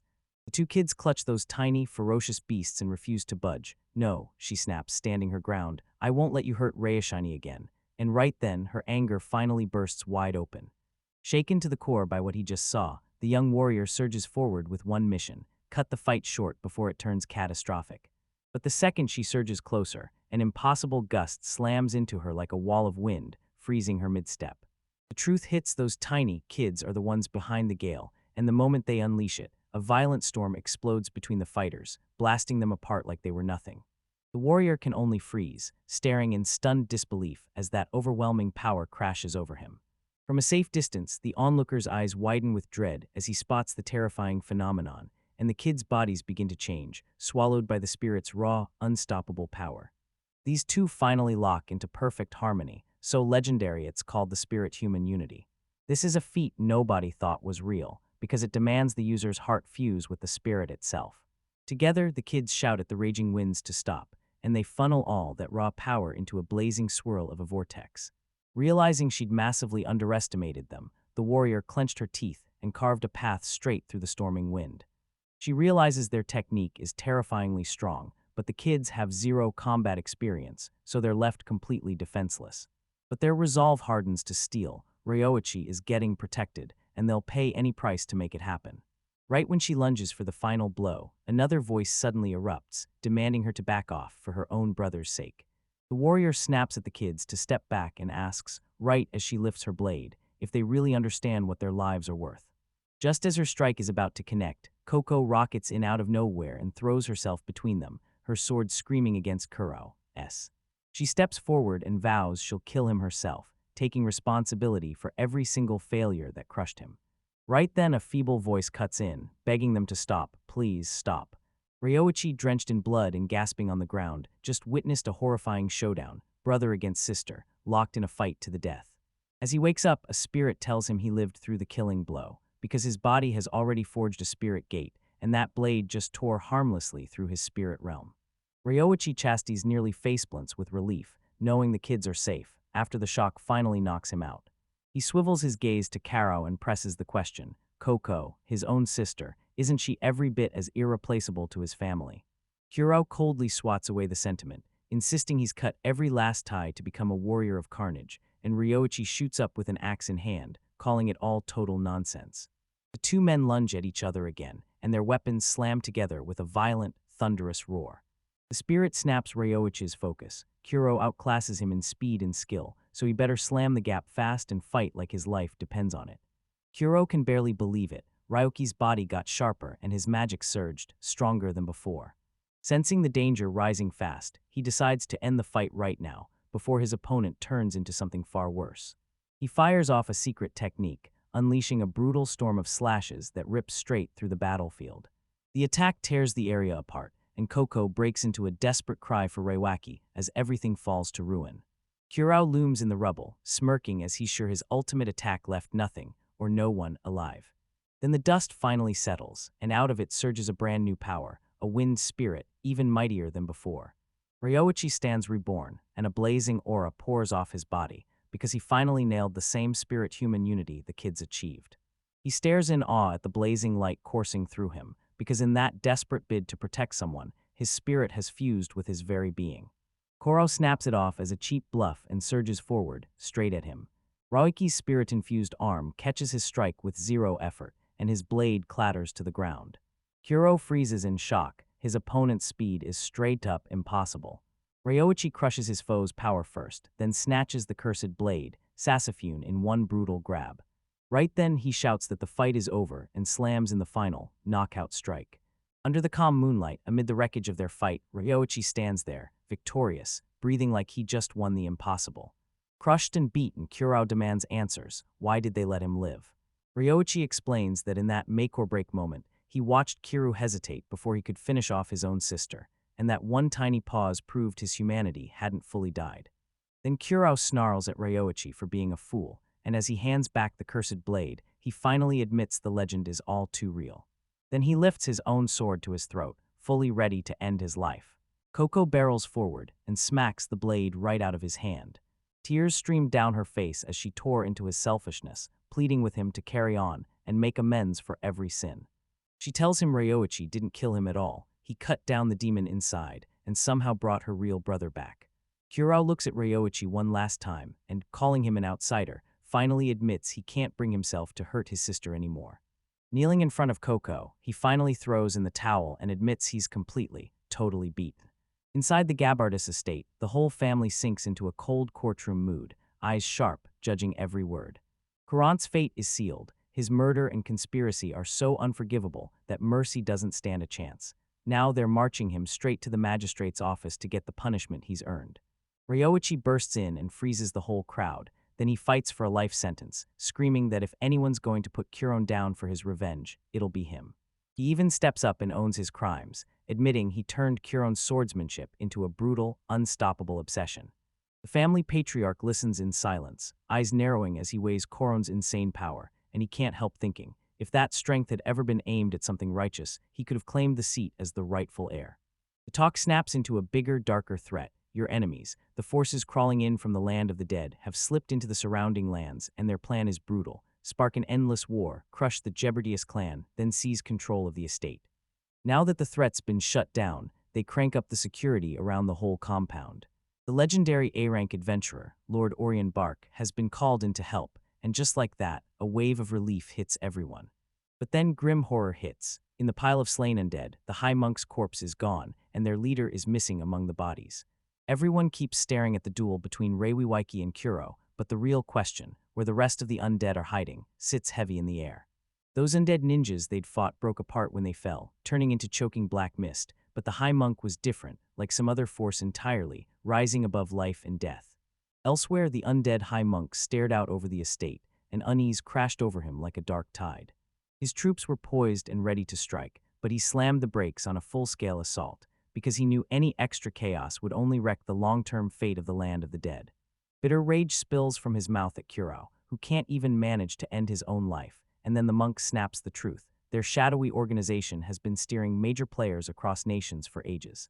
This time the whole scheme collapses. He turns away, calls this land worthless, and commands a complete withdrawal. Back in the estate, Ryoichi and the others are slumped in a deep coma, barely hanging on as trance magic wrecked them with sheer, brutal strain.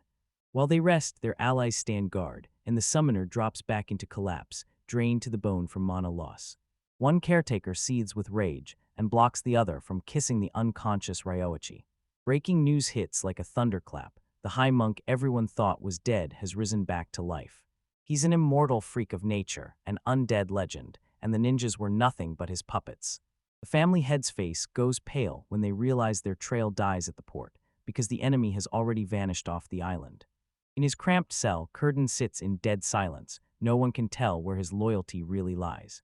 Right here, his father makes a solemn vow. because all a parent truly wants is for their child to live, and if it means Kuro gets the chance to atone, he'll swallow any disgrace the family name throws at him. Soon he gathers his family and declares, "This started because our bonds were too fragile." Then he slams the truth home. They've got to weld themselves into one, because the undead are coming back sooner than anyone wants to admit. When Ryoichi finally snaps awake, he spots Mahalo sprawled and collapsing on the floor. She chomped down a notorious military ration, only for it to crush what little mana she had left instead of refueling her at all. To help her heal, Ryoichi whips up a warm, traditional treat from his world, ashiruko. That simple, sweet meal hits like pure joy. Everyone who tastes it feels their spirits soar. Even Coco's brothers, who started off doubting, get totally hooked the second they taste that mouthwatering flavor. Even the family's patriarch and matriarch can't help but be seriously impressed by his cooking. Seizing the moment, the matriarch shoots Ryoichi a blunt question: when's the wedding? Coco's mortified, but her mom is absolutely thrilled, because the girl who used to live and breathe the sword has finally fallen for a man like him.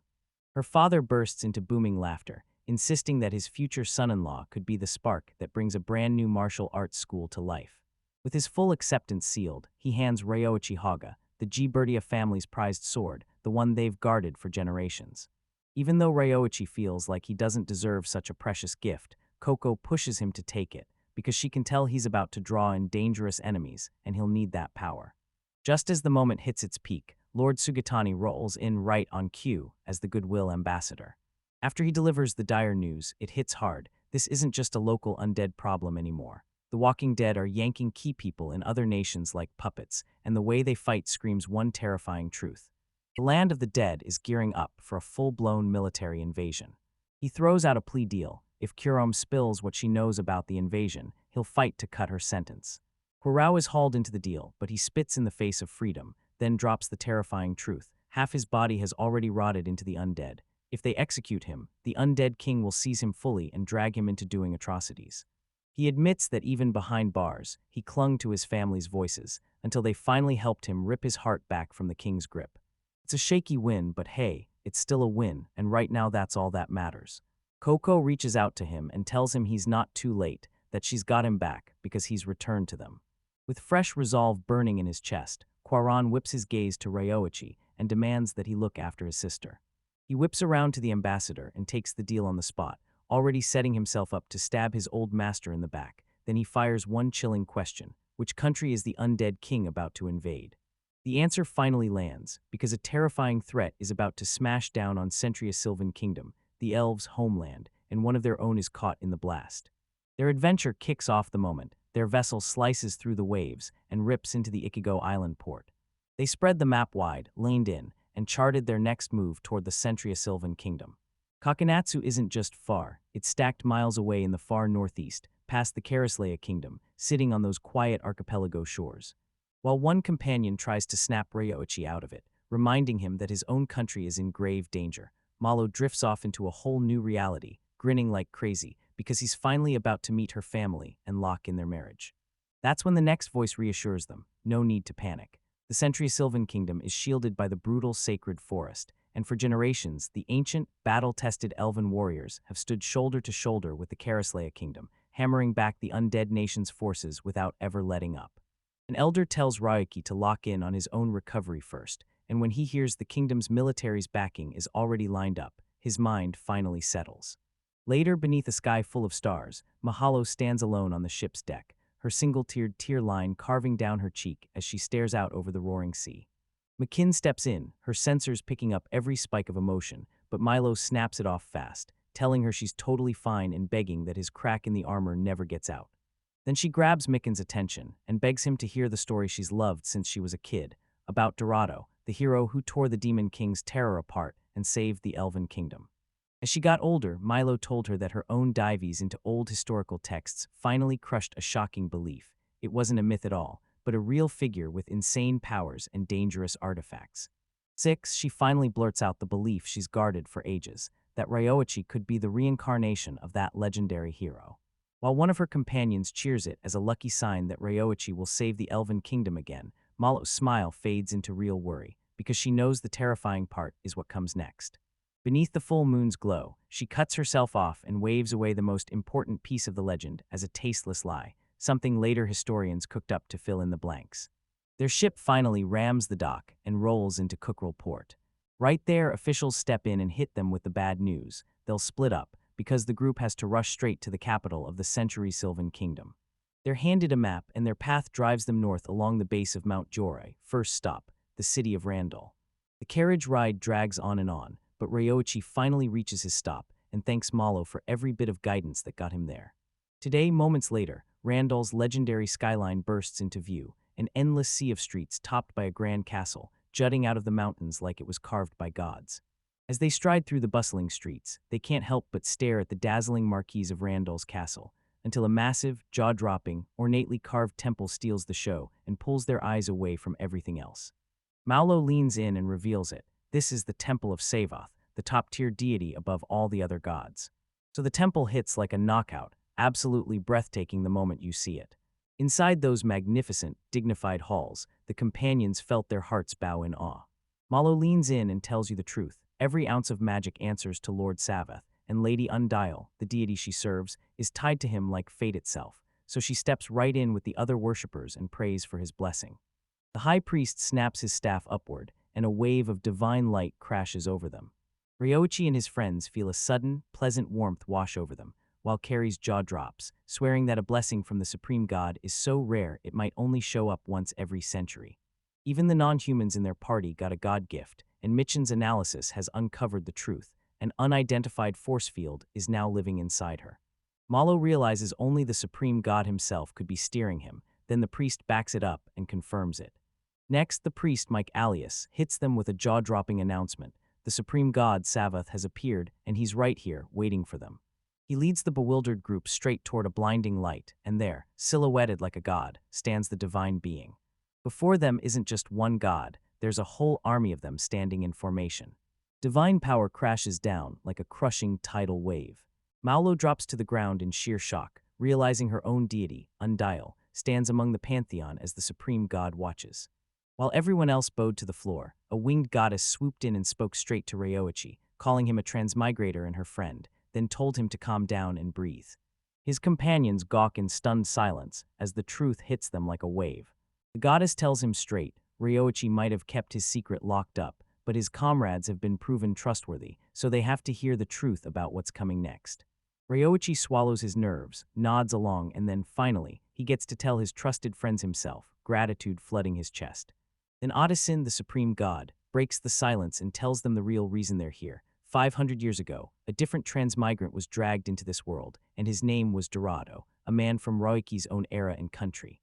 He was the hero who saved the elf kingdom, but the demon king's curse kept gnawing at his mind until it snapped. He spiraled into madness, butchered his own wife and comrades, then drove himself into death, crushed by despair. But Dorado didn't stop there. He came back as an undead, seized his brutal power, and turned the very kingdom he once saved into a land of corpses, ruling it as king. Now Ryoichi finally sees the real face of the threat. For years, a razor-thin balance of power has been held together by endless battles, but the Sylvan Kingdom is still the undead king's true target, the one that fuels his hatred.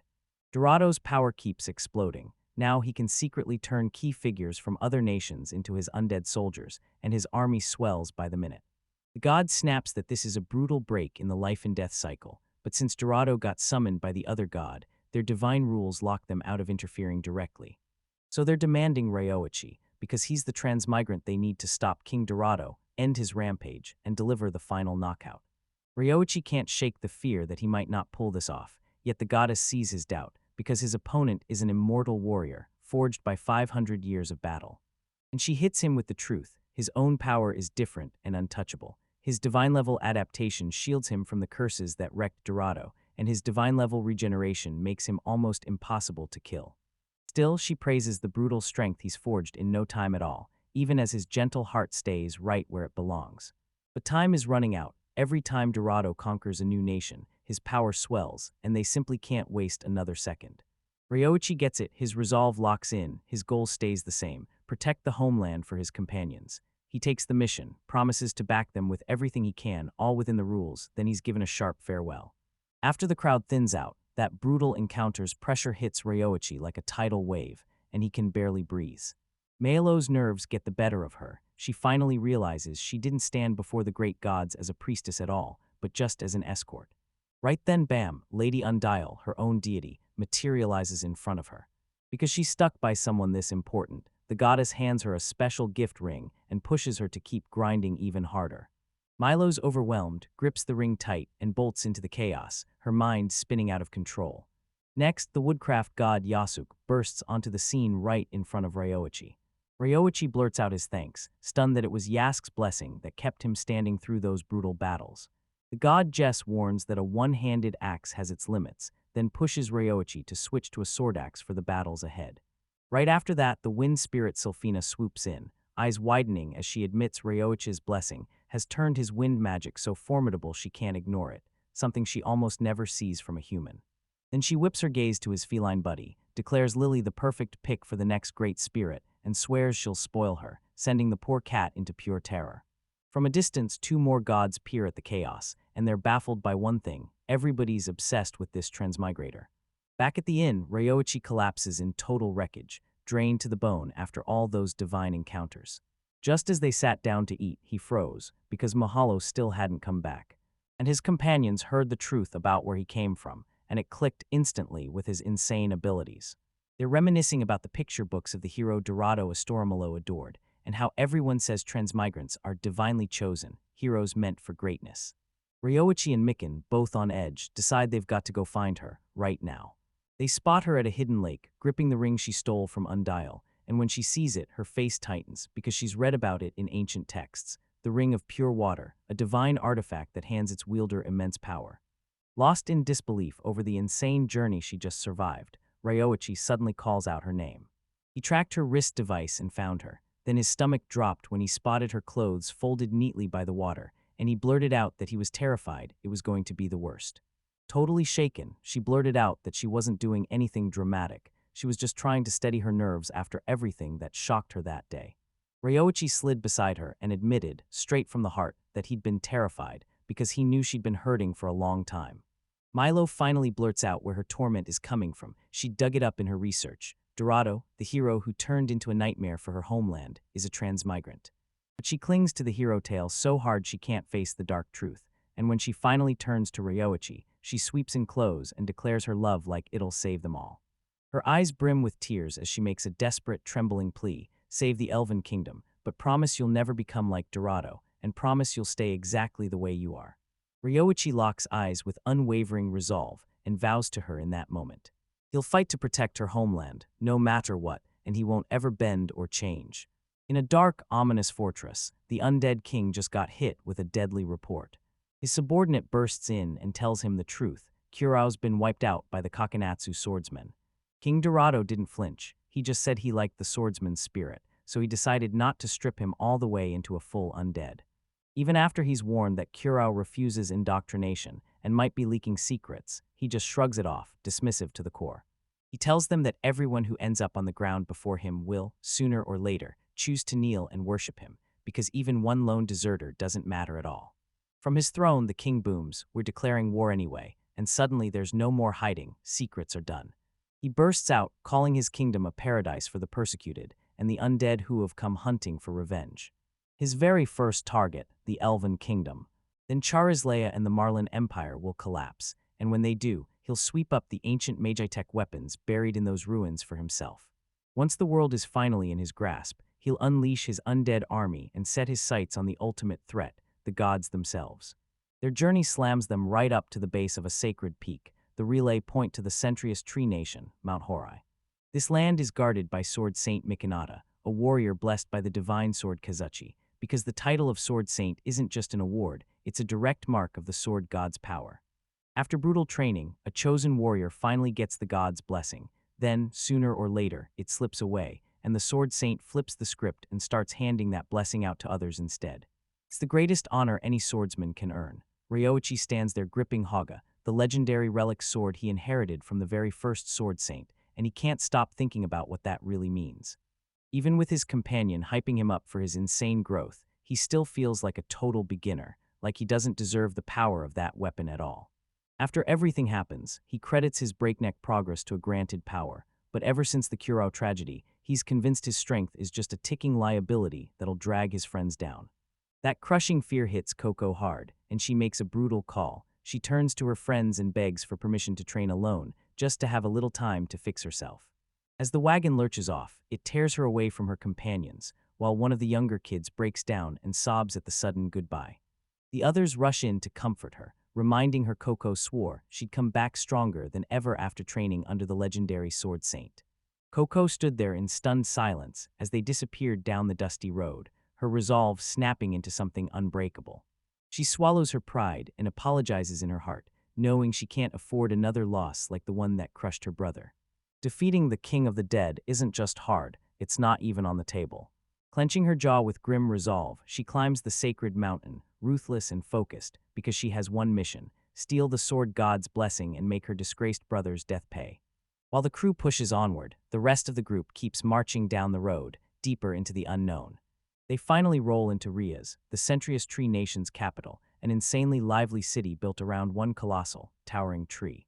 Ryoichi can't help but feel the weight of that calm, because right over it all, war's shadow keeps looming like a blade. Mahalo exhales in relief as the city stays safe and untouched, then wastes no time. Her stomach growls, and she's dying to dig into the flavors of home. Before they even realize it, they're standing right in front of a jaw-dropping feast fit for legends. While they're digging into the meal, Mallow can't help but drift back to this very spot, the one she'd run to for stress eating every time her mentor, the high priest, laid into her. Then she spills how she messed up back before her pilgrimage, panicking that when she comes back, someone is about to lay into her hard. Right then, a calm voice slices through the air and calls her name. High Priest Torka, her mentor, has tracked her down in the restaurant. Milo is mortified when she gets caught, but Torka grins and drops the bombshell. This is actually her very favorite spot. The High Priest lets out a huge breath of relief, staring at Malo like, "You're finally thriving," because she's even packed on weight.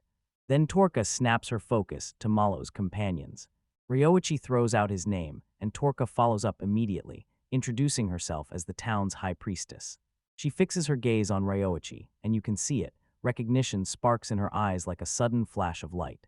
She tells him his aura is kind and gentle, and it instantly drags up memories of someone she used to know. Before she can finish, her companion blares a protective claim: Ryoichi is her lover. Torka snaps back in shock, stunned that Mahalo would even bat an eye at men, until Ryoichi cuts the whole thing off in seconds, denying it fast.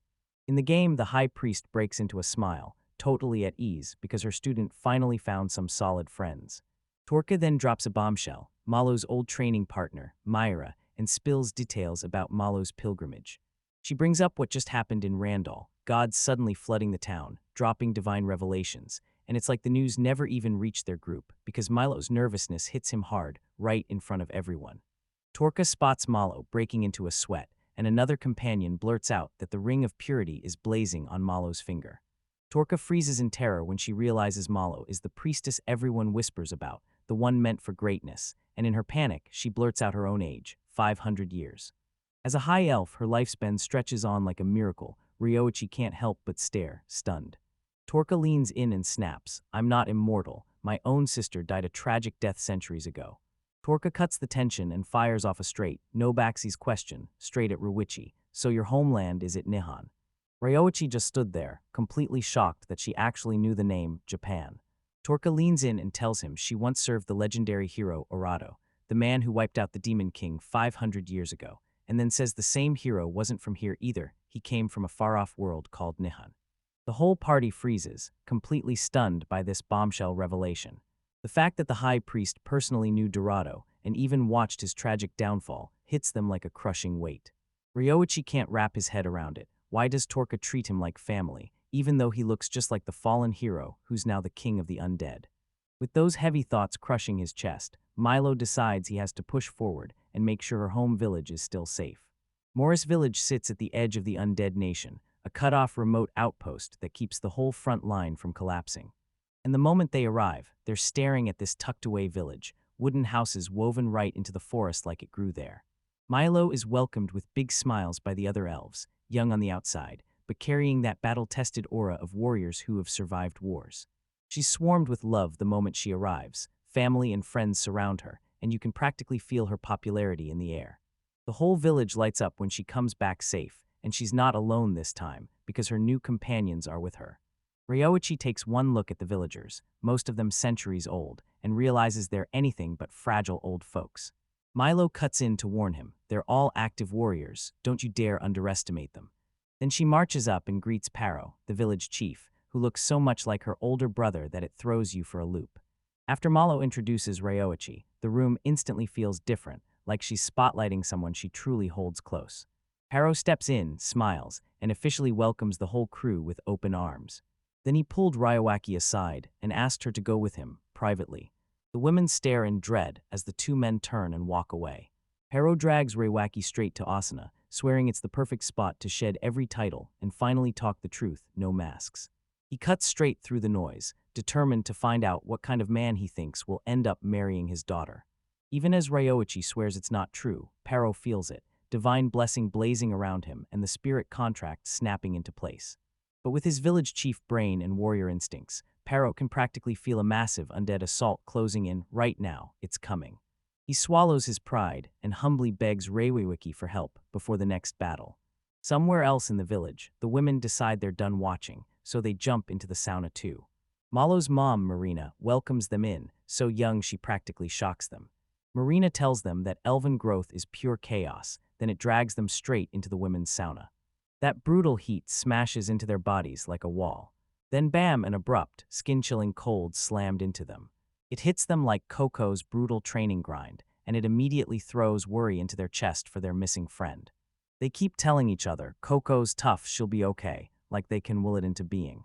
Far off on the sacred mountain, Coco's training turns terrifying. She's trapped in a savage showdown with a monstrous beast, and there's no breathing room. Bloodied and battered, she charges again, driving through her opponent until one brutal final clash ends the fight. She clears the trial and steps up to the towering torii gate, ready for whatever comes next. The masked attendance woman burst onto the scene, announcing her arrival to the sword saint like it was a showdown. Inside the shrine, Mikanada's right there, one of the living sword saints. Mikanada feels Coco's powerful, heartfelt aura and instantly gets why she's here, so he drags the drained warrior into a showdown, demanding she prove her strength and climb to the top of the sword. Deep inside the elven lands, a grim premonition chills the air, like a storm rolling over the peaceful calm of their treetop homes. A strategy meeting is in full swing. Leaders crowd around a sprawling map while dire news hits hard. The undead are gearing up for a massive invasion. The moment elven Princess Milo hears it, she bolts straight to her nation's aid, bringing trusted traveling companions by her side. On their journey, they got hit with a divine revelation. This one battle decides the fate of the entire world. Milo grips the ring Lady Undial gave her, swearing she'll unleash its power to pritz everyone, even though she knows it's going to be a brutal, desperate fight. An elder elf tears up and praises Malo, saying he's grown into a true warrior, one who will march onto the battlefield and die without a single ounce of regret.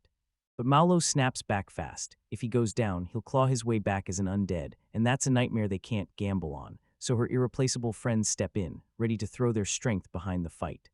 Among the crowd stood Sir Catherine Oriambark, an elite A-rank adventurer, and Sir Ryoichi Ishikawa, the man feared far and wide for how he crushed the dragon of Melsar Island. Ryoichi tells everyone that his family, Mia, Moa, and Michika, will show up to back Malo's magic and make sure she's got support. He makes it crystal clear, Mikhen is nothing more than the convenient nickname he slapped onto Michika, because her whole situation is a tangled mess. Michika lights up with satisfaction as her power surges around her, then she vows she'll protect every villager, and honestly, she's strong enough to smash through anything right there on the front lines. Suddenly, the commander's face tightens. He can feel them closing in. They're here. The signal snaps through the air, then the undead army surges in, and he orders his forces into position, ready to intercept them on the spot. From the fortress walls, the command blasts out like thunder, echoing over every battlement. Archers, spirit mage squad, fire. The air bursts open with an enchanted arrow volley, and ruthless magic blasts rain down on the horde closing in. But the undead army barrels forward with zero doubt, their ranks barely even flinching as they march straight through a storm of flying projectiles. They slam into the fortress walls and launch their assault, climbing the ladders with ruthless speed. Then the command hits, hold the fortress at any cost.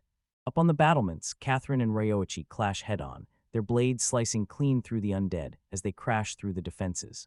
In the brutal blade-to-blade chaos of close-quarters combat, the battle-hardened elven army steamrolls the battlefield with terrifying dominance. Yet every time they fell one of its victims, another shambling body sprang up to take its spot, undead by the thousands. Ryoichi was getting swamped, and with Catherine watching, he finally confessed he still hadn't learned to handle real fighting, not when the enemy looked so painfully human. Even if they're just monsters, slicing down human-shaped bodies crushes his heart, and he can't stop grieving that he didn't have better weapons to deter them. Malo strides forward and drops her plan. She and her little brother, Terran, will take the front line for a while. Then she leans in close, telling Ryoichi not to worry, because she heals fast and she'll be fine. Terran tells Ryoichi to stop worrying. Sure, he looks young, but he's a fully grown warrior. Yet the elven commander pushes them to retreat for healing, and unease crawls over him as a nasty feeling sinks in. Something bad is coming. He thinks an enemy trying to conserve power wouldn't send something this pathetic as the first wave. Right on cue, a fresh signal blares. The second wave is here. A towering undead giant stomps in, flanked by savage beast monsters that sprint on all fours like a living nightmare. Then the battlefield goes dead silent as a shadow crawls over it. One corrupted dragon, rotting flesh and tainted spirit, drops out of the sky like a nightmare given wings. Melsar Island's undead dragon has been resurrected, and it's rising again. Panic detonates through the defenders as that massive beast barrels straight over the fortress. It totally dismisses the battle raging beneath, locking onto a straight path straight for the elven capital, Rias. Now the city, tucked inside the towering branches of an ancient giant tree, has become the main target. The dragon blasts forward with a terrifying burst of speed, snapping the distance shut in seconds. It gapes open its maw and blasts out a roaring storm of necrotic fire. That devastating breath attack crashes into a shimmering hexagonal barrier, snapping into place around the entire city. Inside the capital, the Elven Queen is pouring out her gratitude, because Malo's right-on-time alarm gave everyone a chance to evacuate, sweep the citizens to safety, and drag every priest in the kingdom into position to raise this defense. Crouched atop the dragon in black armor, a shadowy figure holds steady, Knight Dylan. The queen spots him instantly, and when he sneers about a magic barrier, she steps in, grabs his attention with his name, and reminds him her kingdom was crushed by the Demon King years ago. She challenges him, remembering the proud knight he used to be, standing up for the oppressed, and he snaps back hard, saying the undead are nothing like monsters, so if they want to crown him as their leader, then let them. Dylan belts out praise for that brutal magic barrier, then grins and vows he'll rip it apart from the inside. The queen's worst nightmare hit. Temple knights guarding the priests spun around, eyes burning with pure malice, and the undead had already slipped into their most sacred ranks. She realizes that if the priests crack their formation, the whole barrier will come crashing down, so Dylan snaps into action, pointing out that the elven priests, their natural enemies, were the very first ones wiped out. But don't worry, he grins, watching the dragon coil up for another breath attack, because you'll be one of us soon, rising as an undead. Right before the dragon can strike, a silver blur slices clean through, its head flies off its body. A brand new army hit the battlefield, and across from it, a human general squared up against a stunned, undead knight. "I'm Gustav, general of the far-off Karazlia kingdom," he roared, raising his blade as he declared that the royal army would unleash extermination on both undead and dragons, then ordered his troops to back the elves and crush the treacherous temple knights. Dylan stays chillingly calm as he mocks the kingdom's army, but right now, we're about to unleash a trump card that'll crush your forces. Gustav locks eyes with him, and that chilling confidence hits like a blade. Once you hear what he's got, you'll feel yourself backpedal. Back at the fortress, Ryoichi gets hit with a desperate magical message, like it's screaming for help. "It's Kirika, how on earth is that possible?" Ryoichi jolts in shock while she cries, begging him for help. She gasps and recounts the nightmare. She was attending a tea party for the royal kids in the capital when the guards suddenly snapped and attacked them. Now she's shoved into a prison-like nightmare, locked up with the third prince, Karotos, and his younger sister, the fifth princess, Small, and with their capture part of a perfectly executed trap, an overwhelming force has their lives teetering on a knife's edge.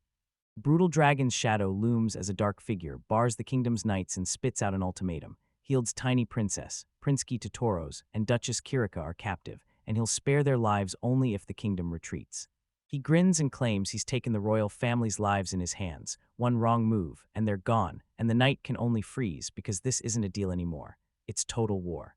Rage thundered through the night as the bell roared. Those brutal acts would never be forgiven, dragging their minds back to the centuries of one-sided extermination, marches their kingdom had waged against the undead. The Dark Commander's voice booms through visions of slaughter, searing in the truth that they've never treated the undead as people, or their nation as real, only to leave them hanging, torn apart by what might come next. He basically spits out that the princesses' lives are just worthless trade goods, like that's how it's always been for his people too. because the undead always crawl back to life after their little timer runs out. The knight can do nothing but unleash a helpless scream, furious at the cold, calculating cruelty of his enemy. Deep in a dark cell, Prince Kata Taurus leans in and reassures his sister, Princess Small, then clings to one lifeline, honorary knight Sir Ryoichi Ishikawa, because if he can slay a dragon, he can absolutely save them. The prince shrugs off his own promises, spits out the title like it's worthless, and demands why anyone in the nobility would dare to stake their life on it. Yet the Princess Small refuses to fall apart, clinging to the hope sparked by that gentle voice that once steadied her in her darkest hour, while she grips a tiny music box. Her late mother's last gift. Then boom, an ominous horned menace claws his way out of the shadows, declares himself the mastermind behind the abductions, and locks eyes on the music box like it's priceless magic, roaring for her to hand it over.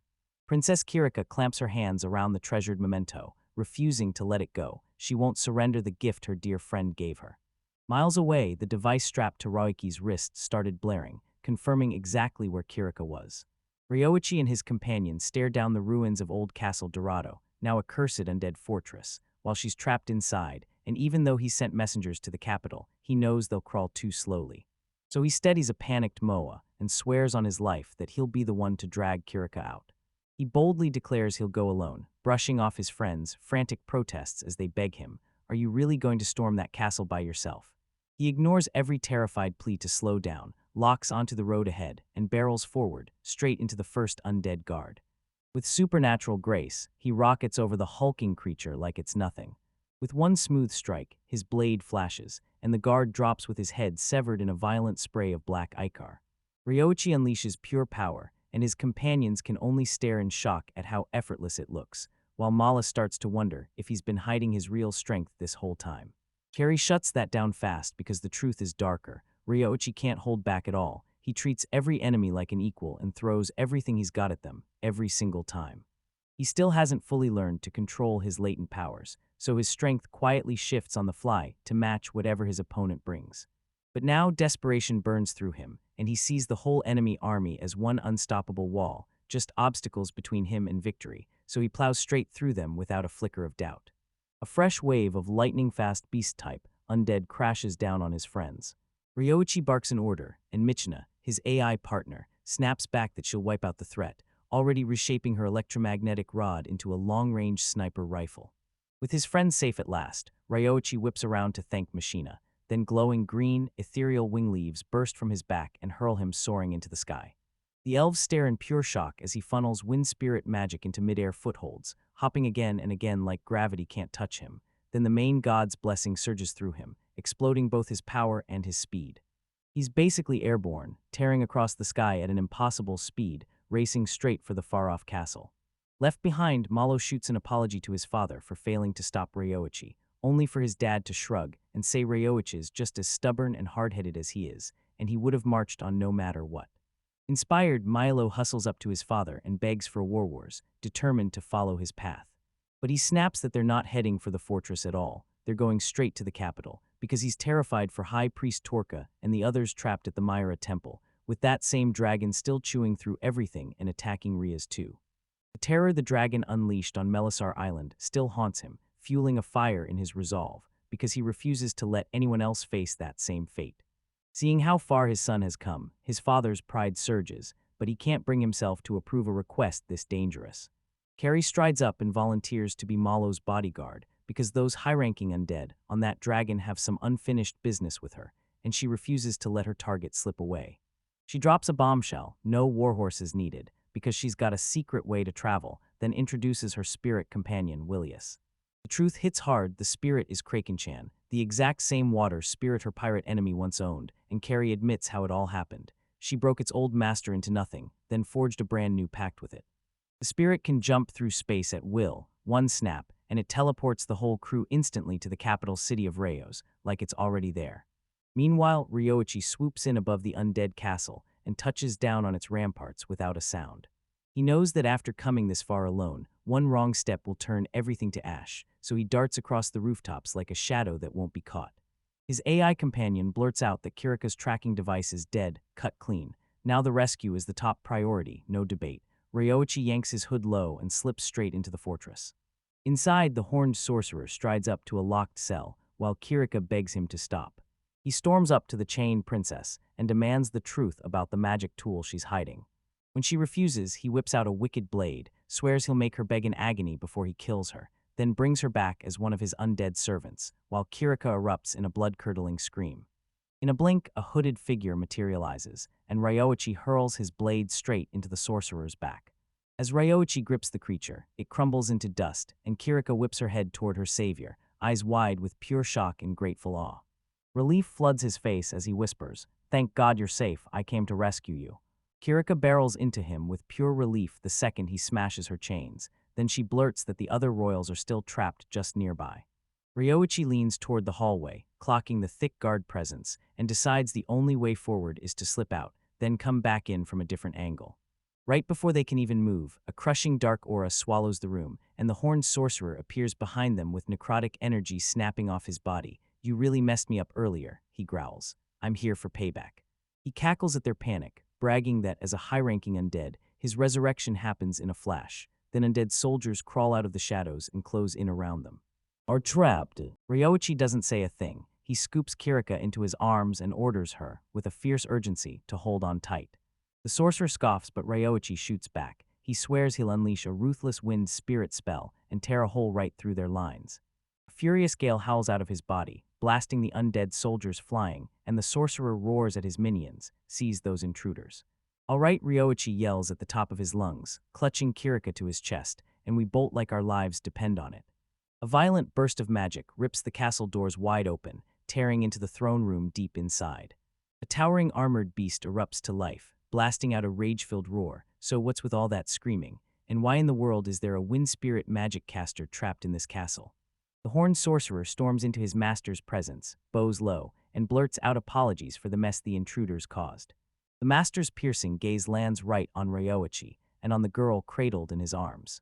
He clocks something about the boy that feels weirdly familiar, but brushes it off, then thinks kidnapping royalty is just a petty move, and still, it's one that works. He squares up to the intruders with his R-raid looming behind him, and the Dark Lord snarls, "Cross that line and I'll blast you back into dust."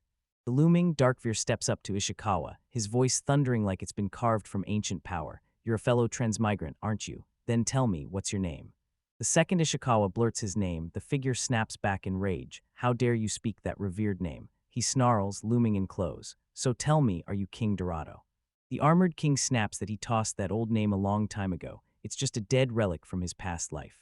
Then he spots Ishikawa and recognizes him from the heroic tales he'd already heard, stories of a world-saving hero, before his own transference ever happened. And with a sharp, certain nod, he admits the truth. They came from the same world after all. Then he finally spills his cataclysm-level plan, turn every single person into an undead army, and with that unstoppable force, he'll rewrite the world, because it's the only way he believes he can stand against the gods. Ishikawa snaps his head toward the path, reminding Dorado that it was the gods who handed them their power in the first place. Then Dorado's tough facade crumbles, and he starts spilling his heartbreak. It all began when he fell for a princess from a fallen elven kingdom, and he risked everything to pull her out of the Demon King's clutches. That happy ending he'd been dreaming about curdled fast. After they married and rebuilt the kingdom, he was stuck in relentless fights with the very vassals he used to rule. His wife Senri grabbed his hands and begged him to change course. She laid bare the High Elves' ruthless, deep-rooted exclusion ideology, and she swore the only path forward was to carve out a land where their unborn child could finally grow up in peace. The moment Dorado heard she was pregnant, cold dread slammed into his chest, and a sinister voice from long ago echoed in his head. Some god had once sworn a child could never be born between a primordial high elf and a human. His expression turned ice cold as he stormed up to his wife and demanded to know whose baby she was carrying. Senri freezes because he somehow already knows she's pregnant, and he can't help but press her for why she said nothing.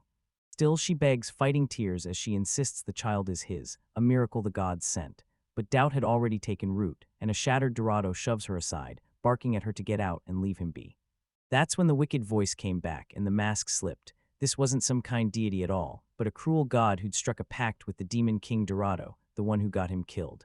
The entity taunted him, saying transmigrants were nothing but playthings for its pleasure in a world that never hands out justice. Then it poisoned his thoughts with vile whispers, driving his doubts deeper until he was convinced his wife was cheating.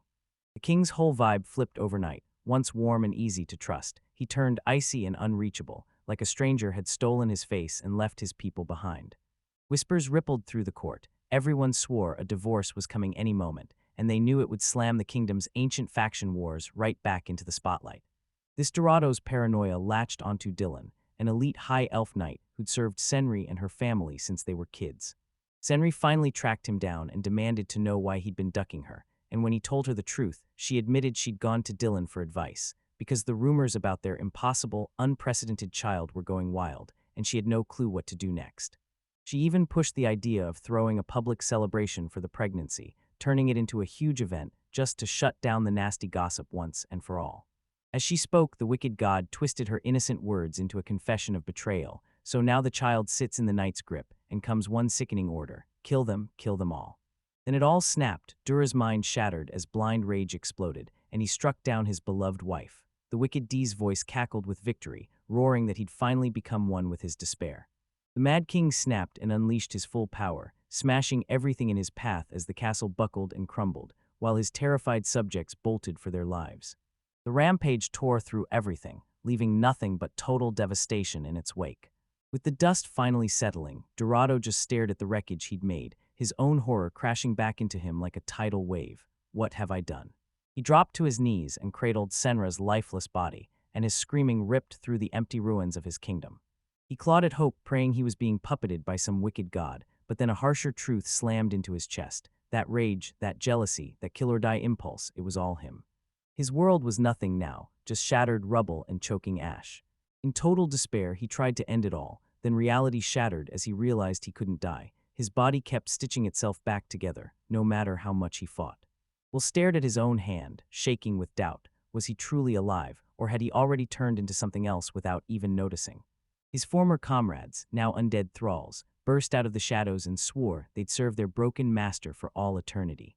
In one brutal night, his dazzling world flipped into a nightmare, and every soul he'd killed was yanked under his control, while their endless praise just mocked him with what he'd truly lost. The gods had stripped him of everything, so even death was stolen, leaving nothing but one scorching, relentless thirst to tear them apart with revenge. He finally reaches the end of his tale, believing that if he can turn every living thing into undead and butcher the gods themselves, he'll break free at last from the torment that haunts him.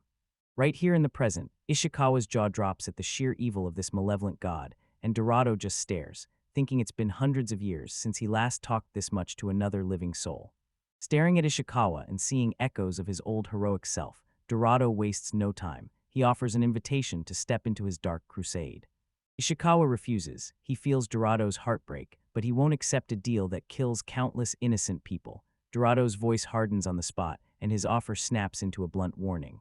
Doro declares, "If you won't join me, I'll crush you." Rage hardens his resolve. He's a remnant of vengeance, and nothing will stop him. So Ishikawa snaps into action, triggers his god-tier clone technique, and readies for the unavoidable clash. He snaps orders to his familiar, Lily, to rush Kirika and one of the clones to safety, right now. Dorado's minions rush in to cut them off, but Ishikawa steps in front like a wall and squares up, taking them on himself. Lily blurted out that the clone was freakishly strong, and that the chief god's blessing had even given it the power to think for itself. One of Dorado's lieutenants can't resist the clone. He surges in for the kill. The creature strikes with brutal speed, driving its attack through both of Ishikawa's clones at once, turning their limited power into a cruel joke. The punch hits, and the clones instantly crumble into dust. Dorado stared at the wreckage, eyes sharp. He spotted a regeneration technique right away. "You're just like us undead, so why don't you have instant death resistance?" He lays out a brutal ultimatum: kneel and surrender or die, and rise to be one of the undead serving me. Pick one, but Ishikawa defiant spits back a refusal to both. Dorado sighs that it's a shame to end you, then hardens. He summons a hideous blade of writhing, screaming skulls and shuts the door on your life. The undead king lifts a nightmare-summoning weapon high in the air, ready to end the hero who dares block his vengeance. In the besieged capital of Centrius, the city's magic barrier finally cracks under the dragon's relentless onslaught. Elven knights and sorcerers slash and cast with everything they've got, but their defenses crack under the pressure, while the high priestess watches her people buckle and vows to offer up the ultimate sacrifice.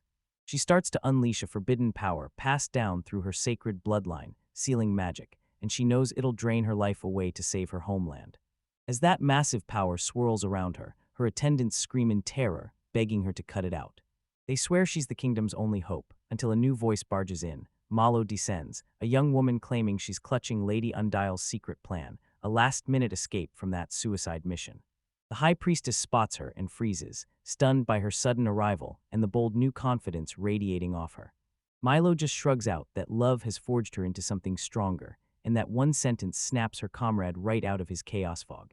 Their reunion lasts only a blink, then a horned, armored menace watches them from a distance, and pure malice radiates off him. He announces he's here to collect an old debt, eyes blazing as they lock onto the priestesses, and then he tenses, ready to strike. Right as the dragon spits out another blast of fire, a brand new warrior drops from the sky and slams into the attack midair. Then with one savage blow, she ends the beast, dropping in smooth and graceful right before the horned undead. He blurts out that he spots her instantly. The elven knights freeze in shock, recognizing Lorien Bark's armor, yet they can't figure out who the mystery woman inside it is.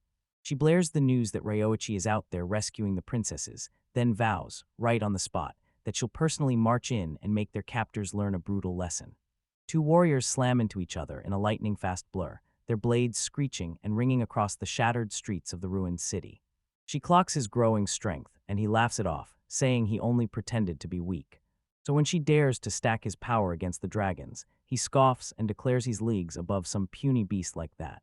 Next, their clash detonates into full chaos, steel smashing steel with raw, explosive force. At a make-or-break moment, the horned figure surged power into her, swaggering that since he's the top undead, only his master has the right to bring him down. Meanwhile, at the castle of the undead, a massive explosion rips through the walls like thunder. In the shattered throne room, the dark-armored King Dorado stands alone, devastation all around him, raging that he let himself get swept away. Ryoichi suddenly bursts in, slams his parry into place, and then rips the truth wide open. Dorado wasn't battling the real thing at all, just a clone. Ryoichi's face hardens. He declares he'll forge as many clones as it takes to win, no matter what. Right on cue, two more duplicates burst into existence, sliding in on Dorado's sides, then drive their swords straight through his chest and out his back. Ryoichi thinks he's finally landed the blow straight in the king's heart. But Dorado doesn't even blink, like the whole thing is kinda amusing. Not bad, he says, watching the kid's efforts with real interest. With one contemptuous swing, he smashes both clones into nothing. He praises Ryoichi's skill to his face, then immediately rips apart the one fatal crack in his plan. Ryoichi's sword is the real deal, but the clones' blades are shaky knockoffs, enough to expose who's actually using it. Right when it's his turn, Dorado strikes with a brutal, game-ending attack. Ryoichi's sword explodes into shards, and he gets slammed straight into a stone pillar, wounded beyond belief. And right then the young fighter snaps to it. There's a brutal gap in power, and escape becomes the only mission. But his consciousness starts slipping away, and his body can't regenerate fast enough to keep up with the brutal damage. Dorado looms over Ryoichi, bragging about his brutal edge, his regeneration, then tells him to end the pain and join the undead. Right before the king can even move, a sacred white wolf spirit crashes onto the scene and pounces on him with wild, feral fury. The creature clamps its jagged teeth into Dorado's arm. Ryoichi, barely awake, spots the spirit sorry, and his mind spins, asking how she could possibly be here. Right as he asks, a new figure slices through the darkness. An armored, fox-eared woman steps up and squares off with the king of the undead, declaring that her older brother owes him for the hospitality he once received. She steps forward, introduces herself as Coco Youth Gaberdias, and vows to claw back her family's honor. Then, with this trusted ally beside her, the counterattack finally ignites. With a ferocious scream, the warrior launches through the air, her blade locked on the dark figure lurking among the ruins. The undead king leans in with a cold, amused grin and goes, "Ha, so you're Karo's little sister. You really made it all this way good. I'll welcome you." She speaks with grim resolve, pointing at the Folgers all around us. "While you keep talking like this is some casual stroll, even as my castle gets infiltrated. I've already wiped out a few of your people just to reach you, and the king, he doesn't even flinch. It doesn't matter, you say, because when the time comes, they'll all come back." Their swords slam together with a violent burst, and the stone floor beneath them explodes into shards. The king bears his grin behind his helm and says, "Come on, your allies will just become my new subordinates." He chuckles, like the more the better. "Today's a great day." "No," she snaps, voice rock solid. "Today's the day you die." And as she says it, her wolf companion rockets forward like a flash of white fury.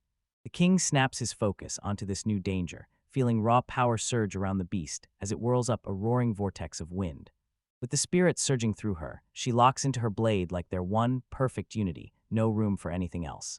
Ancestral blade, howling fang, she screams, lend me your strength. They charge straight at each other, two unstoppable forces locked in for the kind of showdown that decides everything.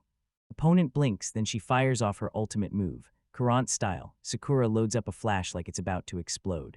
The strike lands and the king's arm gets chopped clean off, slamming to the ground as black blood gushes from the wound. Still, he just stares, actually impressed. Heh, impressive. That move was so gorgeous, I couldn't help but try it for myself. She scoffs, you're really going to act tough after losing an arm, but the king just laughs. I didn't lose anything, I've gained something. Confused, she snaps, what are you talking about? Out of nowhere, her severed arm, cursed and animated by dark power, hurts toward her and clamps around her like it knows her, and she gasps in total shock. Enough, I've got you now. He sneers, and in the same breath, he makes it clear, you've just doubled your enemies. He hefts his massive blade and lets its cruel edge hover inches from her throat. Don't even think about fighting back. One careless move and I'll snap your neck. So surrender now, drop the sword, and I'll let you live. She's totally beaten, so she drops her weapon to the stone floor with a loud, sharp clang. The king strides up and declares it's a wise choice. Like Kurao, she'll get the baptism and become an undead, still alive. But before he can finish, her soft voice cuts in. O king of the undead, do you remember the sword my brother Kurao inherited? The king stalls, then smiles. Of course I know. The fourth generation Sesafune, a jade-bladed sword so beautiful it hurts, and so ominous it chills the soul. She keeps pushing on, and then, right as the legend about Sasafune, the blade's wielder, starts ringing, bad luck closes in on her. With a defiant roar, she whips out the cursed blade in her other hand and declares, this curse is yours to keep, I'm tossing it right back at you. She snaps forward and unleashes a second ultimate technique, current style tandem slash, like a blade that can't miss. With a blinding burst of steel, the attack finally slams into its mark. The undead king's head flies off, and the terror he ruled with finally stops. She watches his body hit the ground, already knowing he can't crawl back without his head. Her mission over, she snaps around and spots her fallen comrade, Ryoichi, twitching on the earth, then she bolts straight to him. And don't worry, Ryoichi-san, she whispers with real concern, why are you still fretting about everyone else? This place is deadly, so we have to reach somewhere safe now. She hauls him up onto his feet and steadies every ounce of his weight. No trick, no illusion. I'm right here. She confirms that the king of the undead is dead, then grabs his hand and urges him toward the exit, because we've got to flee this place right now. Right on cue, the whole castle erupts into shaking chaos, and its stone walls scream and groan under the crushing strain. Deep in the dungeons, the shaking finally dies down, then a young princess jabs her finger at a crack in the cell wall. Look, she gasps, the tremors wrecked it. If we knock it down, we might actually bust out. Her brother hesitates, are you sure? But she won't budge, because if the enemy finds them, or if they stay trapped here, death is all that's waiting. They smash through the wall and stumble into a fresh corridor, lit up by a glow spilling from the next room. So it's a prison too, right? The prince blurts, wondering if they're the only prisoners left. From the lit room, a soft voice wafts through the bars. Is someone there? A delicate silhouette flickers into view, and she gasps, oh, a child, how pitiful. Then her face softens. Don't worry, I'm trapped here too, and I won't hurt you. The woman lets her guard down, and there she is, an elf with a quiet sadness burning in her eyes. My name's Senri. I'm a worthless undead, too weak to harm humans, still haunted by who I used to be. She stands alone in her cell, trapped in the crumbling fortress that once belonged to her late husband. Trapped inside the castle's walls, the undead elf bears her past, telling you that before she died she was Senri, but since she couldn't fight, they labeled her worthless and left her to freeze to death. Even behind bars, she didn't suffer. Her cell sat packed with luxury, and the Lord kept a close eye while she lived in comfort. Every so often, the Lord would slip into her chamber, hunting for a little quiet escape, and even though they barely exchanged a word, the hush between them wrapped her in an odd, deep kind of peace. One day, he surprised her with a beautiful music box, and she was so flooded with simple, honest joy that her excitement spilled out as she thanked him from the bottom of her heart. She smiled at first, but then she felt it. Something dark was creeping in, and the Lord's rage swelled into a thick, unmistakable aura the longer she rejoiced. This rage wasn't meant for her. It was aimed at some huge, unknown force. And once that hit, his visit stopped cold. Then, not long after, he launched a massive war at. As the battle roared on, she could feel his fury gnawing at him, even from the silence of her room, and that's when, in the darkest moment, the young prince and princess burst into her world.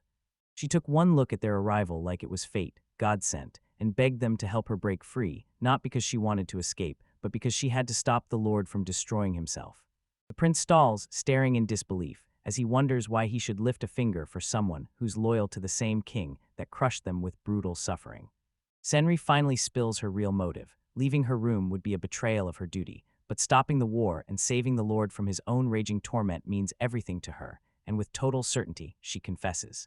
She loves him. The princess freezes in shock, stunned that anyone could truly feel for the undead king. Then Senri cuts her off in an instant. Her footsteps are getting closer, and she frantically shouts at them to hide, because it could be one of the undead caretakers. Blazing light tore through the dark corridor, and a young man clutching a lantern stepped out. Right behind him, a young girl. When the prince and princess saw their allies, Ruechi and Kirika, were safe, their fear finally shattered into relief. The princess bows and declares Ryoichi the honorary knight, Ishikawa. Then the prince steps forward, thanking him from the bottom of his heart for saving the day. Ryoichi shrugs off the praise with a humble smile, and you can tell she was right about him. From the way he sounds through that magic tool, he's just as kind as the princess imagined. Out of nowhere, the little white cat screams a sharp warning, and Roiki snaps his eyes to the undead elf trapped in the next cell. The princess snaps into action, cutting in fast and making it crystal clear. Lady Sanri has zero plans to fight. Ryoichi stomps up to the cell door, peering at the lock, only to find it sealed behind a savage magical barrier. Still, his powered-up divine appraisal skill reads that brutal code like a cheat sheet, and the heavy door bursts inward. Inside isn't a prison at all. It looks like a noble's private chambers. Right on cue, Ryoichi steps inside and drops the grim bomb. He tells Senri that his main body and the comrades have already crushed King Dorado and killed him. Senri jolts in shock and refuses to believe it, swearing it can't be true, because the Lord was supposed to be immortal. Right then, a stubborn undead guard limps out of the shadows, still crawling forward on sheer spite, and swears it'll never forgive them. Before it can even move, the whole castle erupts in violent tremors, stone screams, and the entire structure starts collapsing right under their feet. The ancient walls and grand archways start cracking, then they tumble down, stone by stone. Ryot's companion screams at him to flee as the castle starts to cave in, but Ryot refuses to budge. He snarls that the hostages and everyone else are still trapped inside. Their shouting snaps off the moment. A massive, pitch-black sword crashes down from above, pins itself into the ground right in front of them. His companions face drains of color as he realizes the blade's the same terrifying weapon, King Dorado's sword. A lone figure claws its way out of the dust and rubble, fingers locked tight around the massive blade's eye-covered hilt. King Dorado crawls back from the edge of death, bursting into laughter as he feels it, an exhilarating surge of power he's never even dreamed of, flooding through his veins. His opponents stare in disbelief as he claws his way back from that brink, and Dorado can't even hide the shock of realizing he got pushed that far. He swallows his pride, swears this is his apology, and unleashes the real strength of his cursed sword. Dark energy spheres spiral into the air around the blade. Dark, malevolent tendrils of shadow snapped forward and slammed into Ryoichi and his companion. A chilling, swirling aura snatches them the second it arrives. Ryoichi suddenly freezes, trapped in a sick, sinister energy that pins him in place, so brutal it feels less like a person and more like something divine has claimed him, and Dorado reveals they grabbed this cursed artifact after he turned undead. Right when he's about to unleash his full might, Senri bursts in, begging him to stop. She plants herself between him and his targets, urging him to retreat to the safety of his room's protective barrier as the castle crumbles around them. She feels a truly evil presence oozing from the sword and yells at him, "Drop it. If you keep using it, it'll swallow your mind for good." The undead servant surges back, slams Senri with the word traitor, and charges at her with a ferocious lunge for daring to team up with the enemy. But Dorado steps in fast, snapping at the servant that this crosses the line. Then, with one sharp gesture, the king annihilates the undead, turning it into drifting dust. In the middle of the chaos, the princess lets the music box slip, and as it smashes onto the floor, it pops open and fills the air with a soft, soothing melody. Senri hears it and instantly recognizes the tune, humming along under his breath with the lyrics to a kid's song. The music finally blasts into King Dorado's world, and his body locks up on the spot. That choking darkness loosens its grip, so he staggers, stunned. "Why did I move?" he blurts, confused, as his body keeps obeying the melody and the orders. The princess swallows her disappointment and admits the music box is broken, and it can only play one sad verse.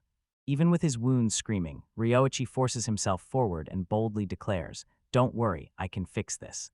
He pushes for a temporary truce, just long enough to put the fight on pause. An unbelievable scene erupts. Right there, the resurrected king stands still as the very hero he tried to kill carefully fixes the tiny music box, piece by piece. The princess stands there, stunned, because the old song her grandmother adored just cut off a bloodthirsty battle to the death in an instant. With one last sharp click, Ryoichi seals the repairs and brings everything back to life. As the full melody blares, she sings that nursery rhyme about a plain soldier who climbs the ranks until he becomes king.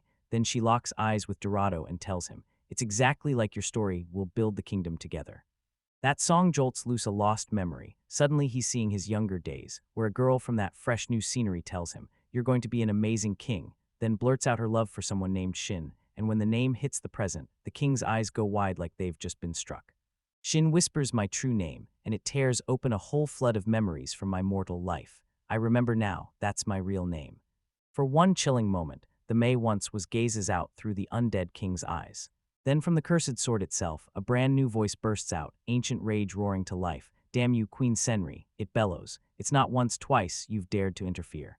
And the king goes pale, because he finally recognizes the voice that's been haunting him for all these years. A shadowy monstrosity crawls out of him, pure darkness, wicked grin and all, and then he finally realizes it, the evil god.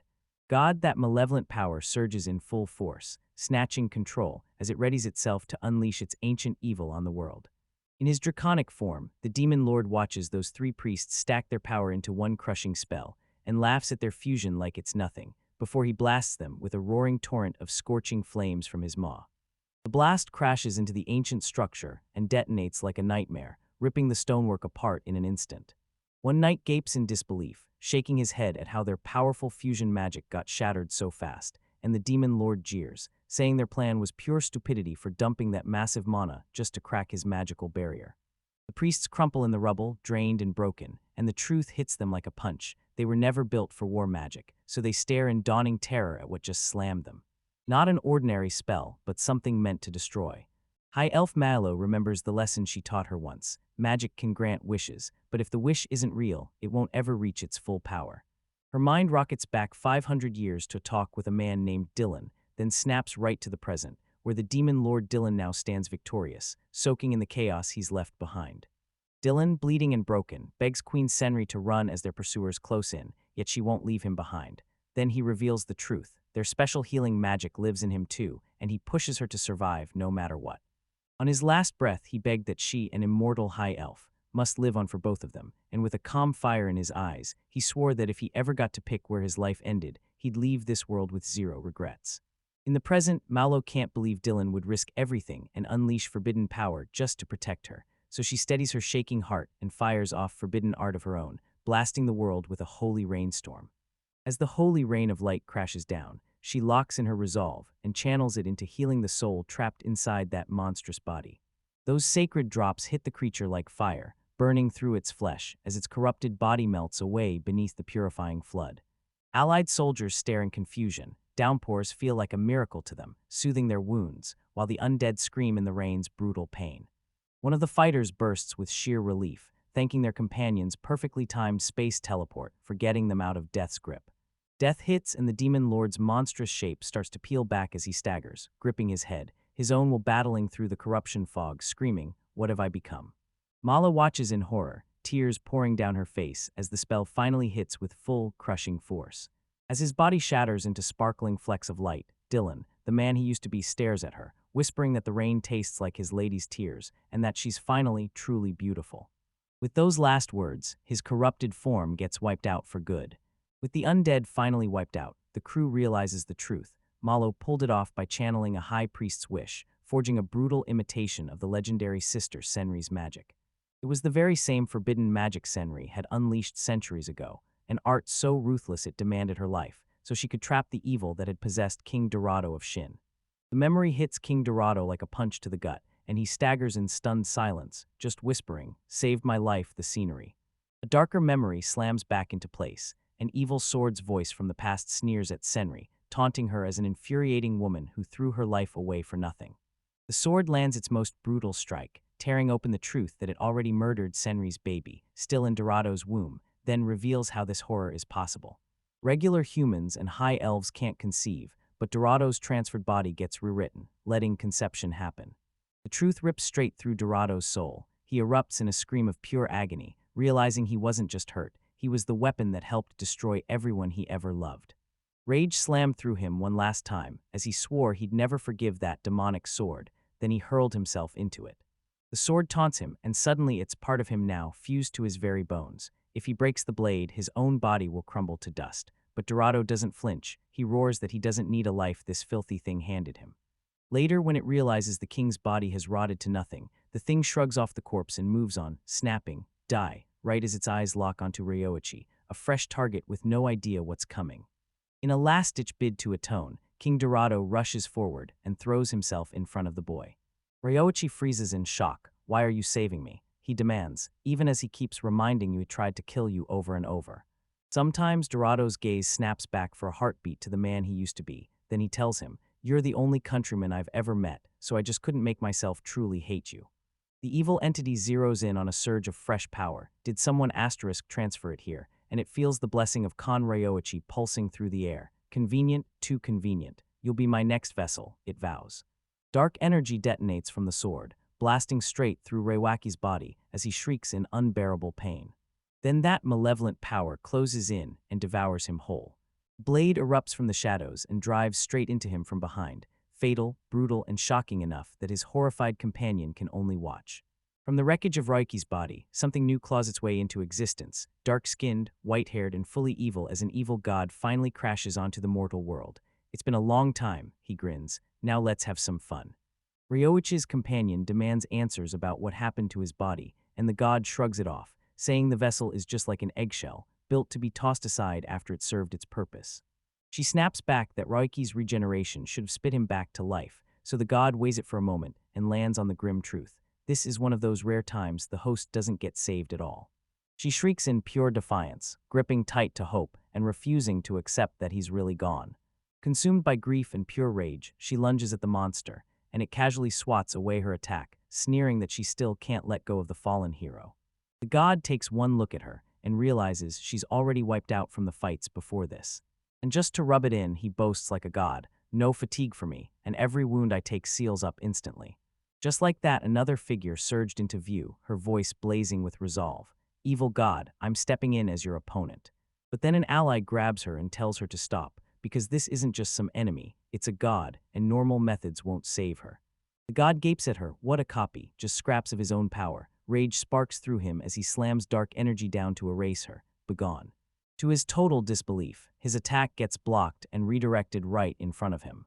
The god's baffled out of his mind, because only the gods chosen can wield that divine artifact. So how in the world can a measly clone have it? Then a tiny white familiar shows up and drops the truth. It's not a clone. The creature breaks the whole deception wide open. King Dorado's fighter wasn't the real Ryoichi at all, just a duplicate holding the real divine weapon back, buying time for the true Ryoichi, while even the gods themselves got played. The evil god gapes, stunned. Some cheap replica fooled him, and the thought burns like rage. "What kind of trickery is this?" he roars.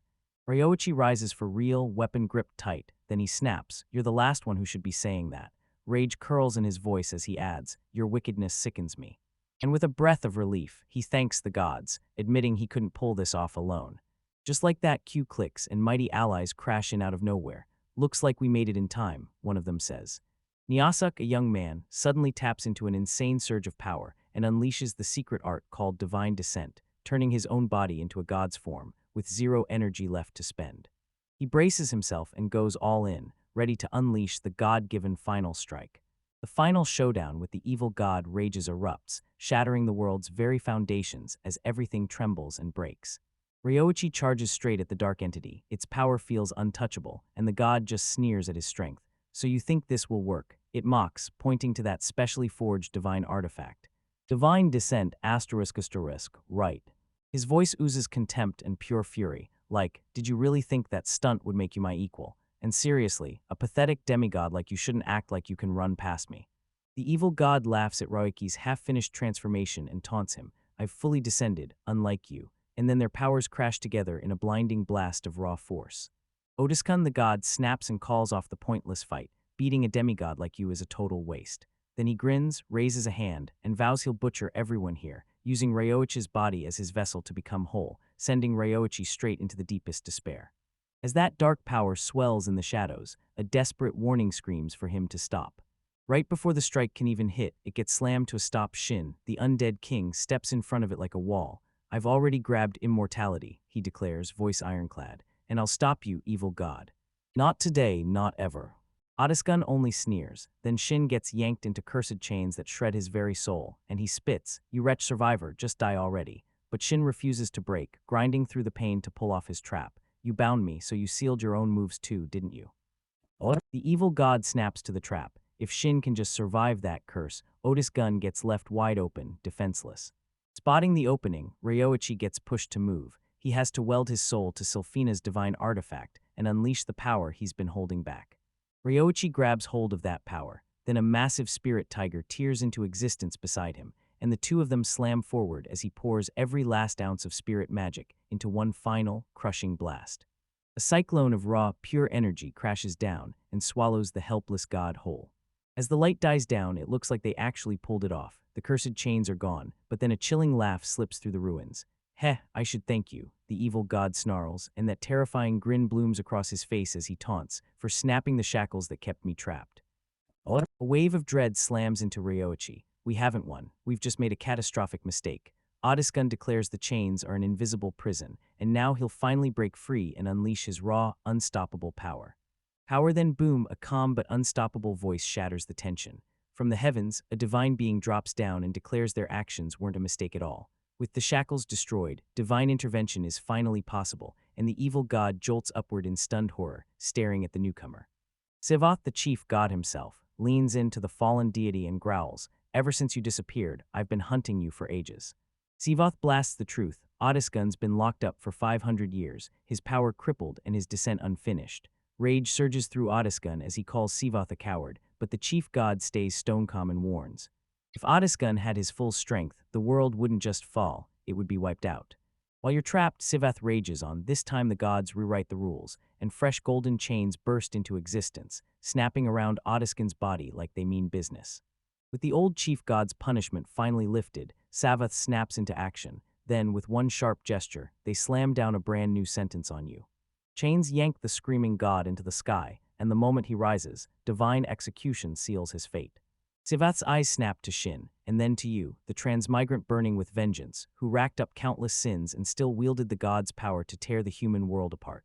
Now it's your turn. Divine judgment is coming. Shin's verdict is final. His soul gets erased, because nothing, not even an eternity in the afterlife, can ever undo what he did.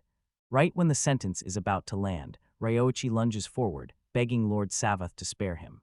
He begs for one last shot to carry out his original duty, killing King Dorado. With the evil god's grip finally gone, he's ready to face that transmigrator again, face to face, one final time. Even battered, even broken, resolve still burns through him. Shin, finally cleansed of Otisgun's taint, steps up and accepts the challenge, and honestly, that's exactly what I want too. I'm not backing down from fighting the real Yu Ishikawa. Two warriors slammed into each other, their swords screaming as the silent hall swallowed every echo. Even as King Dorado's power crumbles and his body gives out, his skill still stands like an unstoppable threat. The crowd stares in silence, stunned. This duel hits a level of clarity they haven't seen in ages. For a breath, these enemies don't even feel like foes, just two brothers locked in training, both grinning because they finally found a rival worthy of the fight. With the final strike landing, Shin's life starts slipping away, and he whispers, "Ryoichi, now I can finally die," urging him not to mourn a monster like him.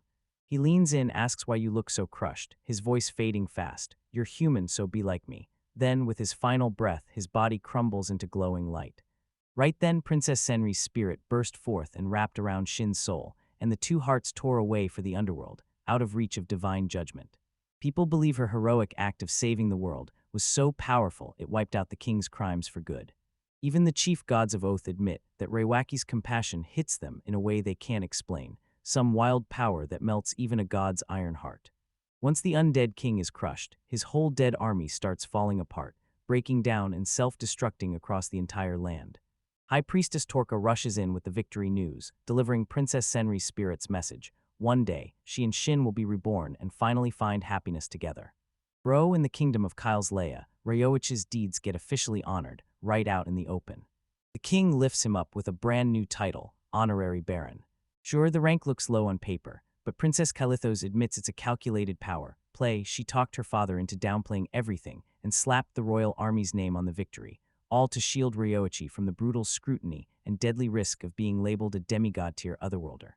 Ryoichi finally bursts back into Aya's village after everything that's happened. He sees it bouncing back strong after that dragon attack that once tore it apart.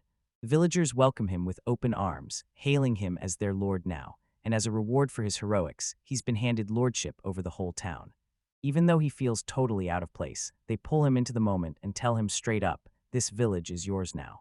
Back home, the hot spring he stumbled on turned into a tourist hotspot, and overnight the village roared back to life with fresh prosperity. He and his crew finally catch their breath for a moment, soaking in just how far they've clawed their way to get here. That once crowded spring has been remade into a lavish, steaming bath everyone would kill to soak in.